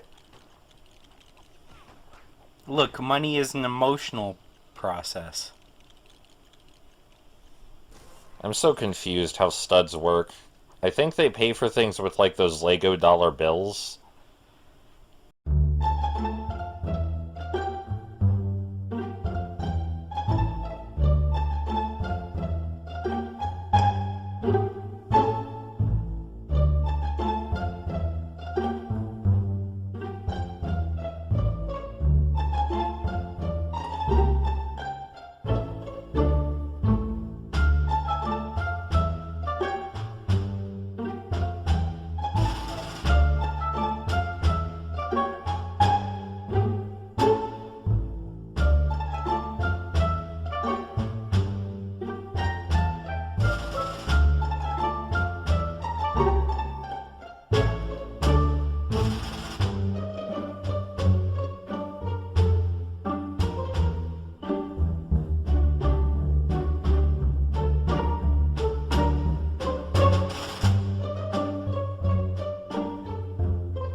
when they needed.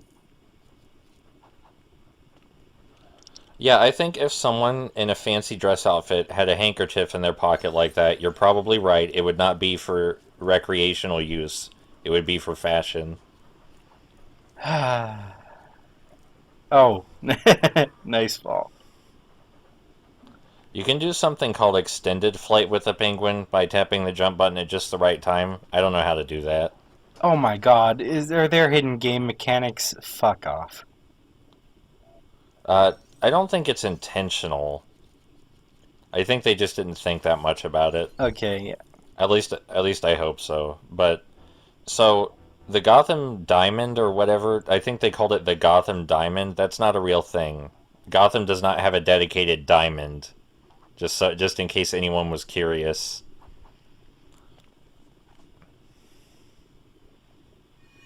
So Catwoman cannot really grapple either, but what she can do is whip people, and sometimes she will grab them with her whip and kiss them, and then they die.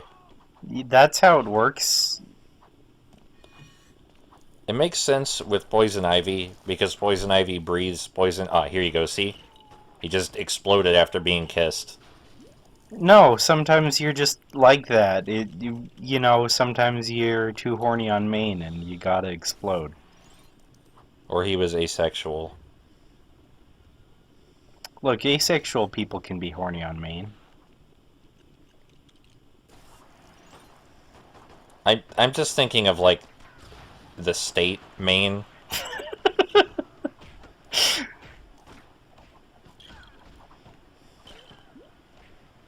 So, the fact that Catwoman can't consistently grapple and the Penguin can't grapple at all means combat in this level kind of sucks.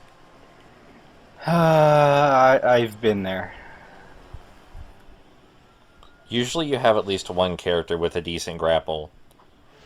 So how this works is the helicopter shoots bombs, and we stand on these buttons, which blows the bombs back up at the helicopter. It's not a very threatening boss battle.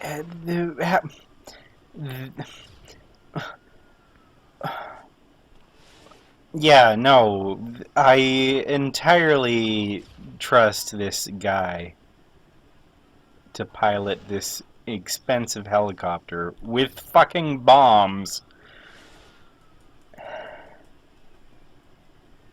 I think he shoots a flare out the first time, so that way he has an idea of where the bomb's going to land, which is probably a good practice, but if he's shooting a flare out so he sees where the bomb is going to land, shouldn't he know the bomb's going to land on a fan? No, I think he can't see shit, and the flare is just a marker that the bomb homes in on. That's even worse. Yeah.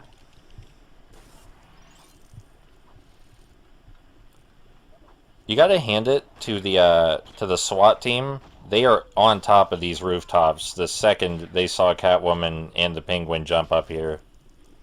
Oh no, they were up here for an entirely unrelated case. The case of what the fuck this machine that requires 2 pressure pads is doing on a random rooftop apartment building.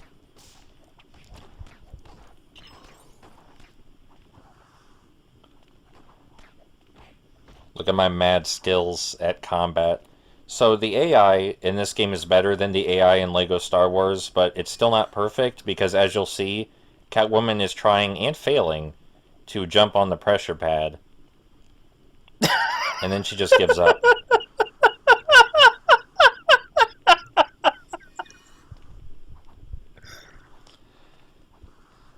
I hope you appreciate that she just gave up. Sometimes you just have those days. I like that she walked over silently to the Penguin's pressure pad like, give me that one. I can't do this. And then she couldn't do that one either.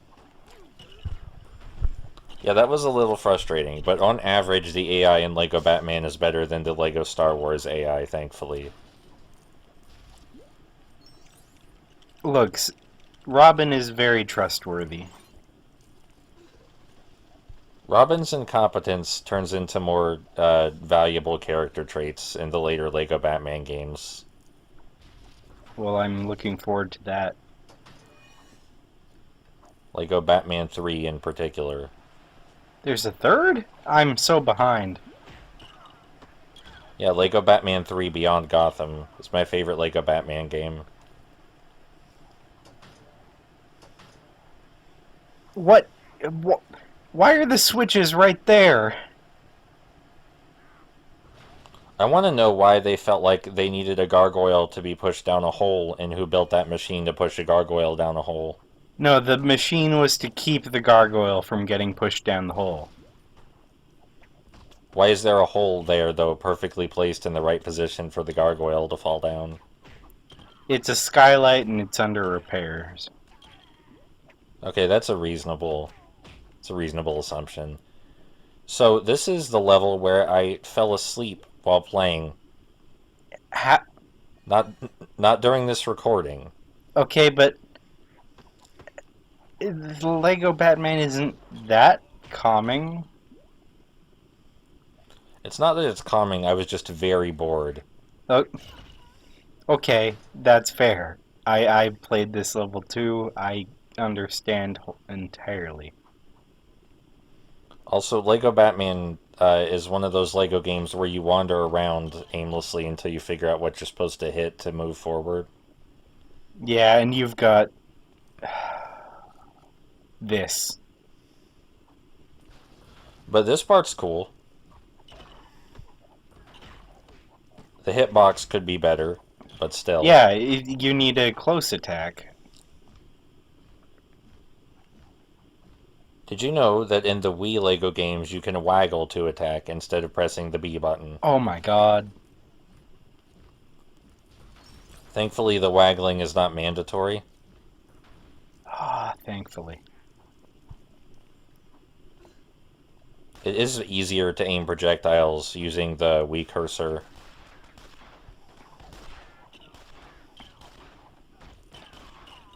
I'm not a fan of combat without having a character that can grapple. Yeah, it just slogs its points. I'm not getting any decent combo multiplier out of it either, and even if I were, there's no studs around to use them on.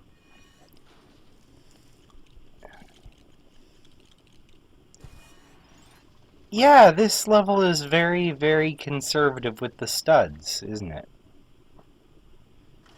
Yeah, I only worry about studs when I get a stud multiplier, so... I mean, if someone were to try and play through the game in story mode and get the studs without free play, or stud multipliers active, imagine that would be very stressful.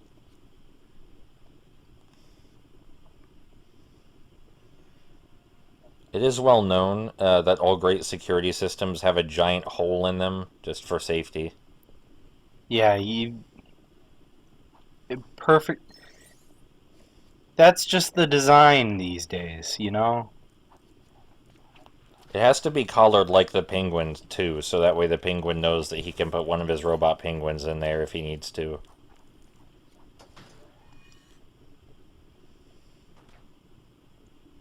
I can't think of anything to justify why panels come out of the floor in the exhibit for the diamond.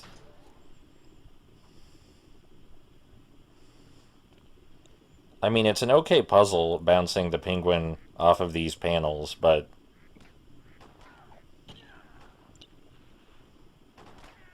it couldn't hurt if it also made sense, right?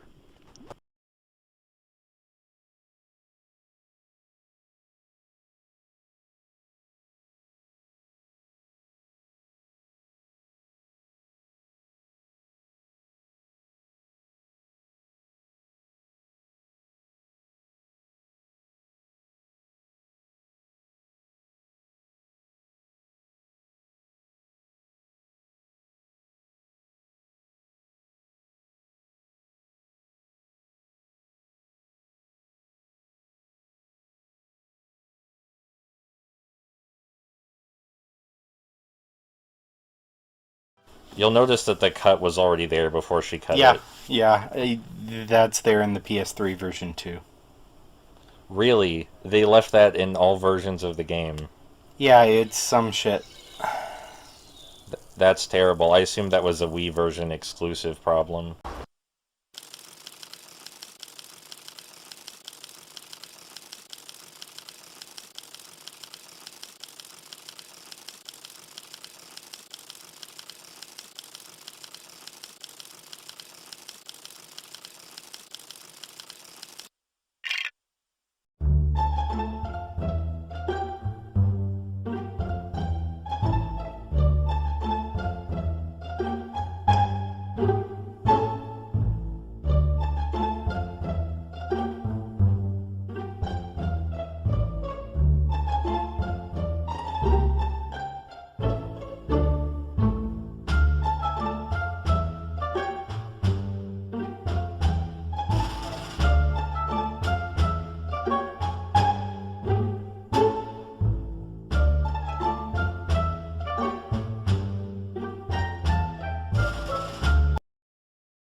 So I really don't like this level, but it's worth pointing out that the croc boat has like a croc mouth and he can open and close it for some reason. Okay, no, it's not that simple. The teeth of the croc jaws are on the top of that joint. Well, I'm sure what they were going for was well intentioned. I'm sure, but that doesn't erase what it is, and what it is horrifying. So, I don't like this level. We've already had a boat level in the hero campaign, and I don't know. I wasn't not in the mood for another one. But the submarine can go underwater because it's a submarine, so there's that. Yeah, it's a novel boat. Going underwater does not help you any with combat, in case you're curious. You And can't, it certainly doesn't help you with toxic waste. No. I'm not a big fan of how it controls either. It may be the only vehicle in the game I don't like how it controls. For some reason, the croc boat can drive on toxic waste just fine.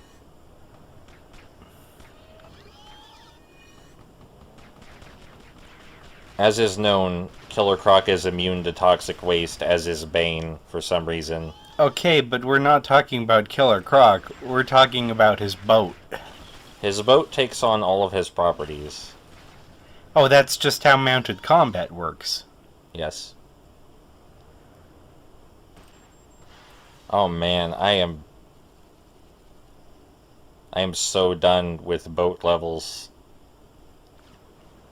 I've never been so done with boat levels. I want someone to explain to me where that toxic goo went, please. It was all in your mind.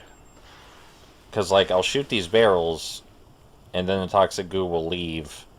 And I want someone to explain to me where it's going right now. Okay, maybe it's not toxic waste. Maybe it's a biological agent. And the barrels are food for it? Shit, I don't know. It needs the barrels to survive. Is that the Video games. games. Is that the fucking police station right there? Next to the water? What a weird place to put the police station. Why are there turrets in the river? Well, it's obvious that nobody else uses the river. Can you imagine having this many armed boats on hand? You know, just in case the water criminals decide to come out.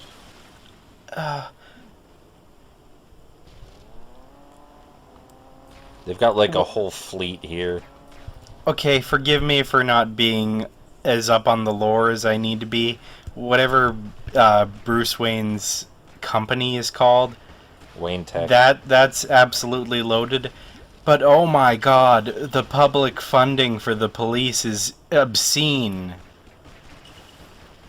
I'm kind of wondering, like, if there was a threat about pirates or something invading Gotham.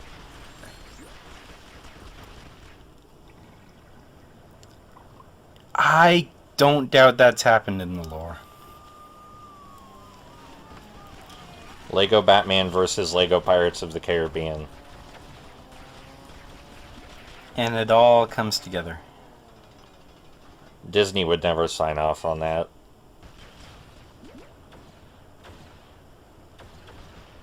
Disney's the reason we still don't have a Lego Marvel and Lego DC crossover yet.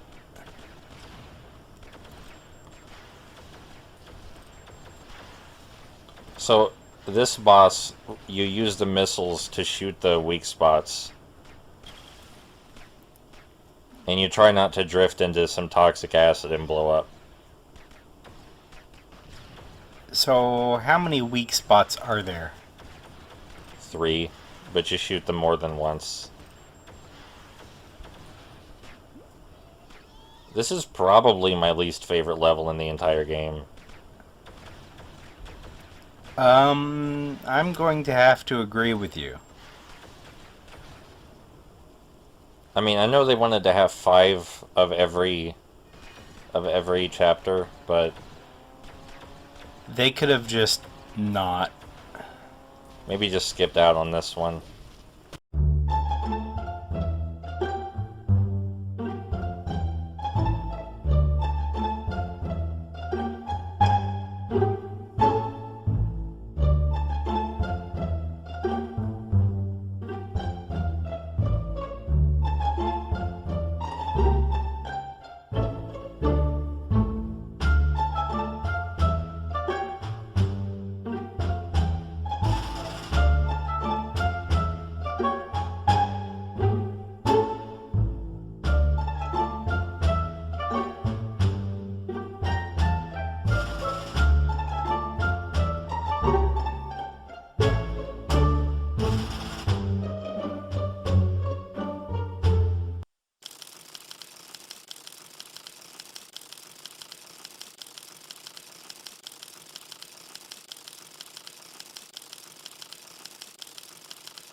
Alright, so...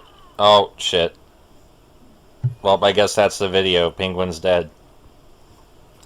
I can't believe it. You've caused a time paradox.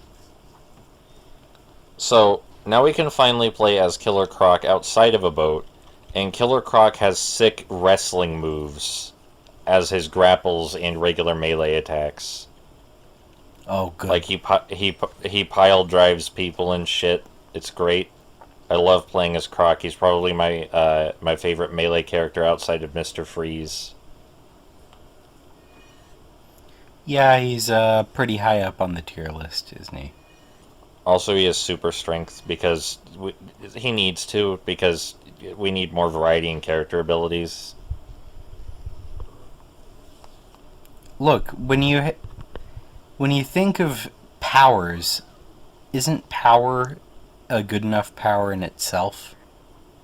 Killer Croc also sinks in water, Well, naturally.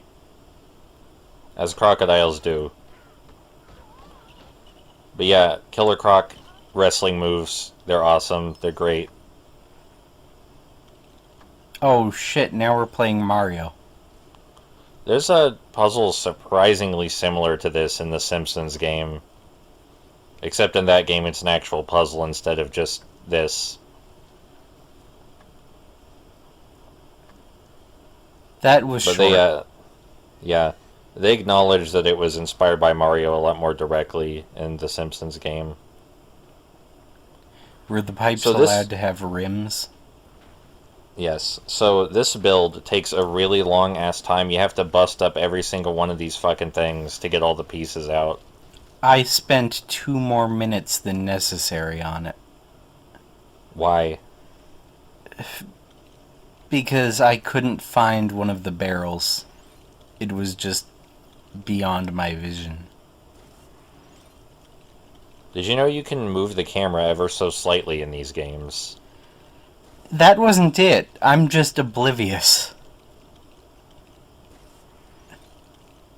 This build takes way too long.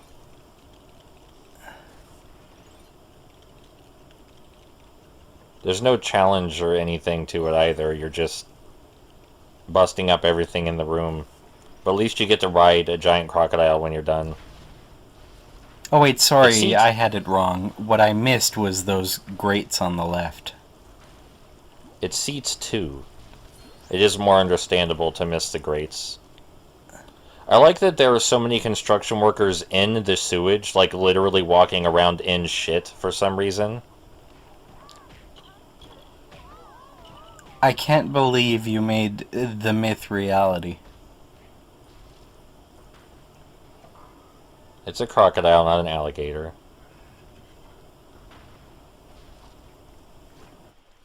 Yeah, so Killer Croc sinks in water for some fucking reason. I don't know. But that's one of his powers. I think his pants are loaded with training weights, you know, like for some real anime bullshit. And that's why he does wrestling moves. Oh, by the way, it's impossible to stand somewhere that won't kill you. You can switch to Penguin. You could. You could do that. It's physically possible. Oh shit, man! Those cops, as soon as we showed up out of the sewers, they were on their game. Look, no, they were on their phones. That's it. Sadly, you can't give anyone a swirly. Video games. So, like, it's fairly obvious that people, like, parents play these games with their children, like 5 to 10-year-old children. Sometimes maybe even like 4-year-olds. And that's never going to stop. So I don't understand why the ESRB keeps rating it E10 like that matters, like that has ever meant anything. Look, parents need to know so they can make informed decisions. And they can... But what about this game says to you that it is unsuitable for people under the age of 10? Guns? Question mark? The umbrella gun is what pushed it over the edge. I'm just saying, Shadow the Hedgehog is rated E10, and so is this, and I feel like that's not okay. And nobody in this game even says a word. So there's no excuse that it's damn. I don't think Lego people have ever cursed. If someone wants to prove me wrong and find out that Lego people have cursed sometime, look at these dumbasses.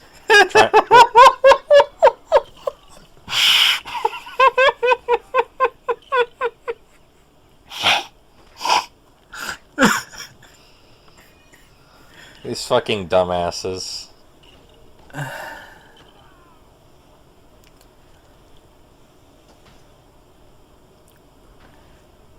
We missed it earlier, but there was a groove in the floor from someone pushing that gigantic safe across the room in that exact path. Why?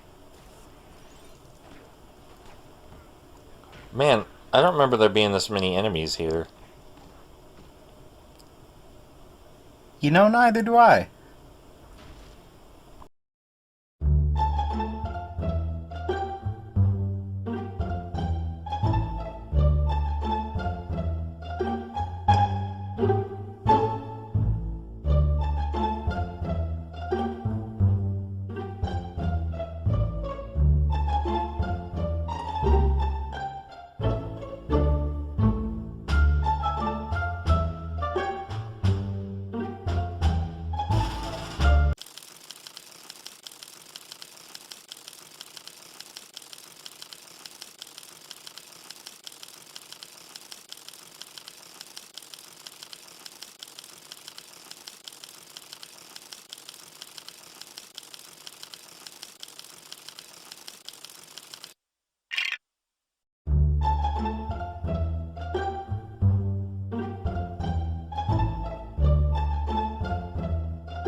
Alright, welcome to Arctic World.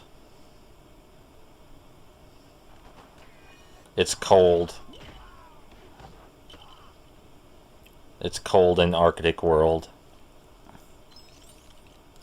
There's going to be a lot of ice breaking.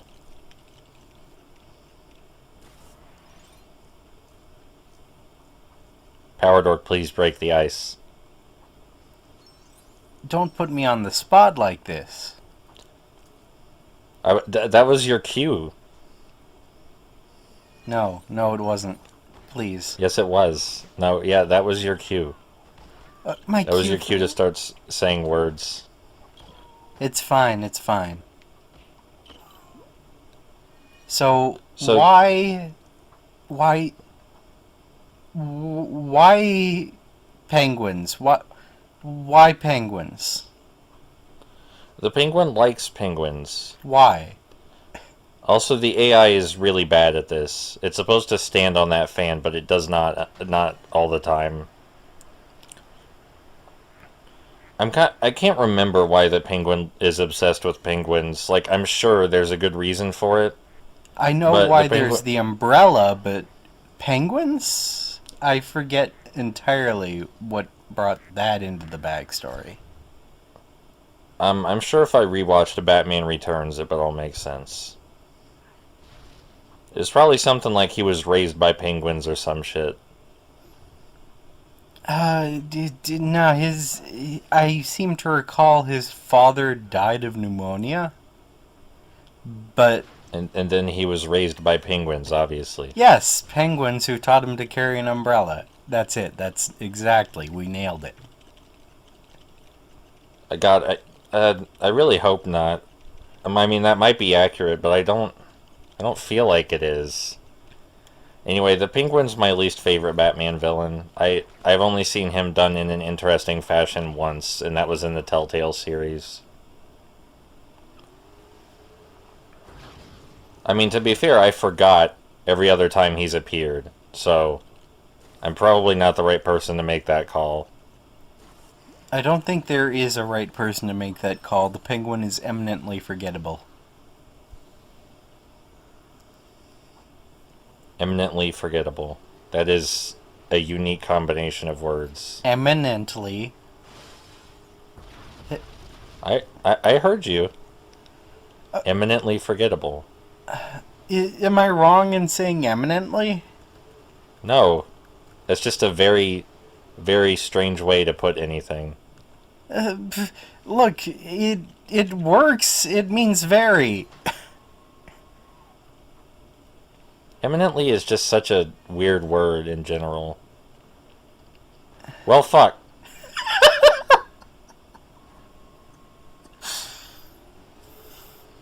It's fine. There's a reason I don't have a license.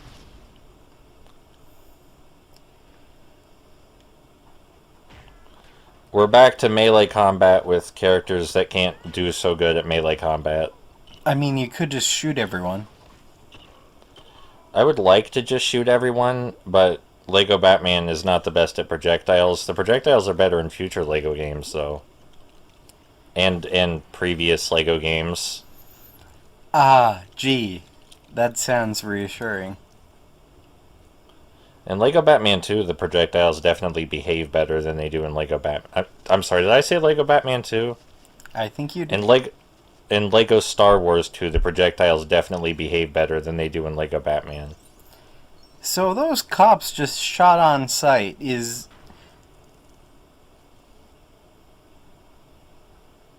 Why were there so many cops in the zoo at this time? Again, related case. Unrelated case. So I don't know what you're supposed to do here. Get studs. Just go along with the ride. Get studs. But there are gates. Yeah, no, it's definitely not as intuitive as Super Mario 64.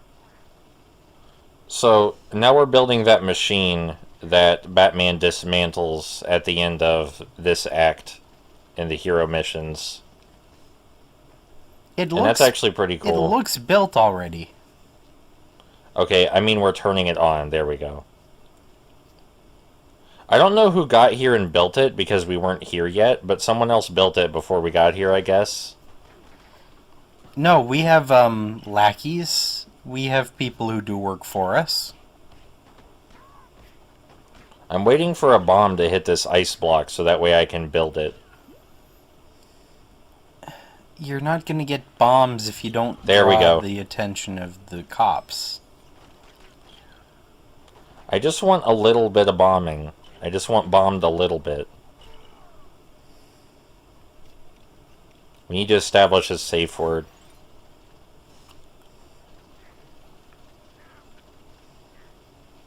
Yeah, SWAT guy, you jump into that wall over and over.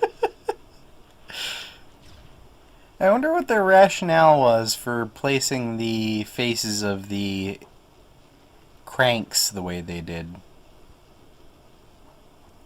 You know, the red and green bits? Yeah.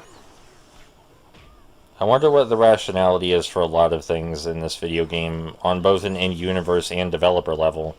So, I'm pretty sure you're supposed to get Catwoman up here so she can pull these switches with you. I accidentally put down a penguin, accidentally put down another penguin. But, if you're fast enough, you can pull both switches yourself, even though I'm pretty sure you're not supposed to. There we go. That definitely turned off before you turned the other one on.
Alright, cool. Welcome back to a fairgrounds style area. And the opening of this area is kind of nice. We have Harley on top and Joker on the bottom, and it's more like a traditional 2D puzzler where we have to help the other get through. The graphics in this section are also obscenely detailed, like that painting up there. That's really, like that Jester painting, that is just nuts. And also, just in general, the models they used and the textures are beautiful. I have nothing bad to say about this place. It looks fantastic, if a little gloomy for the target audience, but it is a Batman game, so... Also, some of these things which shouldn't be making cartoony noises make cartoony noises, which is great, like blowing up the dynamite made a really weird cartoon sound. I think that's pretty good. Like, I wouldn't laugh at it or anything, but it's a nice detail. So now that we're finally playing as Harley, I get to show you that she has an instant lock-on instant death hammer. That is a one-hit, one-kill, and gives her an obscene amount of invincibility frames. You can just go into the middle of any fight and smash the Z button, and she will just hammer everyone to death. No problems. Invincibility chain kill everyone. It's like grappling, but crazier. Not as satisfying as a Mr. Freeze, and it's not as satisfying as grappling either, but there is something comical about the ridiculous amount of invincibility frames and how overpowered the hammer is, especially in a game where it's meant to be harder for you to die than most other LEGO games. This one ends up being one of the easiest to stay alive. Speaking of LEGO games where it's harder to die, Lately I've been playing the Lego Movie video game, which is great, and I love it a whole lot.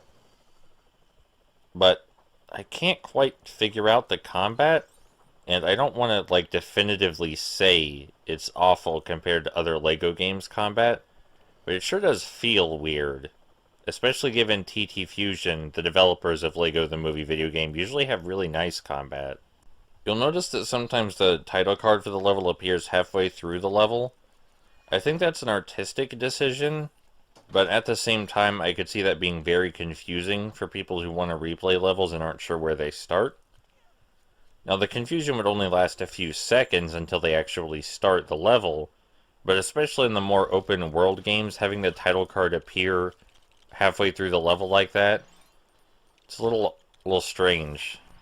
And they keep doing it long after this game. Lego Marvel Superheroes does the same thing. I get it's for dramatic effect, so I don't want to tell them to stop doing it, just that it might slightly inconvenience some people. Joker has a joy buzzer in place of a grapple. It's also an instant kill, but it does not give you nearly as many invincibility frames as Harley's hammer. Not nearly enough. I would go so far to say that Joker's joy buzzer has a reasonable amount of invincibility frames, and that's just disgusting. No one wants that. This area mostly about double jumping up somewhere with Harley and then pulling down something the Joker can use. I don't mean that to sound bad. It's definitely nice to have a more vertically oriented section. Most of the game is horizontal if you haven't noticed. Most of the characters can do a dodging dive toward the ground, but Joker just lands on his ass. And I think that's pretty good. I like that detail. Damn, that's a strong Lego roller coaster. I get a lot of people telling me a lot of the time that my voice sounds too monotone or I sound too unexcited. Look at that terrifying duck in the background. But I don't know what the fuck I'm supposed to do about that. That's just how my voice sounds. It especially sucks when other entertainers say something to the effect of people sounding unexcited or their voice sounds monotone, because they should know better. They should know that not everyone can sound as excited as they do. And they're actively making the atmosphere of creating content more difficult for some people. But I get way more compliments about how nice my voice is, so I think it's a fair trade-off. That was called filling airtime. Do you want another collar puzzle? Because we got another collar puzzle. At least this one, there's a transition from inside a room to outside a room. So there's a reasonable degree of separation, and you might actually forget the order of the collars. Also, we can move that ice cream truck, and as you'll see, the Joker will scoot it accidentally right now, but didn't need to.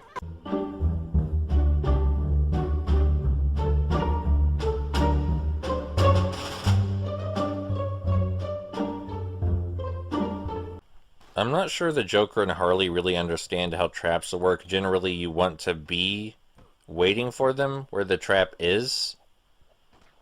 I love that you can just bonk Commissioner Gordon on the head with the hammer over and over until he gives up. Because what is he going to do? You have too many invincibility frames. But yeah, you generally want to wait for someone when you set a trap, so that way you can get them after the trap has been sprung, or if you're part of the trap, you can spring the trap on them by surprise. You don't want to meet them halfway and give them a chance to do a boss battle with you. I feel like that's not quite how traps work. I'm just confused about this situation in general. So this is supposed to be a trap for Commissioner Gordon, but instead of us lying a trap, getting to where the trap was lay, and then waiting for him, we just sort of let him get here first, came here, and we're doing pretty much as much work as we would have if we just raided the goddamn police office. I mean, yes, we do have explosive teddy bears to blow up their cars. Maybe that's the idea. Maybe I'm wrong, and that's the whole thing, is this crane with explosive teddy bears. But if that's the case, I'm not sure they could have bet on Commissioner Gordon not disarming the crane and teddy bears before we got here. But maybe they really needed the explosive teddy bears. I'm just questioning whether this plan was very well thought out, but Joker's plan in general seems kind of messed up. Also, as you're seeing, we most certainly do not need the explosive teddy bears, we just need Harley's hammer. But I don't think the developers thought of that, and maybe neither did the Joker.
Oh, hey, look, it's another vehicle section. I really am so done with vehicle sections, but this is the last one in the entire game, so that's pretty good.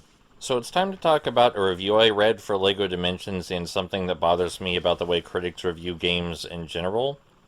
There's this review for LEGO Dimensions, and here's a paragraph from the review, which was written by Jeremy Parrish. I don't usually say who writes the reviews because I forget. But here's the paragraph. Ahem. Once you scrape past the appealing surface, underneath the facade you'll find nothing. It doesn't really matter which media franchise appeals to you most, because whether you're a fan of Doctor Who or Scooby-Doo, the goals and methods of each world turn out to be precisely the same. You wander around collecting Lego bricks looking for Lego structures that can be destroyed. One or two of these objects will leave behind bricks that, rather than simply fade away, instead linger and pulsate, which is your cue to turn them into an object you need to advance to the next portion of the level. Alright, paragraph's over. That's the paragraph he wrote in that review. And that is just one of the dumbest ways to criticize something I can imagine, because he didn't actually say anything even remotely negative about the game. He said it was an unappealing facade, and then he went on to, describe the core gameplay loop? Some of the game mechanics? An incredibly watered-down fashion that doesn't acknowledge the appeal of those mechanics, granted. But all he did was explain what you do in the game. And I think people need to stop falling for that. People need to stop falling for reviewers who go, oh, this is all you do in the game, there's no depth. Because you can make literally anything sound that way by using that template he did. Here, let me show you. Alright, here we go. Ahem. Once you scrape past the appealing surface, underneath the facade you'll find nothing. It doesn't really matter which age appeals to you most, because whether you're a fan of adulthood or childhood, the goals and methods of each period turn out to be precisely the same. You wander around collecting experiences, looking for goals that can be completed. One or two of these experiences will leave behind memories that, rather than simply fade away, will instead linger and resonate, which is your cue to turn them into a lesson you need to advance to the next stage of emotional development. There you go. I just explained in really basic, unappealing terms what you do all of your life. You just do that over and over. Is life unappealing now? Do you want to stop living? Have you seen Beyond the Facade, which was not really a facade in the first place, but instead just... Please pretend it is one, so that way my criticism can be valid. Whew, man, I never want to read that paragraph or variations of that paragraph ever again, either out loud or in my head. You see, the beauty in the way humans interpret art and sentimental things like life's purpose is that human beings are sentimental, and they attach personal value to things that may not necessarily be there for some, but are deeply important and valuable to others. Now, of course, this can also go too far in the opposite direction, where you let sentimentality override all reason, but I think there's value in positivity in trying to see the beauty in things we otherwise might not normally, because it helps us understand people better and appreciate the art we consume even more. It's just how I feel about it.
Alright, welcome to the Joker's masterpiece, which is not in any way as cool as it sounds. I think the Joker's had a few masterpieces by now, and none of them are this. Unless he, like, has a picture in the gallery somewhere, and I missed it. Maybe that's an Easter egg. After all, I don't think Gotham would deny great art just because it came from a supervillain. I feel like they're very progressive. Yeah, that seems like the kind of place it is. That's why you have cops with guns who are, instead of shooting the guns, manually beating up Scarecrow. Yeah, they're afraid they're going to tear right through Scarecrow, because, as we all know, human flesh is great at absorbing bullets, but straw is not. You know, you gotta be careful shooting scarecrows. So... Human flesh can take so many bullets. What were you saying? No, I was wondering why that switch was... That didn't make a lick of sense, and I've played this game. Yeah, a lot of things in this level don't make sense because this level takes place in an art gallery where there's no need for many of these complicated mechanisms. Unless these complicated mechanisms are a kind of art in themselves. I think that's the point. Like, maybe there could be a ramp up to the door, and we wouldn't need to build one. I think that would be ideal for an art gallery. Have you had anyone complain yet about you missing blue studs? Yes. But I never collect studs the first time around. I always come back and free play with a stud multiplier. Right. So the Scarecrow, for some reason, has mind control powers, like the Riddler and the Mad Hatter. Scarecrow does not control minds, he incites phobia, so the only way he could control minds is if your phobia was not obeying him. And that would have to be an awful lot of people with a phobia of not obeying Scarecrow. Exactly as many as he mind controls. It's not impossible, it's just very unlikely. So the Scarecrow is actually pretty useless, which is sad, because I like the way his minifigure looks. You use him a couple of times, but he's not good for much, and he doesn't have a grapple. That's all the Joker. I would put a switch behind a painting, too. That's how you take it from room to room.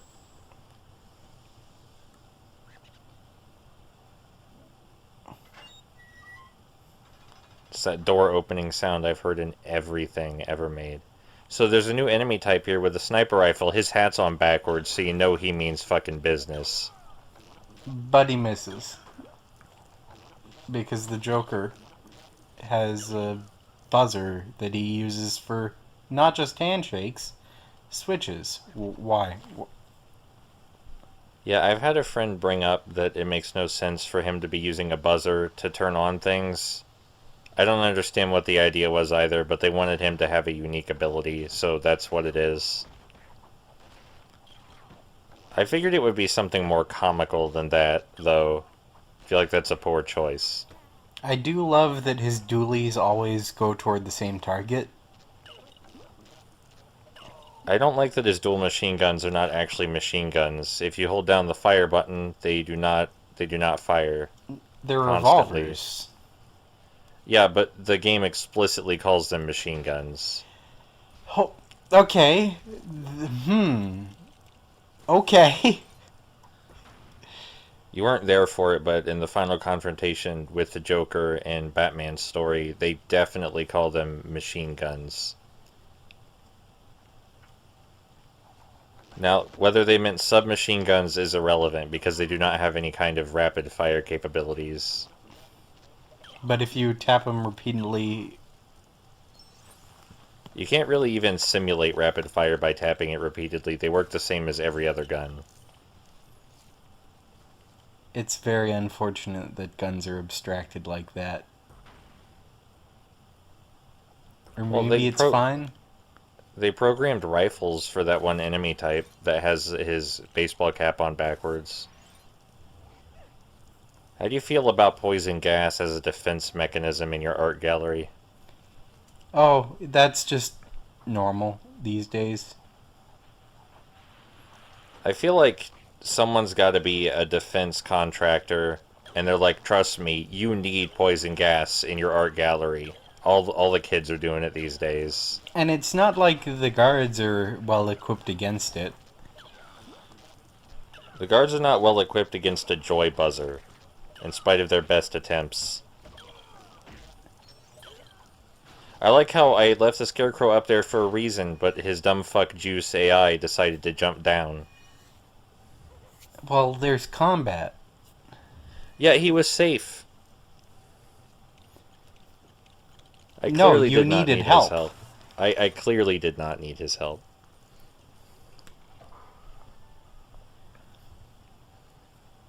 He's useless.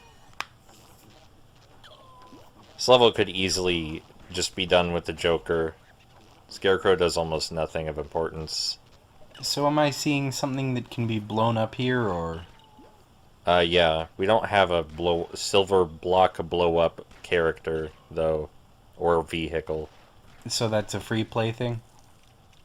Yeah, that would be for free play. There's nothing particularly interesting in there. There is another hidden collar puzzle in this level, which is immensely exciting and not at all something that's been seen dozens of times already. How many levels did you say this game had? 30. Dozens is hyperbole. That is an artistic license I am taking. Hey, Joker, thanks for jumping down like an asshole. I totally didn't put you up there for a reason.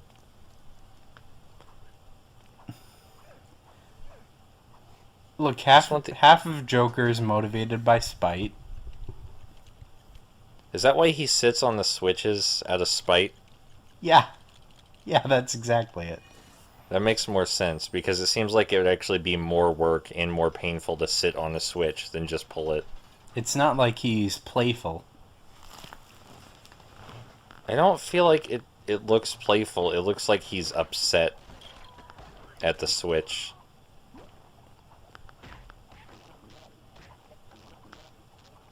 Oh, yeah. I like watching Scarecrow flail around when he tries to do combat. What were you saying? Of course, when you don't like something, when you're upset with it, you put your ass on it. That would explain a lot. Explain a lot of things. That's why when you do the dive as the Joker, he slaps his ass on the ground because he hates everything and everyone on the planet Earth. So I'm noticing a lot of good environmental physics here. Yeah, the environmental physics are alright. It's a little overshadowed for me by whatever the fuck this contraption is in the parking garage of the art gallery. What? Yeah, why is this like this? I like the giant pit of acid in the parking garage. I feel like that was a great addition.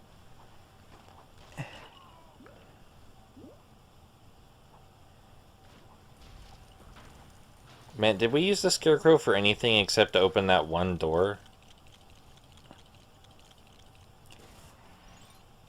Or is he just there, like, as a body? Nah, yeah, I think he's just a body, but this is the Joker's masterpiece after all. Nothing really happens to justify that title.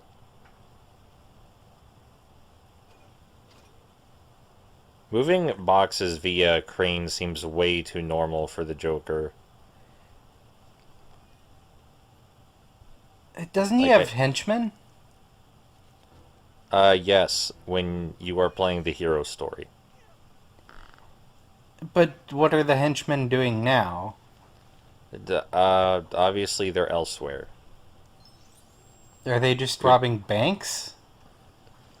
Joker's plan seems very poorly thought out. He doesn't seem to have coordinated his men in any particularly intelligent fashion, so they're probably just spread out all over the city doing whatever the fuck.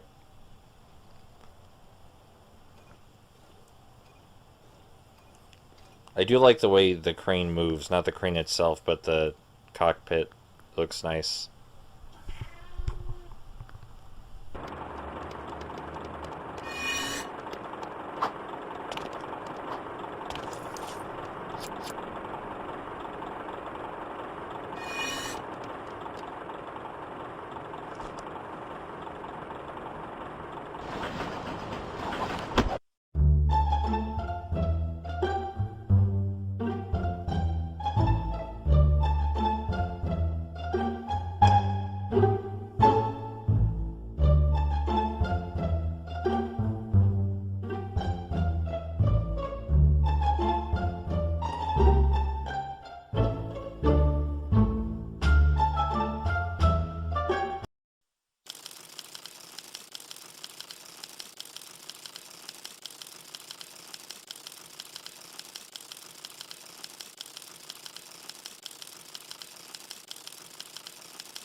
Finally, we get the level where we can play as the Killer Moth.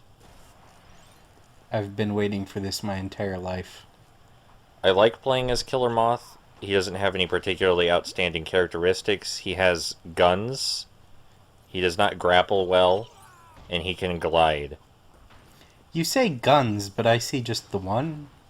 He has gun. In the comic books, he has a cocoon gun, which is way cooler than a normal gun. Of course it is.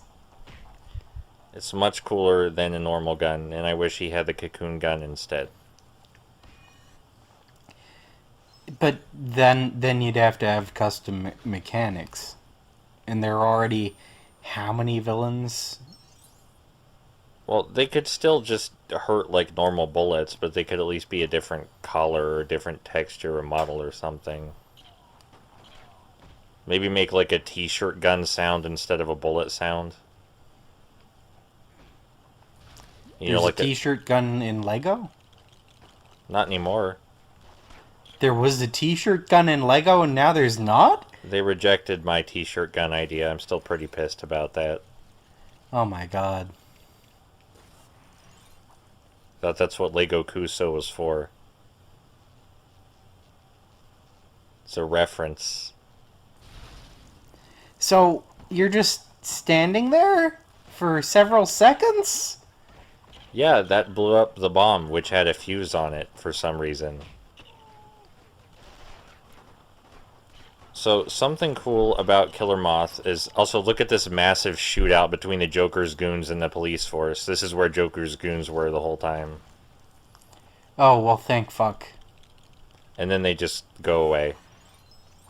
That's it. That's all we needed them for. They're never going to be helpful again. Yeah, Killer Moth gunned down everyone anyway. That was a cool idea, was having the AI fight itself like that.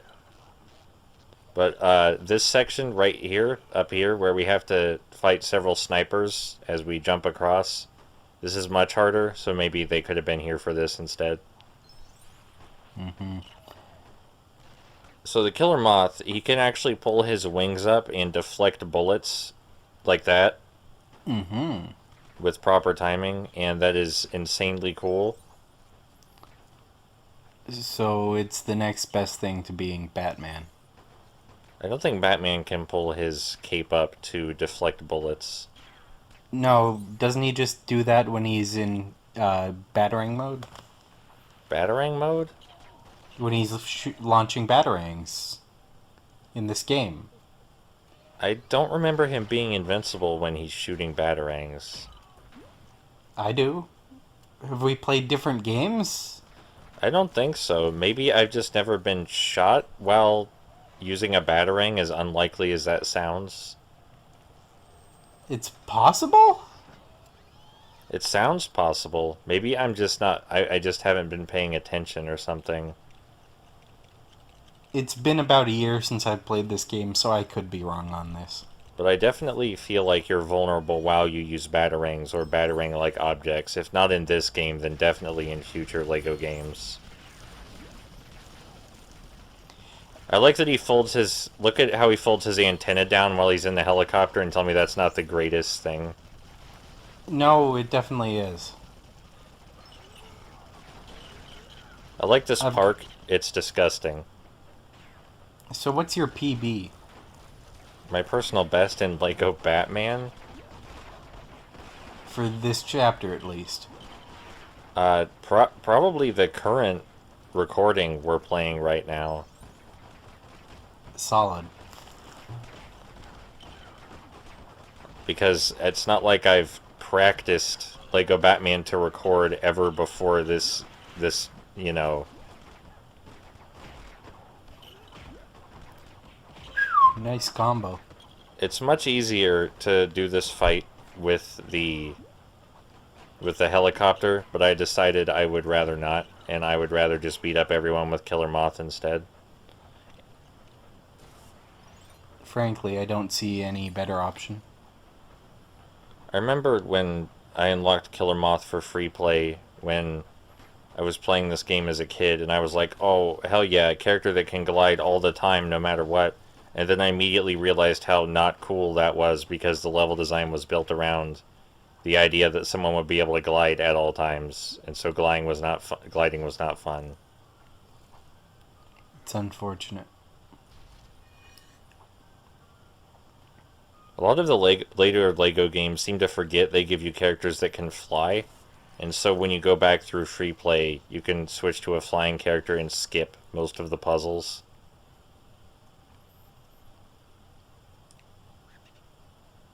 I think it's almost time for the most disturbing thing. Yep, it's about time for the most disturbing thing the Joker has ever created. Also the greatest mech in the game. I am terrified. It's absolutely beautiful. Probably gave a lot of kids nightmares. We're not talking about this. Hell yeah. Look at this thing. I'm sorry? Look at this thing. Just so you know, its hair is Lego bush pieces. Its orange hair is Lego bush pieces. I respect Commissioner Gordon's bravery looking at this giant horrifying thing and deciding he wants to get in its way. I'm sorry. I have to call attention to the very carefully designed sneakers. Yes, and the fact that its upper jaw is just a gun. Also, it laughs maniacally whenever you shoot. Beautiful. And it plays over itself. Yeah, beautiful. Not at all horrifying. I'm sure this didn't give dozens of children nightmares.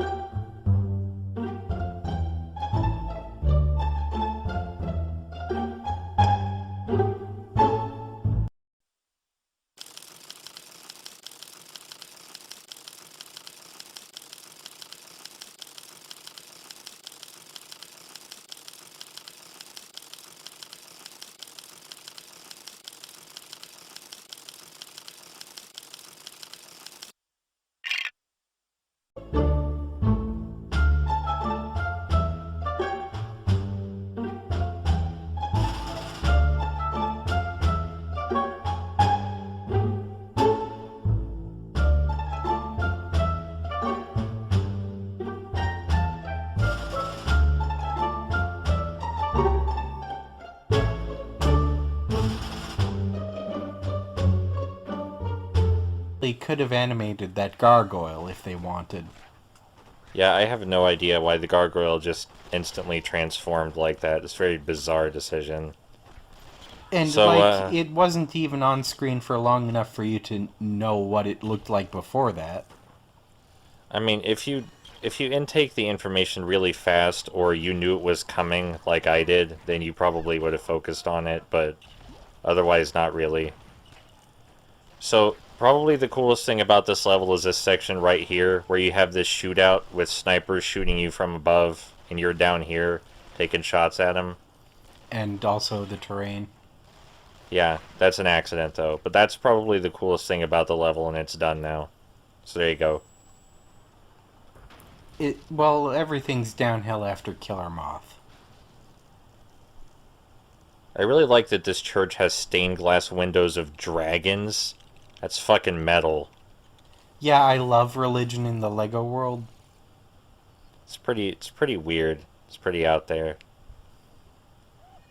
Also, Sorry, the angel Lego statues Batman world. the angel statues are buff. Well, angels are buff when they're not like 100-eyed, 30-winged. Look at the Awesome Black beings. Knight. The Black Knight. That's pretty sweet too. Two dragons. You got a Black Knight. Gotham City's history in this world must be something. There's so many turbines for the Joker to stick his joy buzzer into. I believe the term is dynamo. See, there's a video game I've played that uses the word dynamo, and now I can't imagine dynamos as anything but what they are in that video game. Which is it? Invisimal's The Lost Kingdom. It's like a treadmill thing. I'll show you after we're done recording.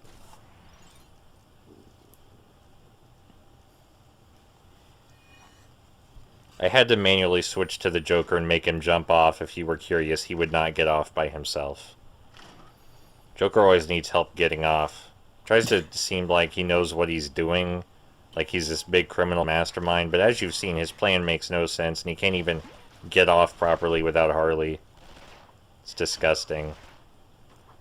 The Riddler had it much better figured out.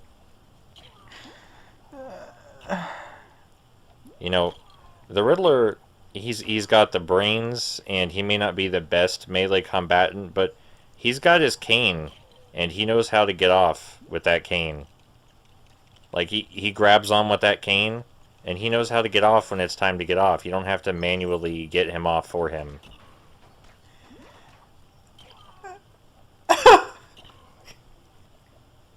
I like the circular stained glass windows, even though nobody could ever see them because of the stone pattern blocking their vision. Hmm. There's just a puddle of water up here. Mysteriously sparkling for reasons we cannot know.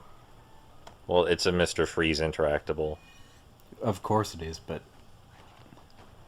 So this is where the battle against the Joker and Harley takes place. It's also where the Joker put his gas machine that we've never heard him talk about or imply existed ever. yeah, a lot of narrative is just plain missing. Which is weird, because the Riddler and Penguin's narrative makes sense, but the Joker's plan and narrative just does not come together at all. And I'm not sure if that's intentional, or they just didn't know what they were doing. I'm sorry, is that statue made of stone and it exploded when we rang the bell? Yes? It looks like it's made of stone to me. Yeah, and it's right next to some nice glass windows. Which it didn't explode when we rang the bell. But do they explode later? They do, because of the Joker's helicopter. Right, right. But that has some heavy firepower behind it. Damn, this level is short. Did the Joker just cancel your hammer damage? I think he did. I think that was probably a glitch. Because Well, the hammer's can't one account hit, for one everything. kill. Sorry. Don't apologize. I'm pretty sure that I was just saying the same thing a second time.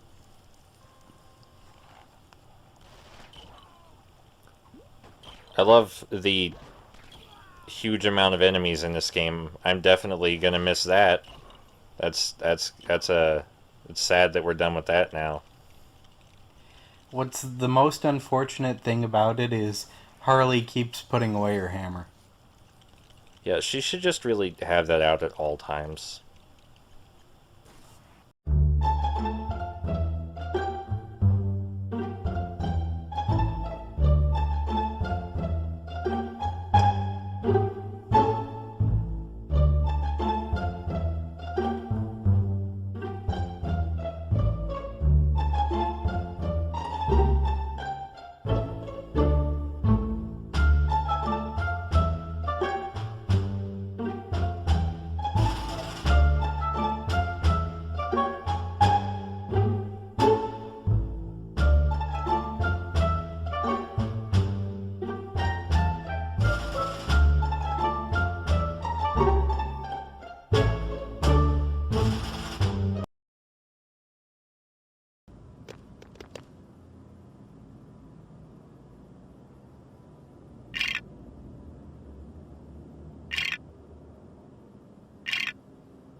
It's very different playing for an LP and playing for fun.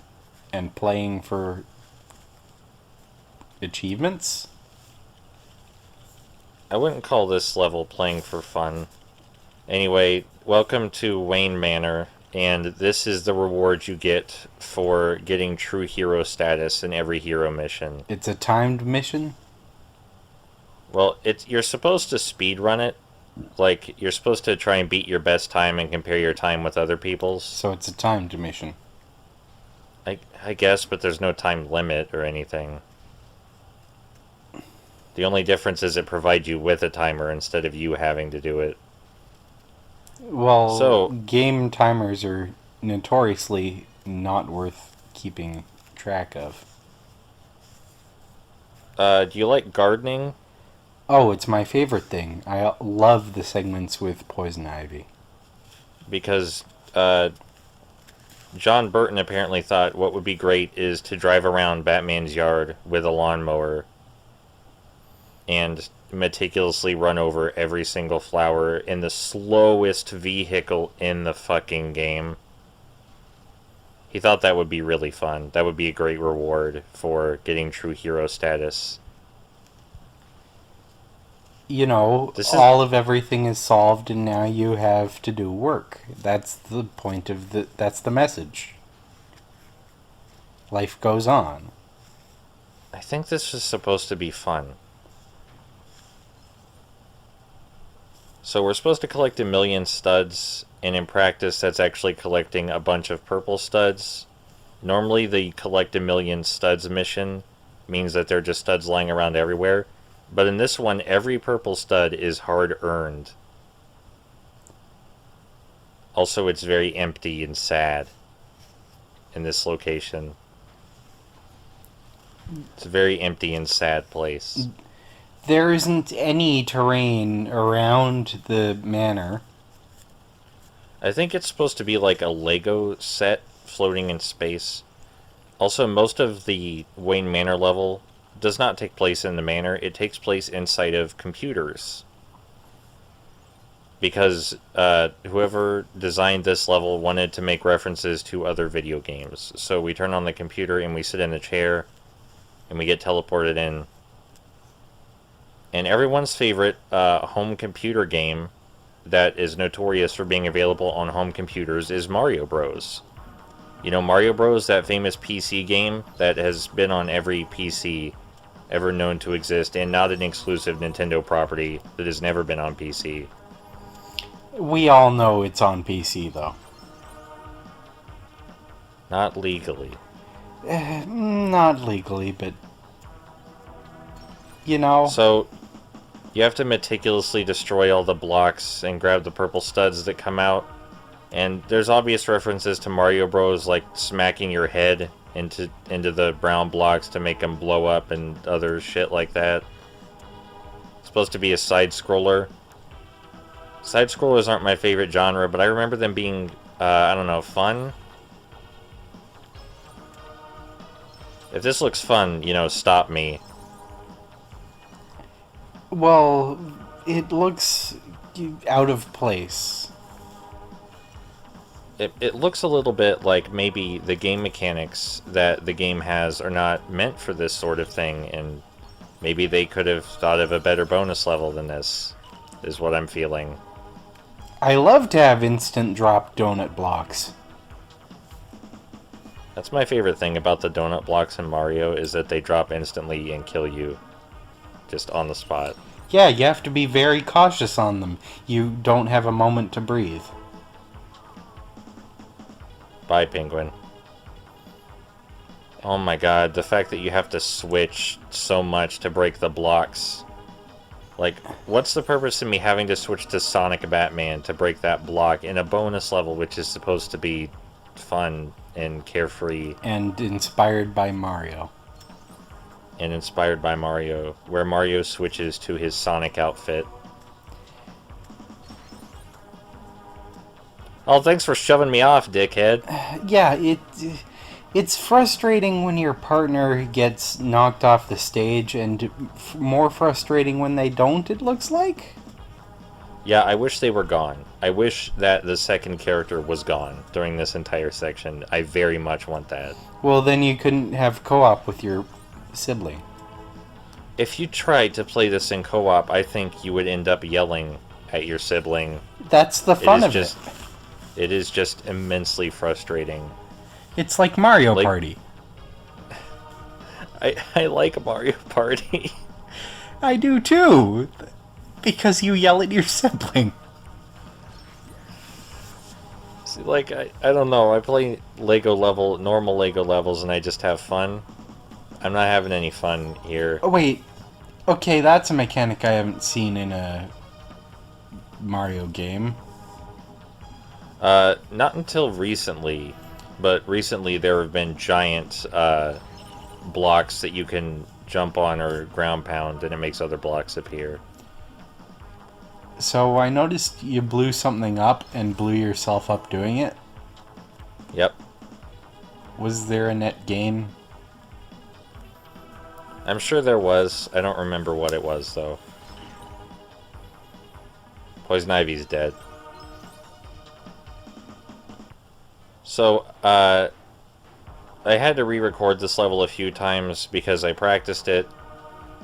And then after I practiced it, and tried to record it the first time, I forgot to turn off the licensed music. So I had to record it again. And I missed one of the studs when I recorded it again, so I had to record it again. It just wasn't a very enjoyable time, but I also think even doing it a single time would not have been particularly enjoyable, because this came after like a straight week of me playing nothing but Lego Batman, and I wanted a fun reward for getting True Hero on everything. Instead, you're getting graded on your performance. Yes. In a challenge that's unlike any other you've had so far. Yep. It's pretty much nothing like the gameplay in the rest of the game at all. Kinda sucks. But this is easily the least worst part. The worst thing about the game will come soon. As soon as we jump in this next computer. Wait, how? So, this section, you see all these propellers? All these orange propellers? They'll destroy your aircraft. No. Worse. We need to destroy every single one of them meticulously using this ball. Oh, fuck off. Using these fucking horrible ball physics. This looks like a goddamn test area for the physics. Yeah. That they threw in as a bonus level. Like, and this is... This I'm sorry, looks worse than Sonic 3D Blast. Yeah, this is just aggressively not fun. At least your tether breaks. I don't know what to say, but you can see this. It's meticulously pulling a physics ball around a very bland, empty area, around slopes, destroying orange propellers one by one, and this is supposed to be a reward and not some kind of torture.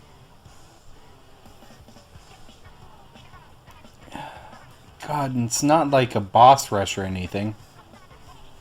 No, also the idea, I find the idea that someone would want to play this again and speedrun this specific section to be utterly laughable. Someone was sorely mistaken in designing this game. I just don't understand how they thought this was supposed to be fun. This is a reward for getting true hero status on every hero mission. It's a bonus level. It's supposed to be fun, exhilarating, exciting.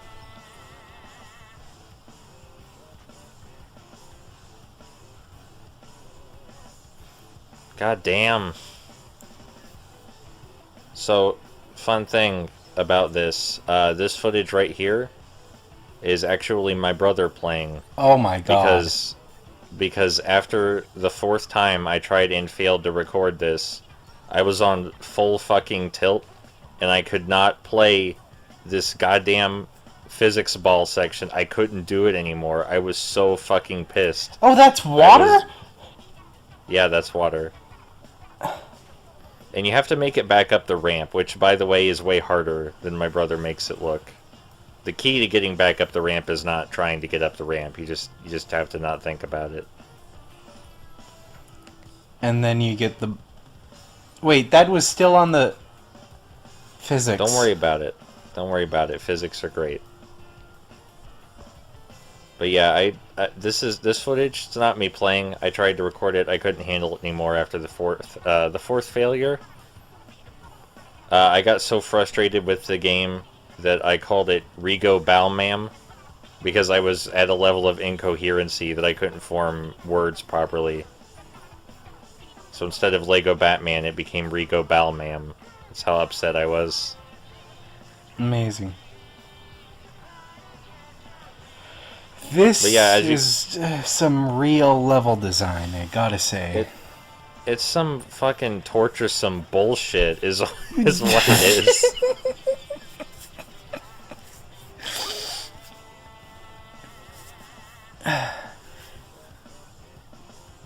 Oh, did you see Batman kick the ball out of his grasp? That's fucking great. Thanks, dickhead. Definitely should have been doing this two-player. I'm not sure if I could have. If I had thought of that. But I was just so done with this bullshit. I was just so done. It's such a long section, too. Wait, so what caused the other one to blow up? He's trying to get in the craft. Okay, but what caused the other one to blow up? I think he just gave up. I'm not going to complain because I didn't have to do it. Video games, they're great. I didn't have to do this section anymore. I was trying to listen to calming music while I was recording this. It didn't help. Wait, this was before I linked you the Twilight Mirage soundtrack. Yes. That's unfortunate, because I'm sure you would have done it. I recorded this a while ago. I had my sister play Yellow by Coldplay instead. Oh. That's not bad. No, it's not. It didn't help though, even though it's not. It's a very pleasant song to listen to, but it did not help fix my anger. He's been trying to get that same orange propeller for like 3 fucking minutes. Oh no! This is some personal hell torture shit going on right here. I don't even know where he's going right now or what he's trying to do. I think he's trying to touch that gear. Oh my god. Why is that gear there? Oh. And this is... Oh my god. Give me a... He fell again. God. It's beautiful. This is just sheer poetry in motion. I can't handle this much Rico Balmain. That propeller is the worst thing ever devised in any video game. I think a very smart thing that just happened is he knocked Batman into the water. Yeah, I think that was probably the greatest decision of his life.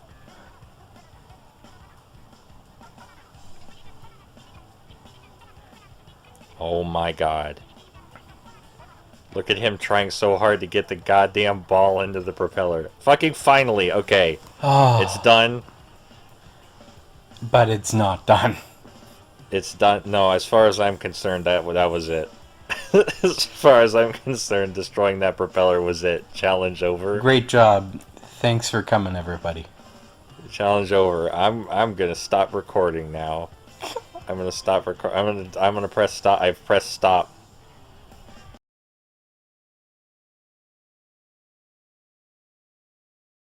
So, just in case anyone was curious, this is the kind of shit you were missing in free play. These are the kind of extra puzzles and rooms that are lying around in free play. You know what this is? It's another fucking collar puzzle. You put the red thing where the red thing is, the blue thing where the blue thing is, and the green thing where the green thing is. And this is what most of the extra rooms and stuff are like. And this is actually one of the more interesting extra rooms. So, I don't want to hear any fucking complaints about me not going through free play. Like I said, you'd have to try really hard to convince me that showing off all of free play was worthwhile. Because this is just nonsense. Unlike the open world sections in the open world LEGO games, which are generally fun and varied. Just kind of really boring scavenger hunts. But anyway, now that that's out of the way, after I push this last block in place, there we go. I'll go ahead and show you guys the rest of the extras, which are far more interesting than the free play mode.